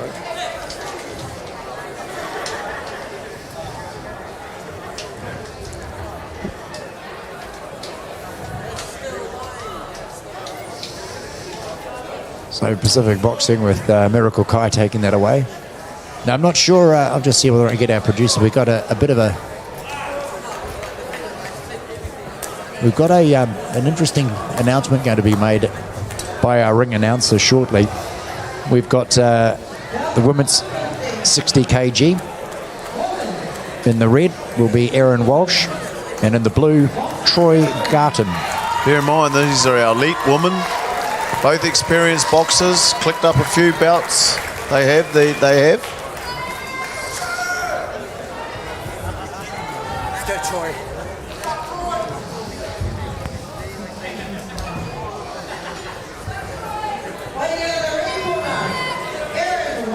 So Erin Walsh coming out of the red corner. In the blue corner, it's a big fight for her. She has got the people of her, lost in Korea. She's a beautiful one there. She is an idol. She is about to take on her 50th bout tonight. Right, Johnson! That's the biggest accomplishment for women Troy boxing. Garton for a woman. This is her 50th bout. That is a big accomplishment for women boxing, especially. Wow, there's not that many women boxers around. No. She's been in the game. She's travelled overseas. She's got the belts, and to reach her milestone of her 50th bout tonight.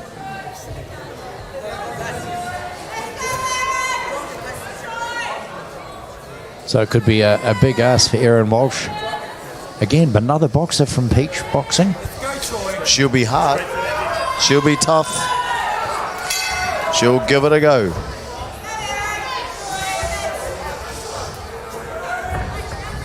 Straight shots. Yeah. Good, better. Good, better. In and out. Erin Walsh in the red again. Not taking a backward step. She's coming forward.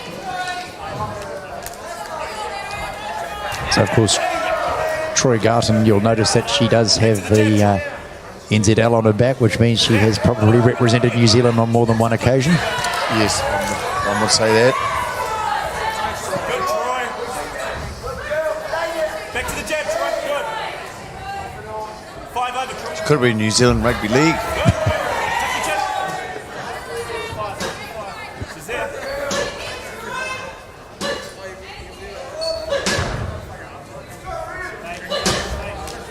Now.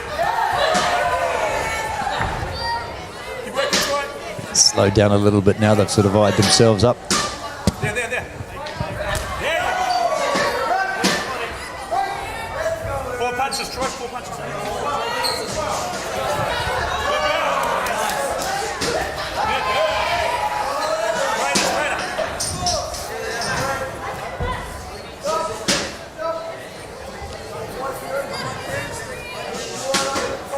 Right down the middle, Troy. 5 over. There are these ladies under the 60 kilogram mark. All day, Troy. There. Doesn't mean much when you talk power to weight. And again, Troy. Tuck your chin, Troy. Back to the jab. Come on, get busy on the jab now. Do you know what, Erin Walsh, she doesn't seem to be intimidated whatsoever, does she? She's coming forward. No. She is from Peachy's gym. Right hand up, chin down. They don't make them soft out there.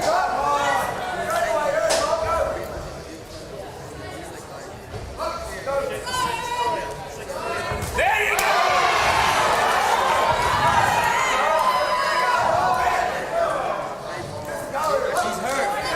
I'd say Erin, she'll be sparring with all the boys at Peachy's gym, so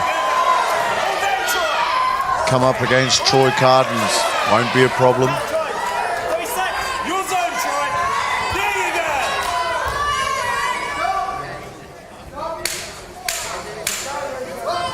Straight down, Troy. She walks up there. There. Turn.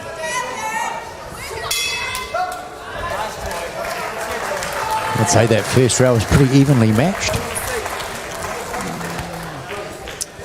No. No? No. Wrong again. Only in my point of view, I've been opposite to you quite often and lost. Tell you what, we're only 1, 2, 3, 4, 5 bouts away from what you have been looking, and I have been looking forward to for the whole day.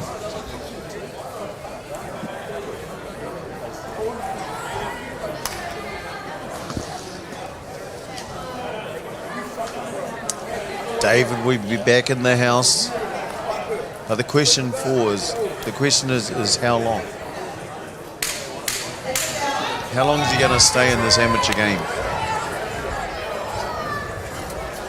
Well, do you think with this COVID thing that he probably would turn around and say, I'll wait until after the Commonwealth Games? I mean, yeah, granted the Olympics in Japan next year, possibly. But I don't think anyone can really tell what what this virus is actually going to... What about the allure of the dollar? Well, that's true, but...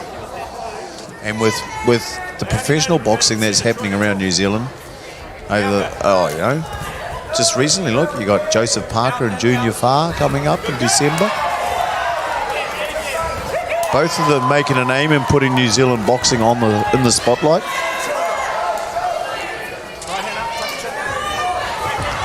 Troy Gardner's starting to show her class now. She's got a bit of a ring in a step. She's going in. But again, Erin Walsh, not intimidated, but she's just getting that guard, just dropping down a fraction. She's sitting in the middle.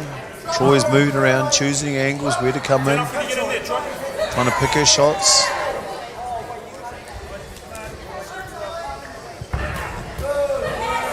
And again, Troy. Body.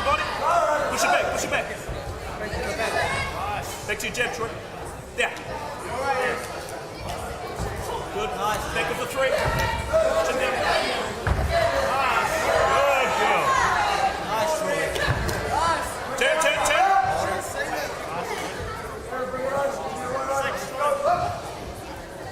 Good jab. The back of the 3. All day, Troy. Jillian trying to get that jab moving from the corner. Whack the body. She's walking into it. Straight down that middle, Troy.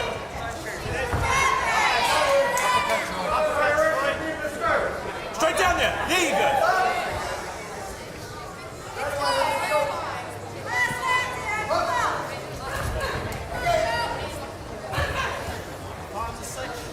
Okay, straight at Troy, let's go. Girls are getting themselves tangled up a little bit. Paul McSherry will be saying, come on, girls. Good girl. Box yourself out of it. Stop the clinching. Box yourself out. Straight down that middle, Troy. Good, Troy. Good jab. And again.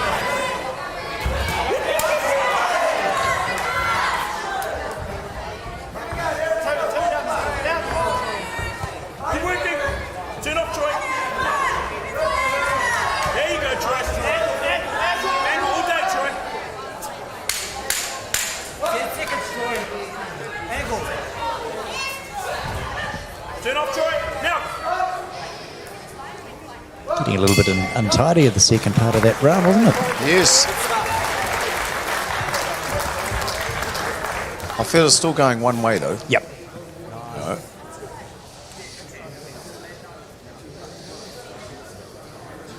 But she doesn't have the strength to finish this fight early, or... No, as I say, you were making a comment earlier about Erin Walsh coming out of the Peachy Club, and as you say, they've had a great representation of boxers in this evening's program, in fact, right through the day. They don't fly the surrender flag. No. Do they? Nope. No. And it shows in pretty much every one of their boxes. It comes through in their gym.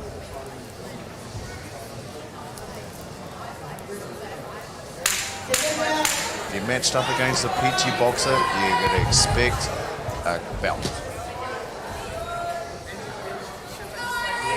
Now there to win, there to compete. So the final of the 3 rounds.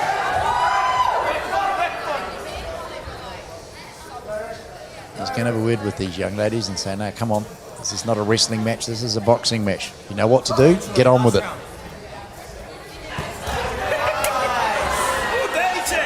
Here and more that one flush.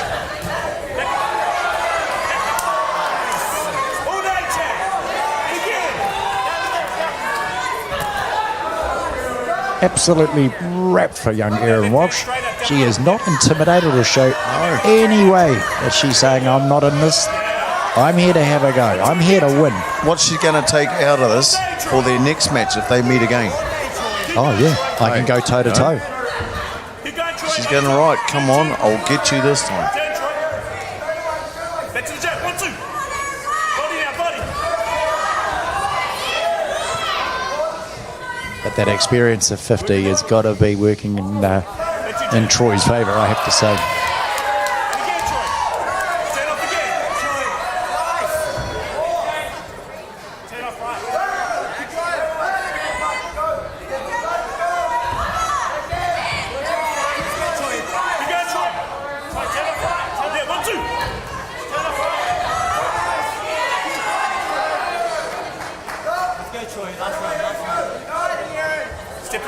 to the right, I'm going to attack. Step around, quick. There. Yes.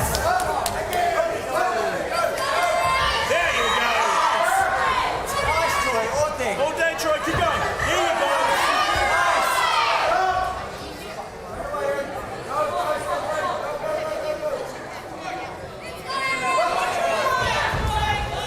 Turn, Troy. Both boxers are looking a little tired now. Get the shot straight at Troy.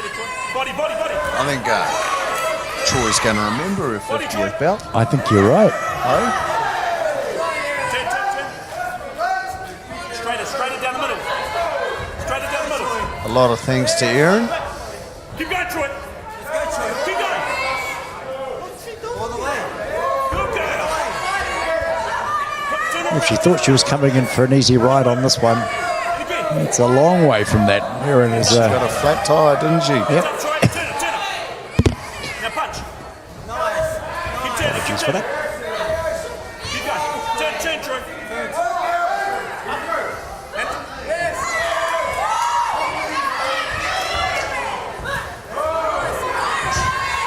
Keep going, Troy. And I've been listening for that. Let's see what it. Clacker. Swing and a miss.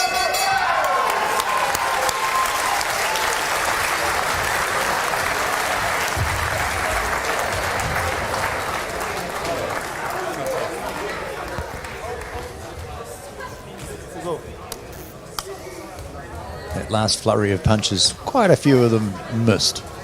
But the intent was there. They went right through to the end, and I think they're both pleased to hear that bell go. Bop.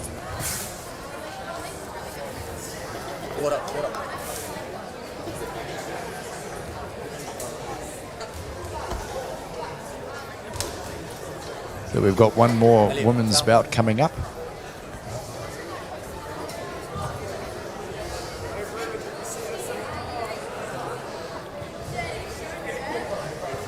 Winner by unanimous decision. Blue corner, Troy Garton.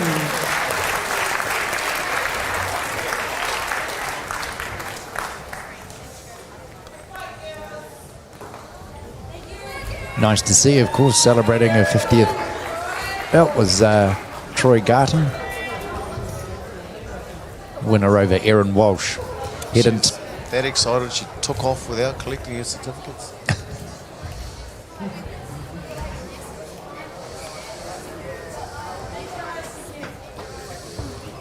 So we head to the final of the women's 64 kg.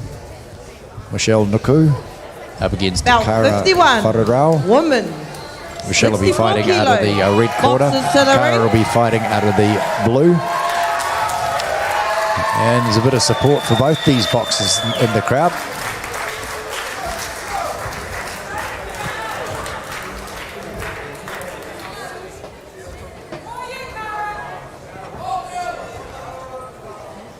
Fighting out of the red corner, Michelle Nuku.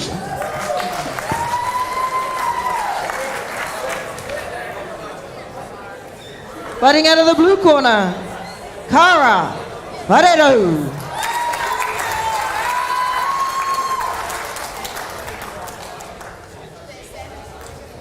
Michelle out of Tauranga, and Kara will be fighting under the Nabi camp.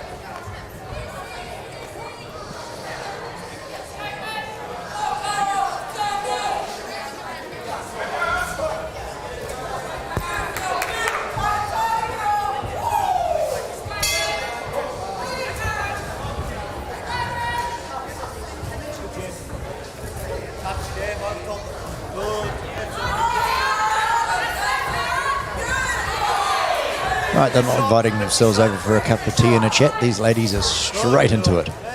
These ladies have met each other numerous times before.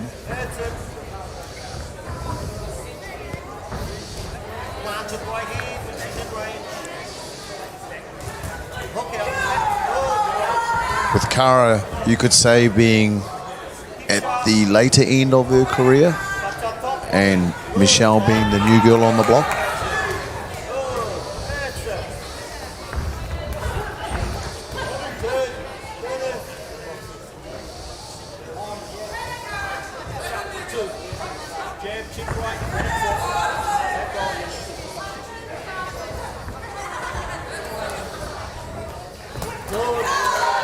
Just to remind our viewers with Sky Sport Next, of course, with the YouTube channel. Cara in blue, Michelle in red.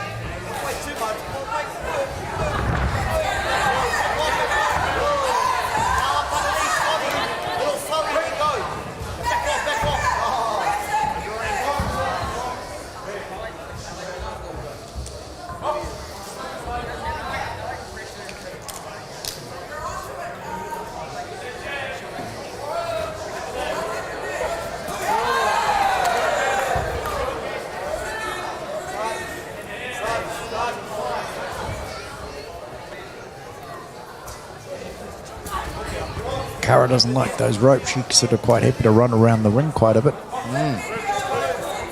She's playing quite a good game, though. Choosing when to stand in front and wait. Looking for those counter shots to collect as she comes in. And then as she goes on the attack, just hightailing Ellie around that ring. Very unorthodox movements.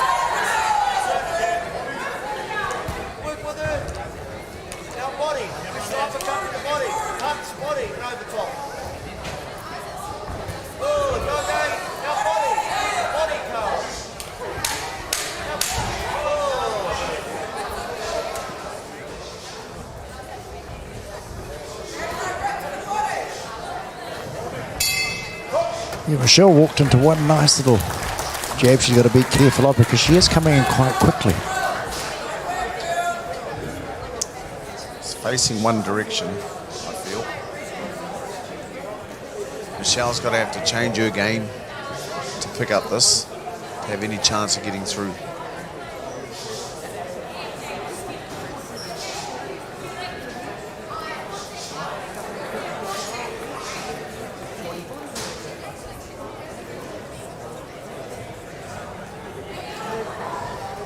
See what the coaches have to say to help her out.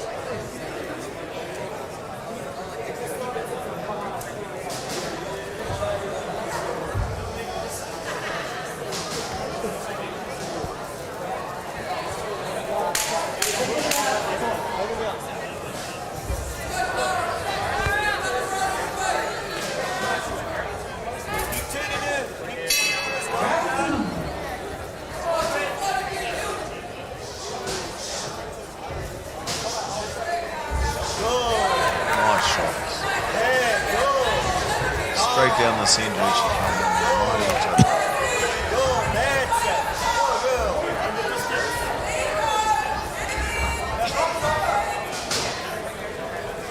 That's beautiful, Carl.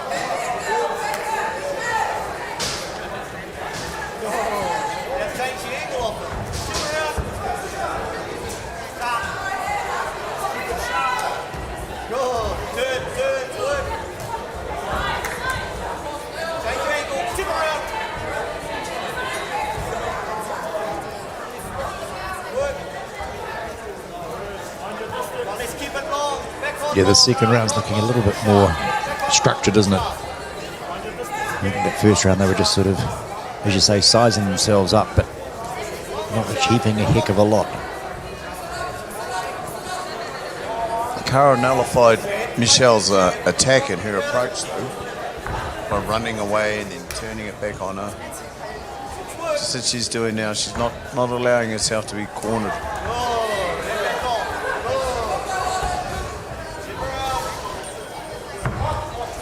Keeping the bulk of the ring behind her. She's got plenty of where to go.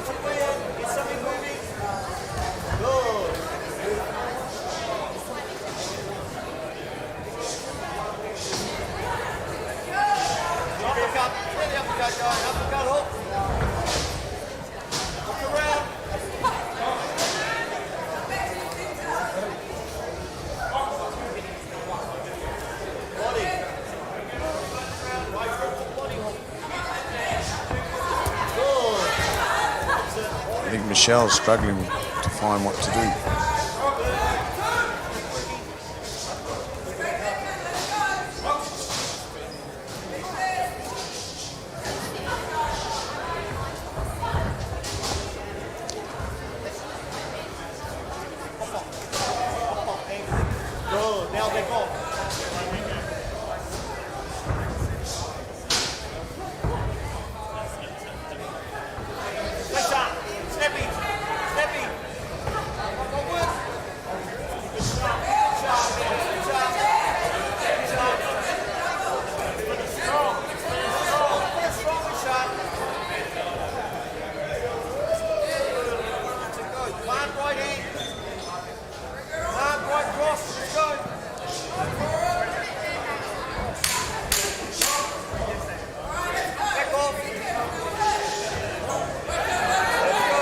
We've seen it in every other bout pretty much the whole weekend, that last 10 seconds.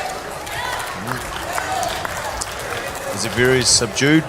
Magic clapper, that one? Yeah, and it was actually a subdued second round, I feel.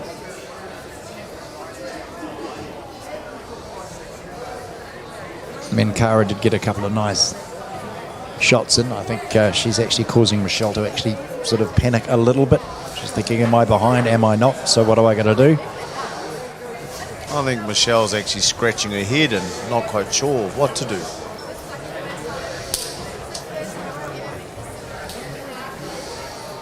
I hope that her corner can change her direction and give her some life.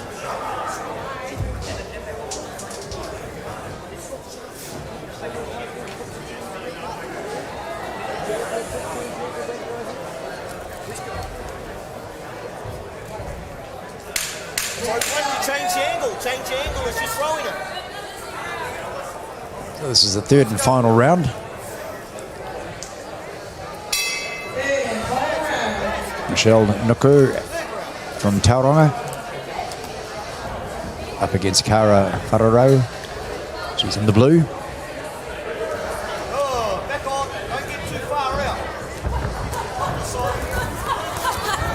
Both Powell and myself, we're not quite sure which way this one's going.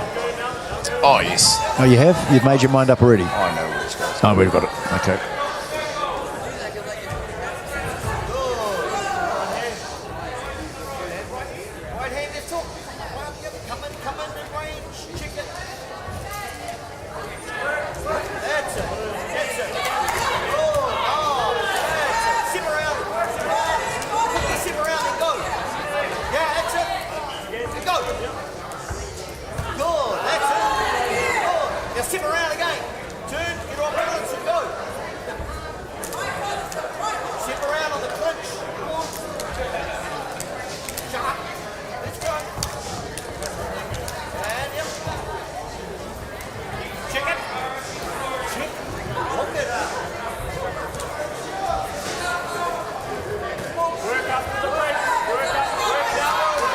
So she's adjusted slightly. She is sitting now. Michelle is sitting and it's not chasing anymore, trying to pick her while they're looking at each other. She wasn't having much success chasing Cara around the ring. No, she wasn't. And again, she sort of needed to pick up the pace. And now they've sort of into that final, minute maybe.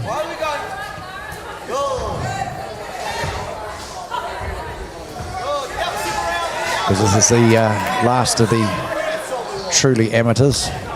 Maybe too late. Too late. Too late. Still going to throw your weight behind Cara, I would assume, in blue. Got that one right. At long last.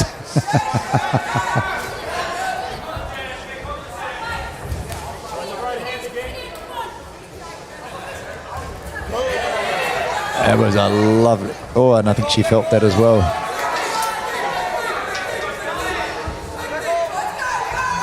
Hands are dropping. They are both tied.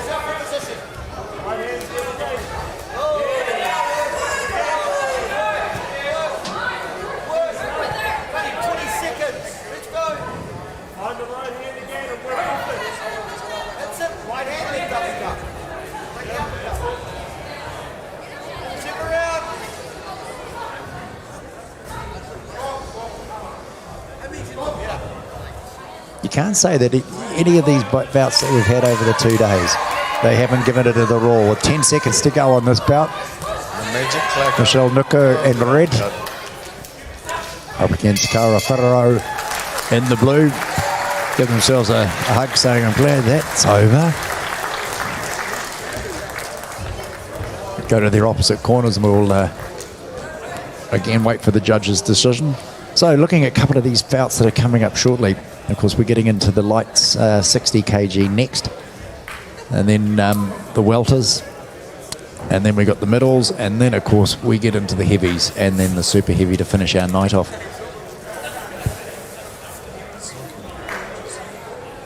Yeah. Ryan Skate was the first time we've seen him this weekend. It's a middleweight.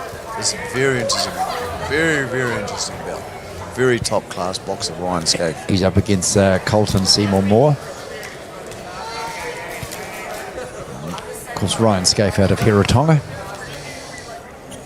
Been around for a few years, that boy.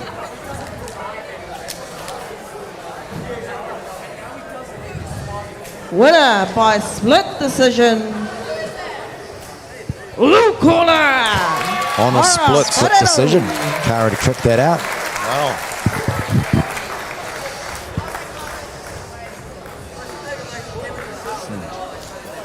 Yeah, I think that was fair actually. When you look at the bout, that second round was really quiet. Not a lot of action going on. I think the first Not round. too much to score on, No. really, is it? No. Apart from a bit of dancing around the ring.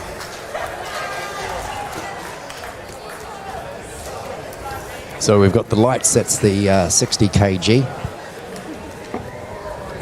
That's coming in next, followed of Bout course by the light 52, welters. light, We've got 2 of those. 60 kilo. Then we've got the middle weight, and then we Boxers get to the into, I think probably would have to be said, the fight that most people are really looking forward to. This evening, yes. The big fight was the David Naika Jerome Papelli. Yep. The one that David had to win to get to today. So stepping into the ring, of course, the light 60 kg. In the blue corner, Alex Makuka. Fighting out of the red corner, Jaden Makuka. And Jaden Machuka. Machuka in the red corner. Fighting out of the blue corner, Alex Makuka. I'd say these boxers are also going to be hand speed's going to be important. You'll see a different style of boxing this bout.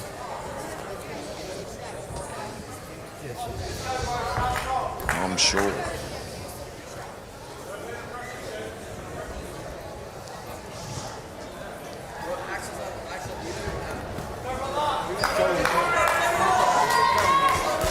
All the judges are ready. Referee says they're ringing the bell. Let's go.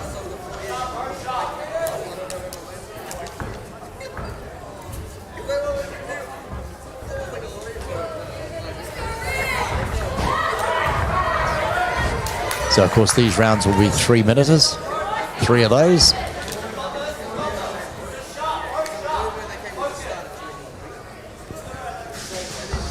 This is the top line here. The elite males. Now we work up through our weight divisions. So it looks like this year the lightest in elite males we got to was 60 kgs.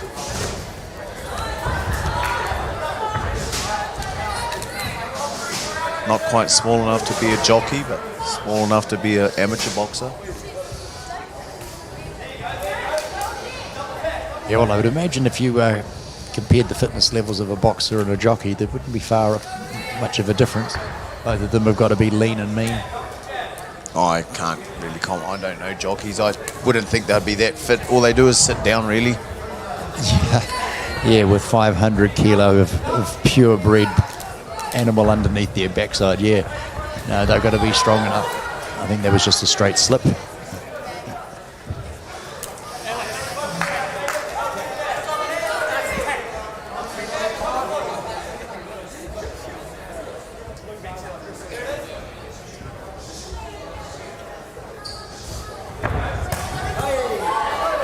stalking him. Nice switch of stance for a retreat. More and more boxers are pulling that off now. They've got to call it a slip. But still, that will be increasing the mental attitude of Blue. He'll be thinking, I got you. You see it in his eyes. He's absolutely laser focused, isn't he? Young Jaden sort of trying to keep that distance and sort of say, well, how close will I let this guy get into me before I sort of start firing on both cylinders? My turn.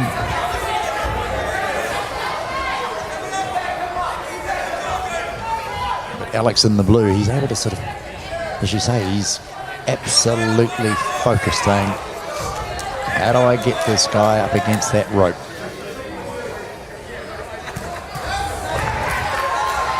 Like that. He moves quite fast around the ring too. Yeah.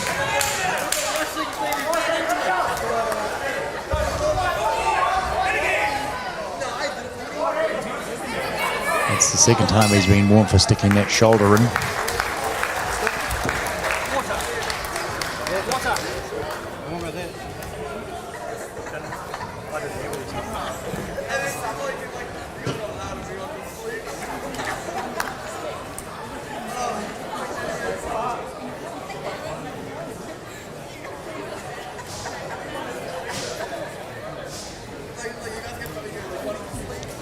Yeah, he was moving back a little quickly, and his feet just couldn't keep up with the momentum of his body going backwards.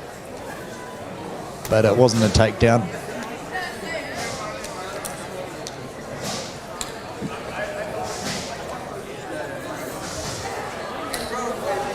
Let's see how Red comes out now, because I feel Blue was actually getting the better of him then. Seconds out. Yeah, this.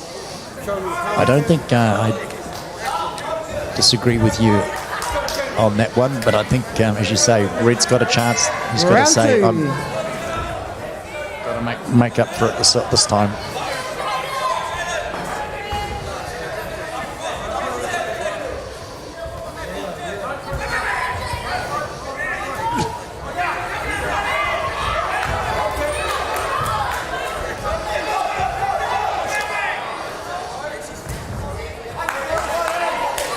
Tied himself up.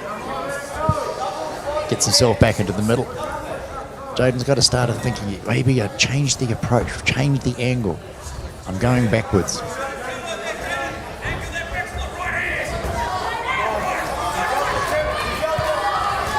Alex moves well though, so he needs to exchange with him here on the inside. Can't just cover up. Got to throw. Yep. Otherwise, the referee is going to step and say, you better start throwing something, young fella. Too much passive defense.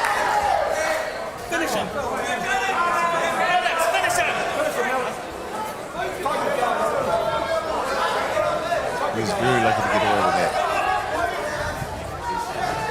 Remember, the referee can step in if he or she feels that any of the boxer is in a little bit of strife and give them a standing 8.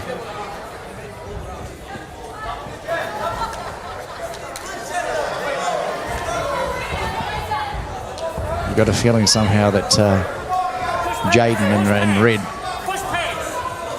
having to do a lot of walking backwards.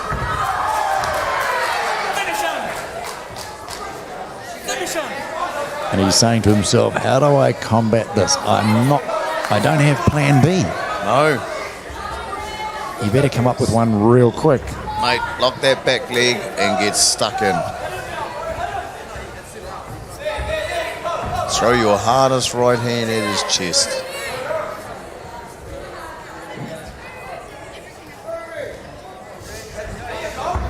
He hit him. He did. But he missed his chest. The chest doesn't move as far as the head.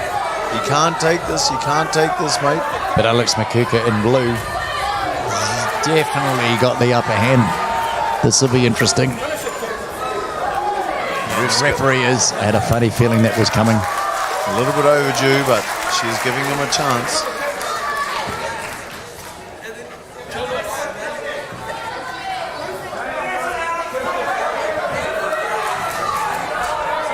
And he's not frightened to come forward. He's came at... No. That one collected him. I think Alex Makuka is feeling it now.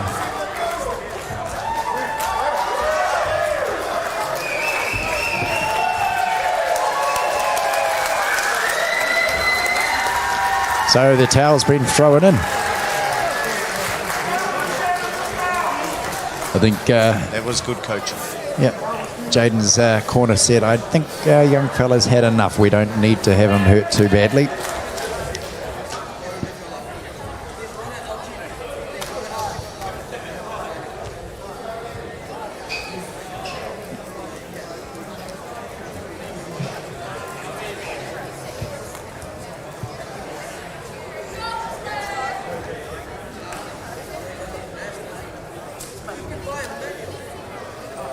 Yeah, he stalked him down. He stalked him down. He wasn't letting him get anywhere, was he? Nope. And then I think the corner just turned around and said, we've had enough. We don't want our boy hurt too badly. Are you sure you haven't done this before? Absolutely, absolutely positive. You've had close to 100 bouts experience now. Alex Makuka. Decision made.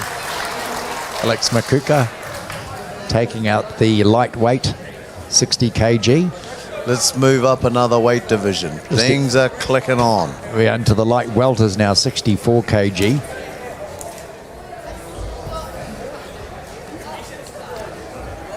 We've got... we're getting there. We're getting there. Yeah, we are. I'm getting excited. Michael Reynolds from Kapiti. It's going to be beer o'clock soon, mate. We'll pack up the ring, sweep the venue out. I'll go home and I'll open me one up for a good job. Well done. You mean you're going to pack this up tonight? Correct. Caden Hope in the red. What, do you think we just organise boxing and...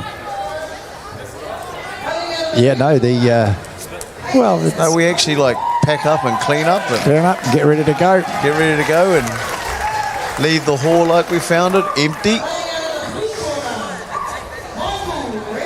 So Michael Reynolds in the blue corner up against Caden Hope in the red. This is a light welterweight belt.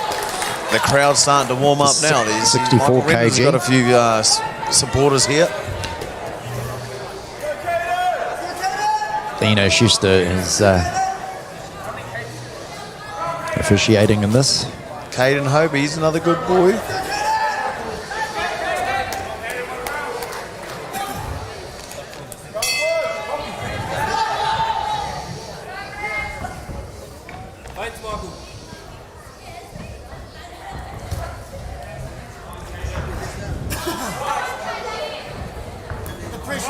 We haven't had many bouts over the whole weekend that have actually ended early. Most have gone the full distance. But these boys have been waiting around a long way today, you know, to get into the ring. See if they can stay nice and composed. Let's see what happens in our last 4 bouts. 5 bouts, including this one.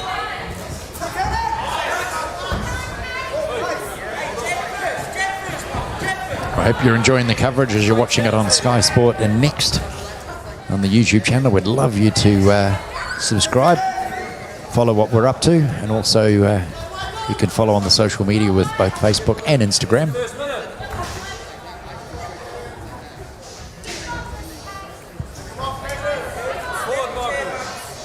Don't forget feedback. Feedback is great. It keeps the sport happening.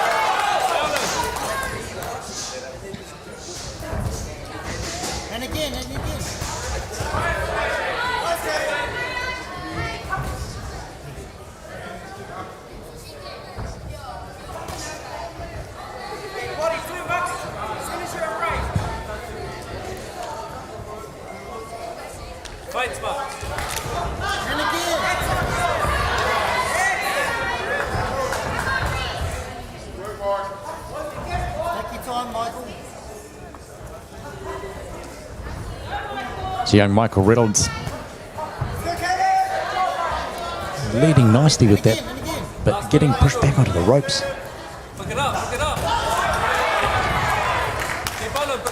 Getting chased down a little bit. Getting trapped.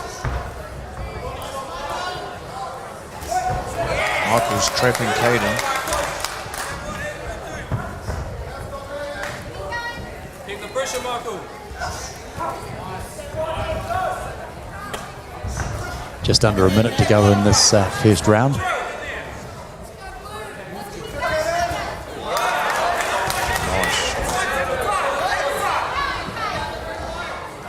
Caden just needs to circle out of there and turn that defence back into attack. Tighten up his retreat. Last 20, Michael.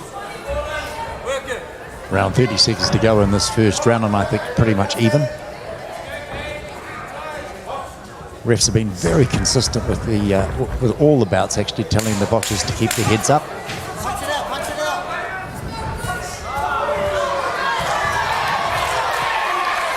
Few wild swings.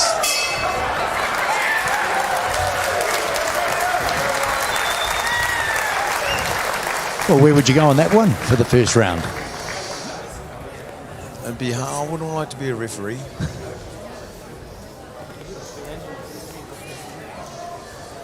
Cleaner blows, I'd have to go Michael Reynolds.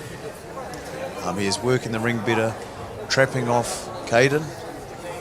Caden finished strongly, but the wild swings. Rabbit shots not on the clean part of the glove.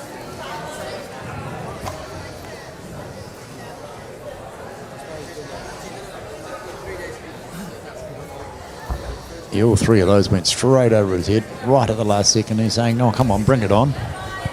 Let's try this again in round number 2." Remembering these are 3-minute rounds.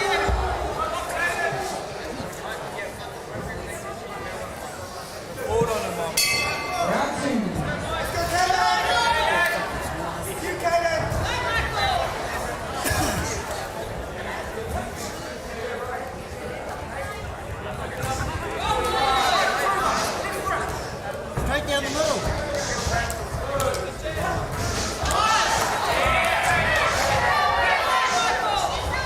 Maybe Caden's been given a bit of a hurry up by his corner because he's come out a little bit more aggressively again. He's collecting with some nice straights now after on the counter.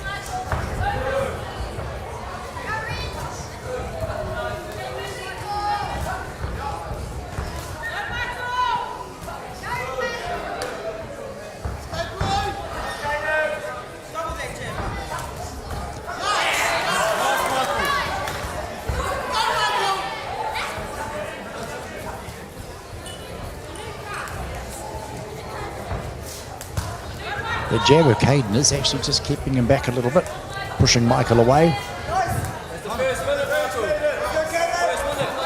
But when he does come back, Still like Michael, what he's doing. he's managed to sneak them through, hasn't he?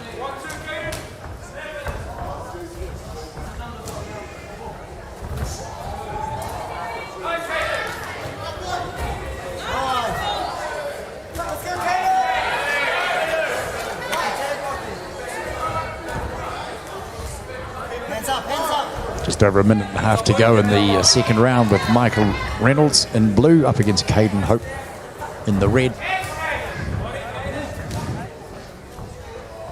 We're feeling that Michael just might have a little slight edge at the moment.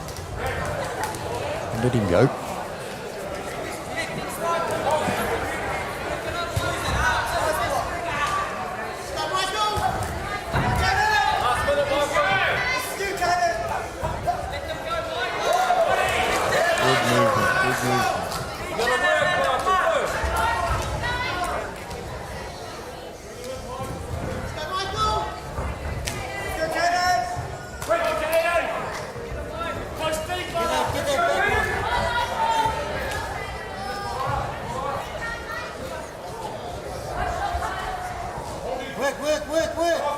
Just on 30 seconds to go in the second round. And then in towards Michael Reynolds, I have to say, from Kapiti. For clean shots. Yeah, for clean shots straight away. Clean shots. There's not many clean shots that have actually been landed on this round. Last 20, Michael. 20. Go hard, Michael. Work, work. Very good. Magic clacker. Bring out.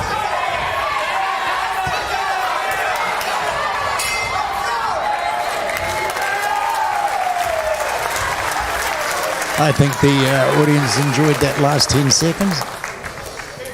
If the officials go for person trying to make the fight, you're going to give it to Caden, that one. But for clean shots, Michael's landed one or two more clean shots. Yeah, Michael's jab was working really well, but again, when it came to the where the money matters, a lot of those, both boxers themselves are sort of getting over the top. I believe it or not, I only saw 4 or 5 clean shots that whole round. Yeah, most of them were glanced.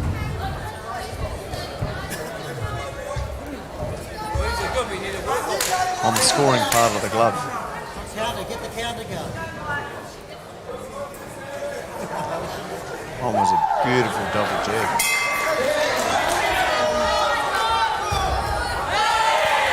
Now that was a lovely jab he connected with.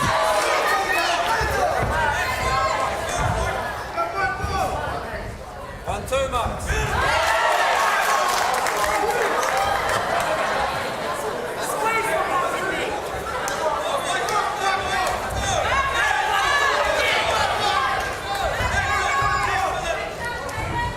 Pressure, Michael. Got a feeling that Caden Hope may feel he's a little bit behind, so he's going to throw caution to the wind. Although Michael Reynolds just got a nice glance and right.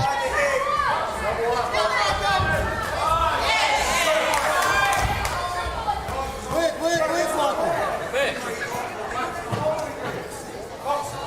Caden's starting to turn a little bit scrappy. Shots in the back of the head, shots in the back of the kidneys. Beautiful straight right hand. Oh my.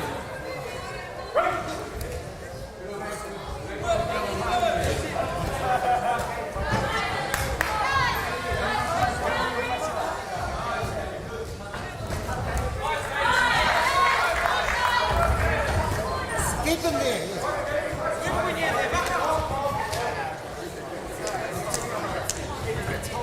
Actually, the Kapiti Club have had a couple of great fighters in this weekend.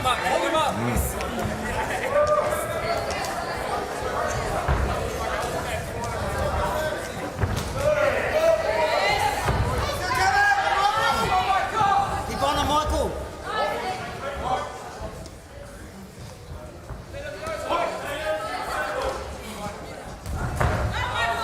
All right, yo, boys, both Michael and Caden, you got a minute to go to prove your worth and see whether or not you can give yourself a golden glove.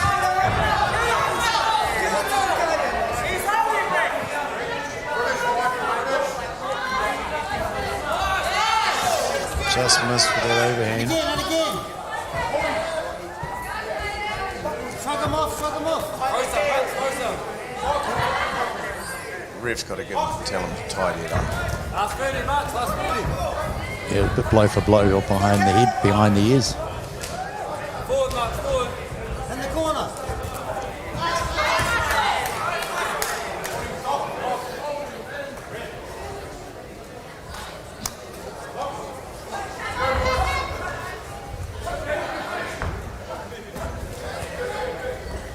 Clean, Michael, clean. Bring him up, Max, bring him up.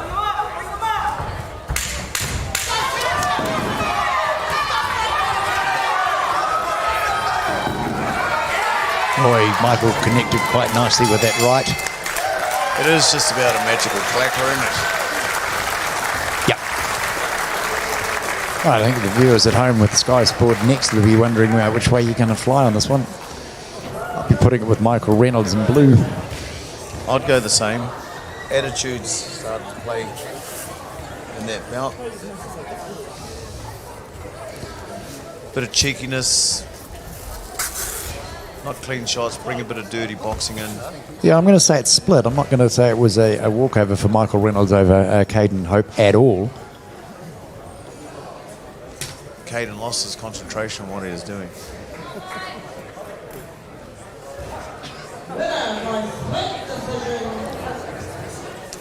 Blue corner, Michael Reynolds. Now, Michael Reynolds takes it out. Split decision in the welterweight, 64 kg, the light welter, I should say.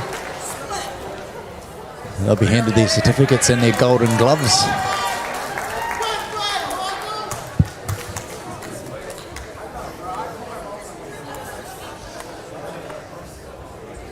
And next up we'll have our welterweights at 69 kg. Tristan Mondala. In the red corner will be taking on Wendell Stanley in the blue.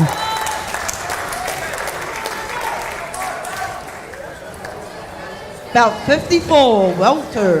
And as we say, with the organisation, it has been non-stop action since 11 o'clock this morning with just a half an hour break for everyone just to sort of try and catch their breath, including the commentary team. But some 114 bouts have taken place at the Great Lakes Centre here in Taupo since 11 o'clock yesterday. Fighting out of the red corner. So we've just got 4 more fights to go. Mondala.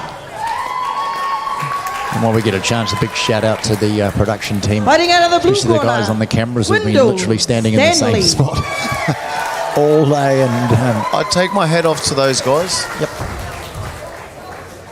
It's not too bad up here. We've been served and drinks and snacks.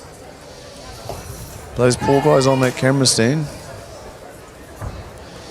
So the referee giving their final instructions. As I said, in the red corner is Tristan Mondala and Wendell Stanley in the blue. This is for the welterweight belt.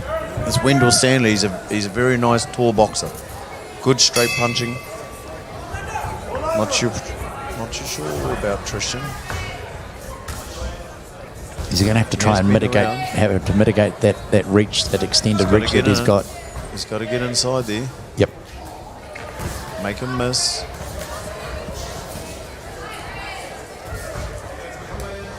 Work that inside. And then get out of there real quick. Or stay there.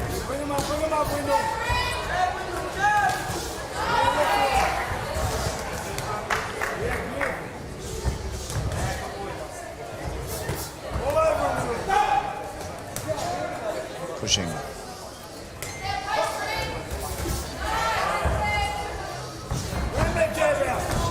Yeah, it's a huge height advantage. So the reach is going to be... Look a big, tall guy, doesn't he? Yeah, he does. He's holding right.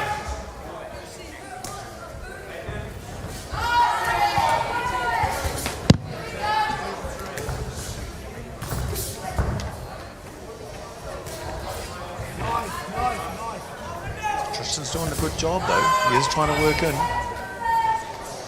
He's not getting hit too many times. Scoring shots. Nice. Oh, and I Nice think he shot. did a little bit of damage on that one.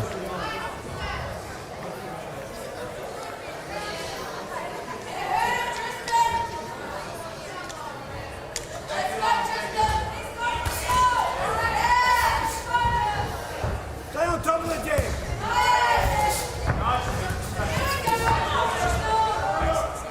Start to pick off that body a bit now. Giving him the shot up at the head. He's got your power. Pick up some on that stomach.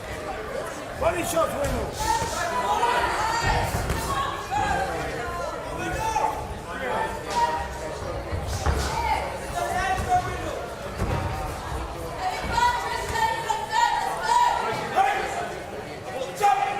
Wendell's got to get him with that right hand as he comes in. Put some doubt into his head.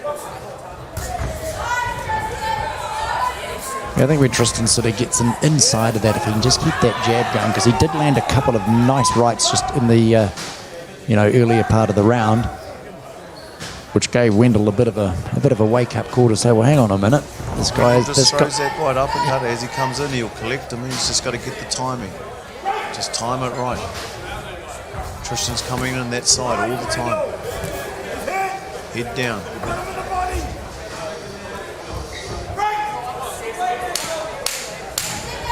fighting that taller man, you've got to make the decision of which way you want to go.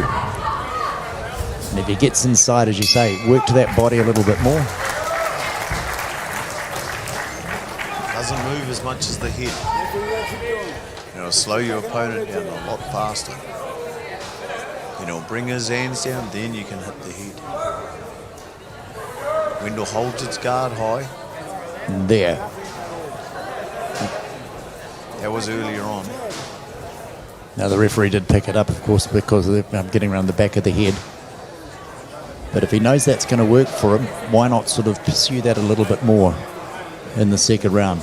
Get in low, the body, and then maybe work the uppercut. As I say, you're dealing with a guy that's probably got to go to 6-8 inches on top of you. Oh, for sure.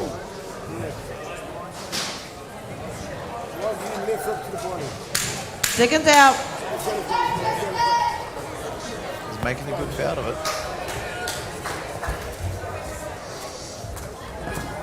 Round See how 2. Wendell approaches it now. Sitting out, cautious. Throwing the jab. You're going to look for this uppercut.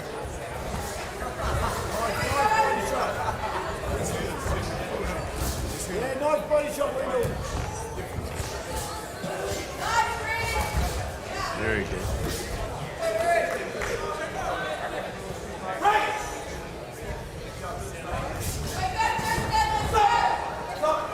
I really like the way the referees have been controlling all of the matches that the bouts that we've been having over the last 2 days. See if the boxers can get out of it. If they don't, boom, they call for a break, reset them and get them going again. It's good that they're allowing them some time to work. Yeah, the work rate of Tristan is definitely there. Don't pause. Work right.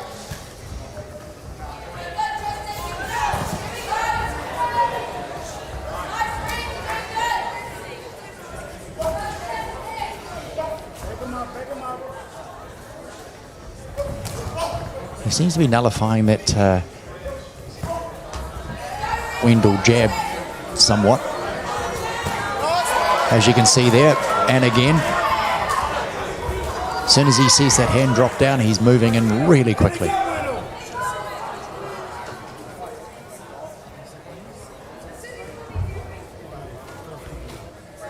We've got a bit of a glove problem. Take on the glove.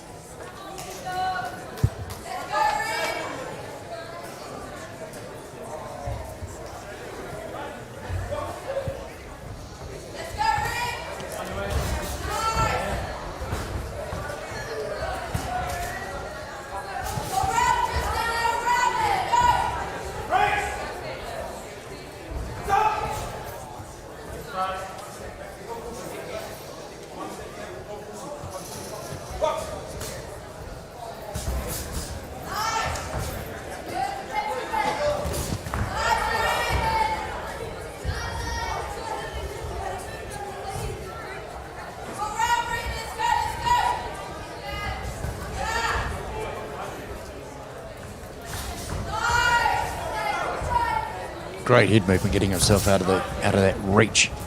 As I say, he's got to try and judge it. Christian's inside work. Wendell's on top of it now. He's stopped them coming in. He is getting his most success. Nice double left.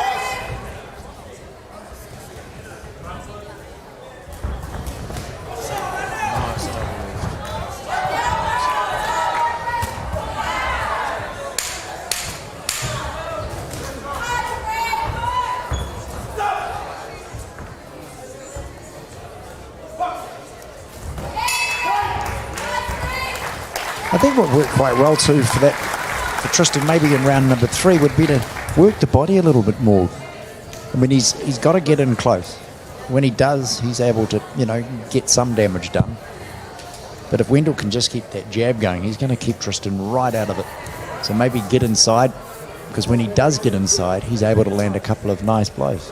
Yeah, but Wendell stopped them with that uppercut, caught him with the uppercut as he's coming in, put him with a couple of good straight rights, which put doubt in Tristan's mind as he came in. So he stopped and he started trying to box him out on the outside again. And just try and get him with overhands, single overhand attacks.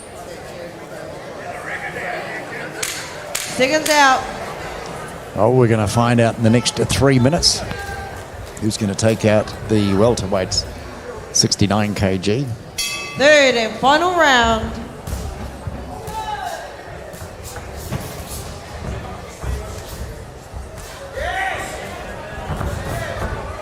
Wendell does have a nice long game.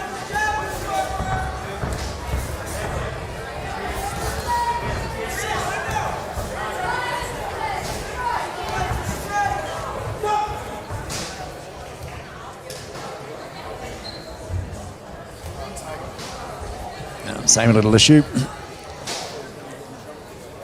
Some fresh tape on that left hand. Watch the lows, eh?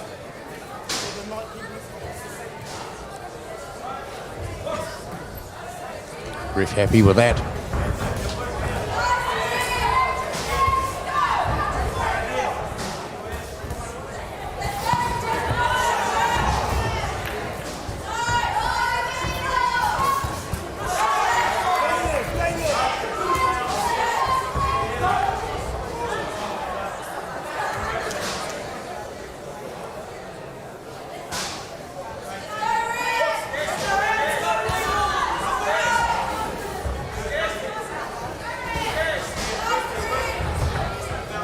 Hard to call this one, I have to say, but I'm very impressed with the heart of both Tristan and Wendell.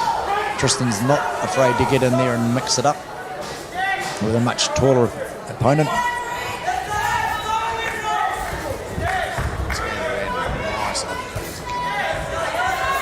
You see he has his elbows up high and he's swinging along. Pressure, Wendell! Pressure!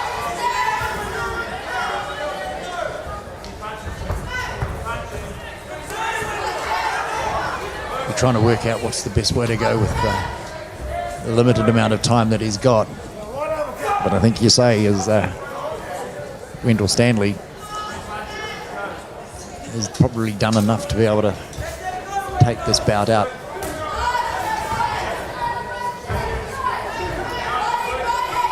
He's taking this bout hands down. Use your range, Wen. Good boy. Good boy.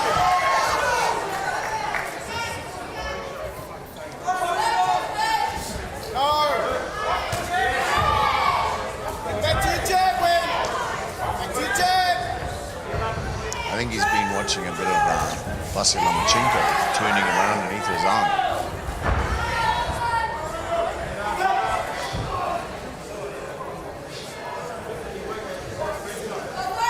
Just getting a little messy at the end, but again,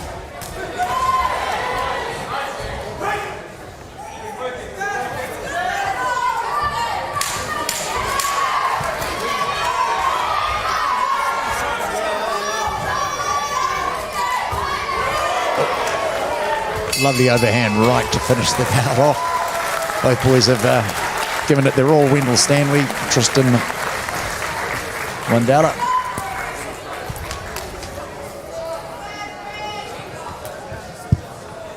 We've probably got about 50% of our calls right today, maybe a little bit more. But I think you get this one. Wendell. He's down. I feel. Had a little bit of difficulty adjusting in the first round. Once he sorted himself out. Nullified Christian as he came in, as always.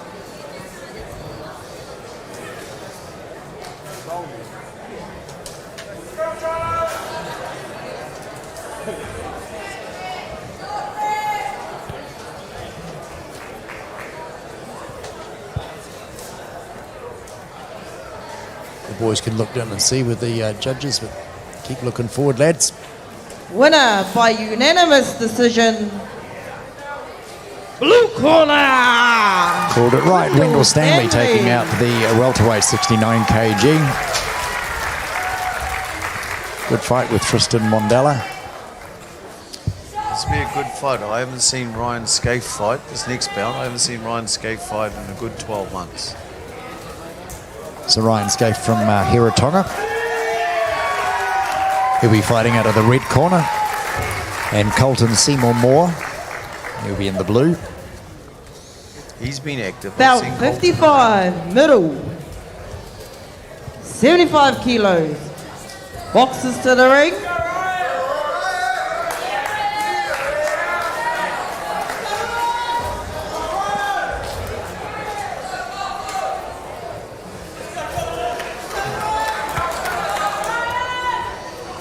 Crowd are definitely warming up and getting a little more vocal as we get into this. We've got this one and then the big one with Lawrence Tita and against David Nakia. Fighting out of the red corner, Ryan Scaife.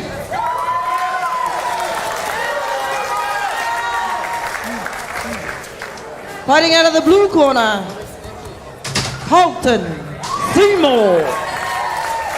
So Ryan Scaife in the red, Colton Seymour Moore in the right. This is to take out the middleweight division, 75 kg. Paul McSharry giving them the final instructions. Pull through and make 3 rounds in this bout.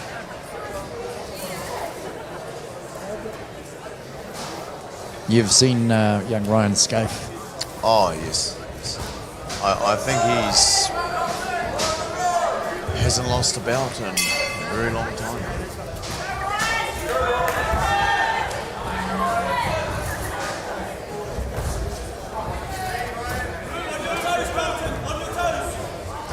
Not on the New Zealand circuit, that's for sure.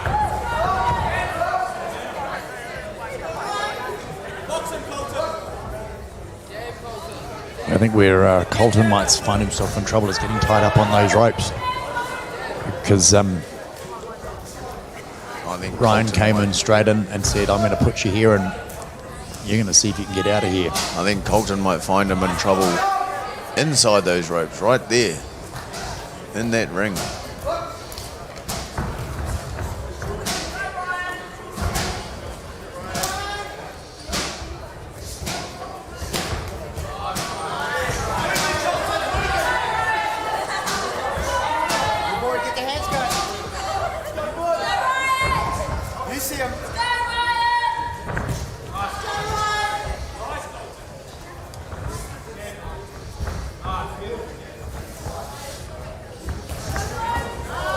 Yep, I can see trouble looming if Colton stays where he is. He needs to get back into the centre, get away from those ropes. Mate, it only gets worse. Ryan continuously picks his pace up and up and up. Once he starts to feel comfortable, he just opens up the throttles.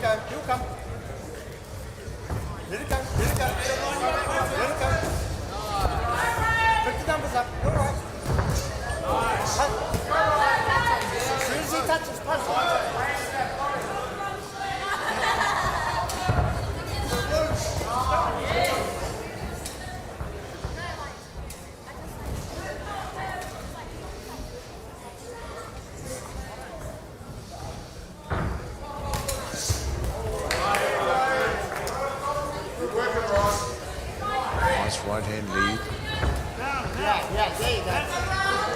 Left back over to the top. Push him back.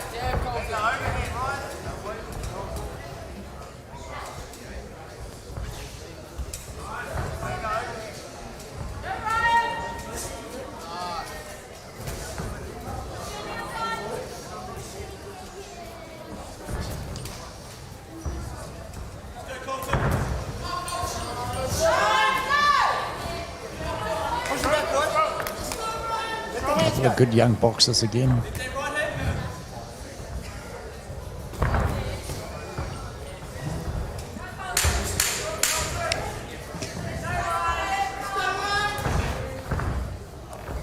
Yeah, I think young Ryan's doing the best he can, but he's just getting tied up on that rope.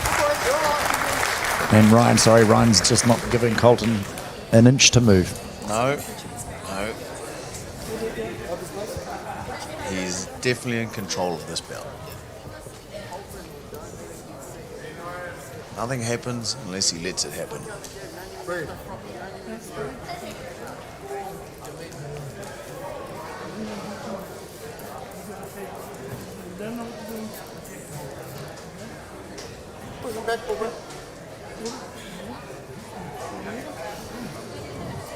I'm a bit concerned too with Colton. If you notice on his left hand is quite a long way down. He's not getting that up high enough, sort of deflect or have Second out. the punch glance away. He's exposed on that left hand side. You'll see it when they get into this a Round little bit two. further.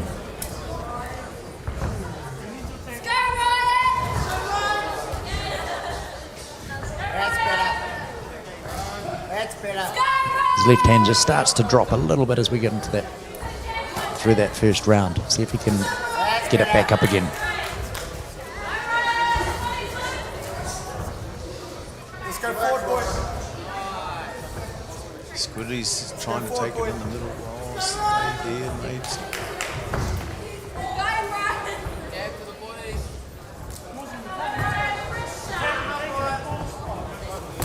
Let the hands go. That's it then.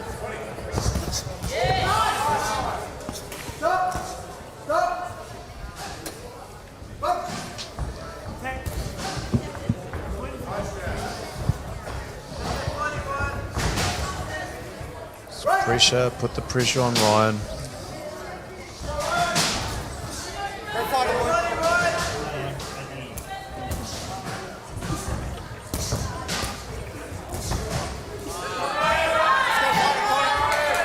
Walk him back. Go fight it. Seems to just be waiting his time. He's still applying pressure. Let's go fight, boy. Let's go fight. Yeah, well, as you say, the experience that he's got, and I'm talking Ryan Scaife over Colton, And again. he's using every ounce of that right now. That's it. And again.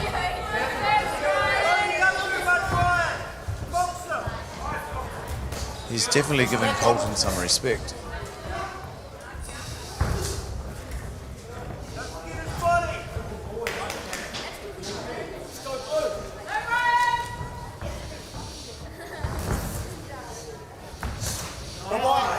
Once again, we have Ryan Scaife, which is the old egg on the block, and Colton's the new blood. Second phase. Second phase. And good on Colton. There's only one way to find out. Yeah.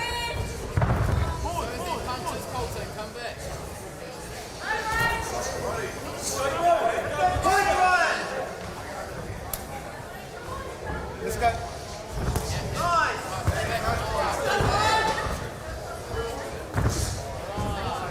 Get it up. No, Colton is actually showing some great heart. Even though he's been tied up on the ropes numerous times, he's quite happy. Boxing all right off the ropes, though, isn't he? Yeah, he's quite happy to keep throwing that jab and Shoulder roll in that left, coming back with that right hand. Push, push. He's catching Ryan each time. But just not enough to make a big difference. Push it back, boy. That's it. Let it go. It's the magic clacker.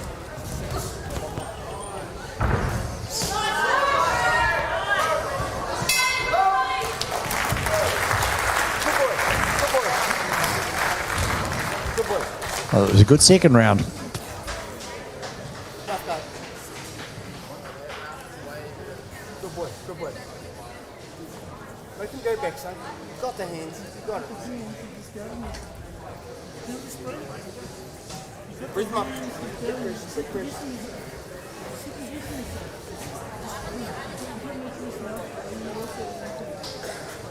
We've been so lucky with the camera coverage we're getting from these guys over the weekend. Loving these slow-mos.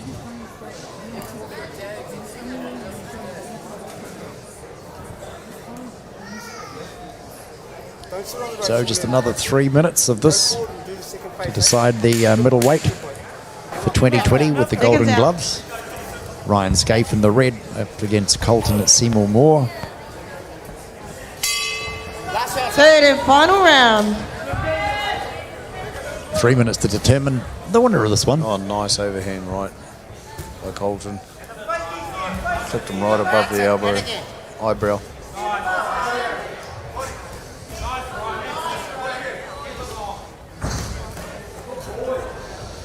He's got a good evasive move with his shoulder rolls.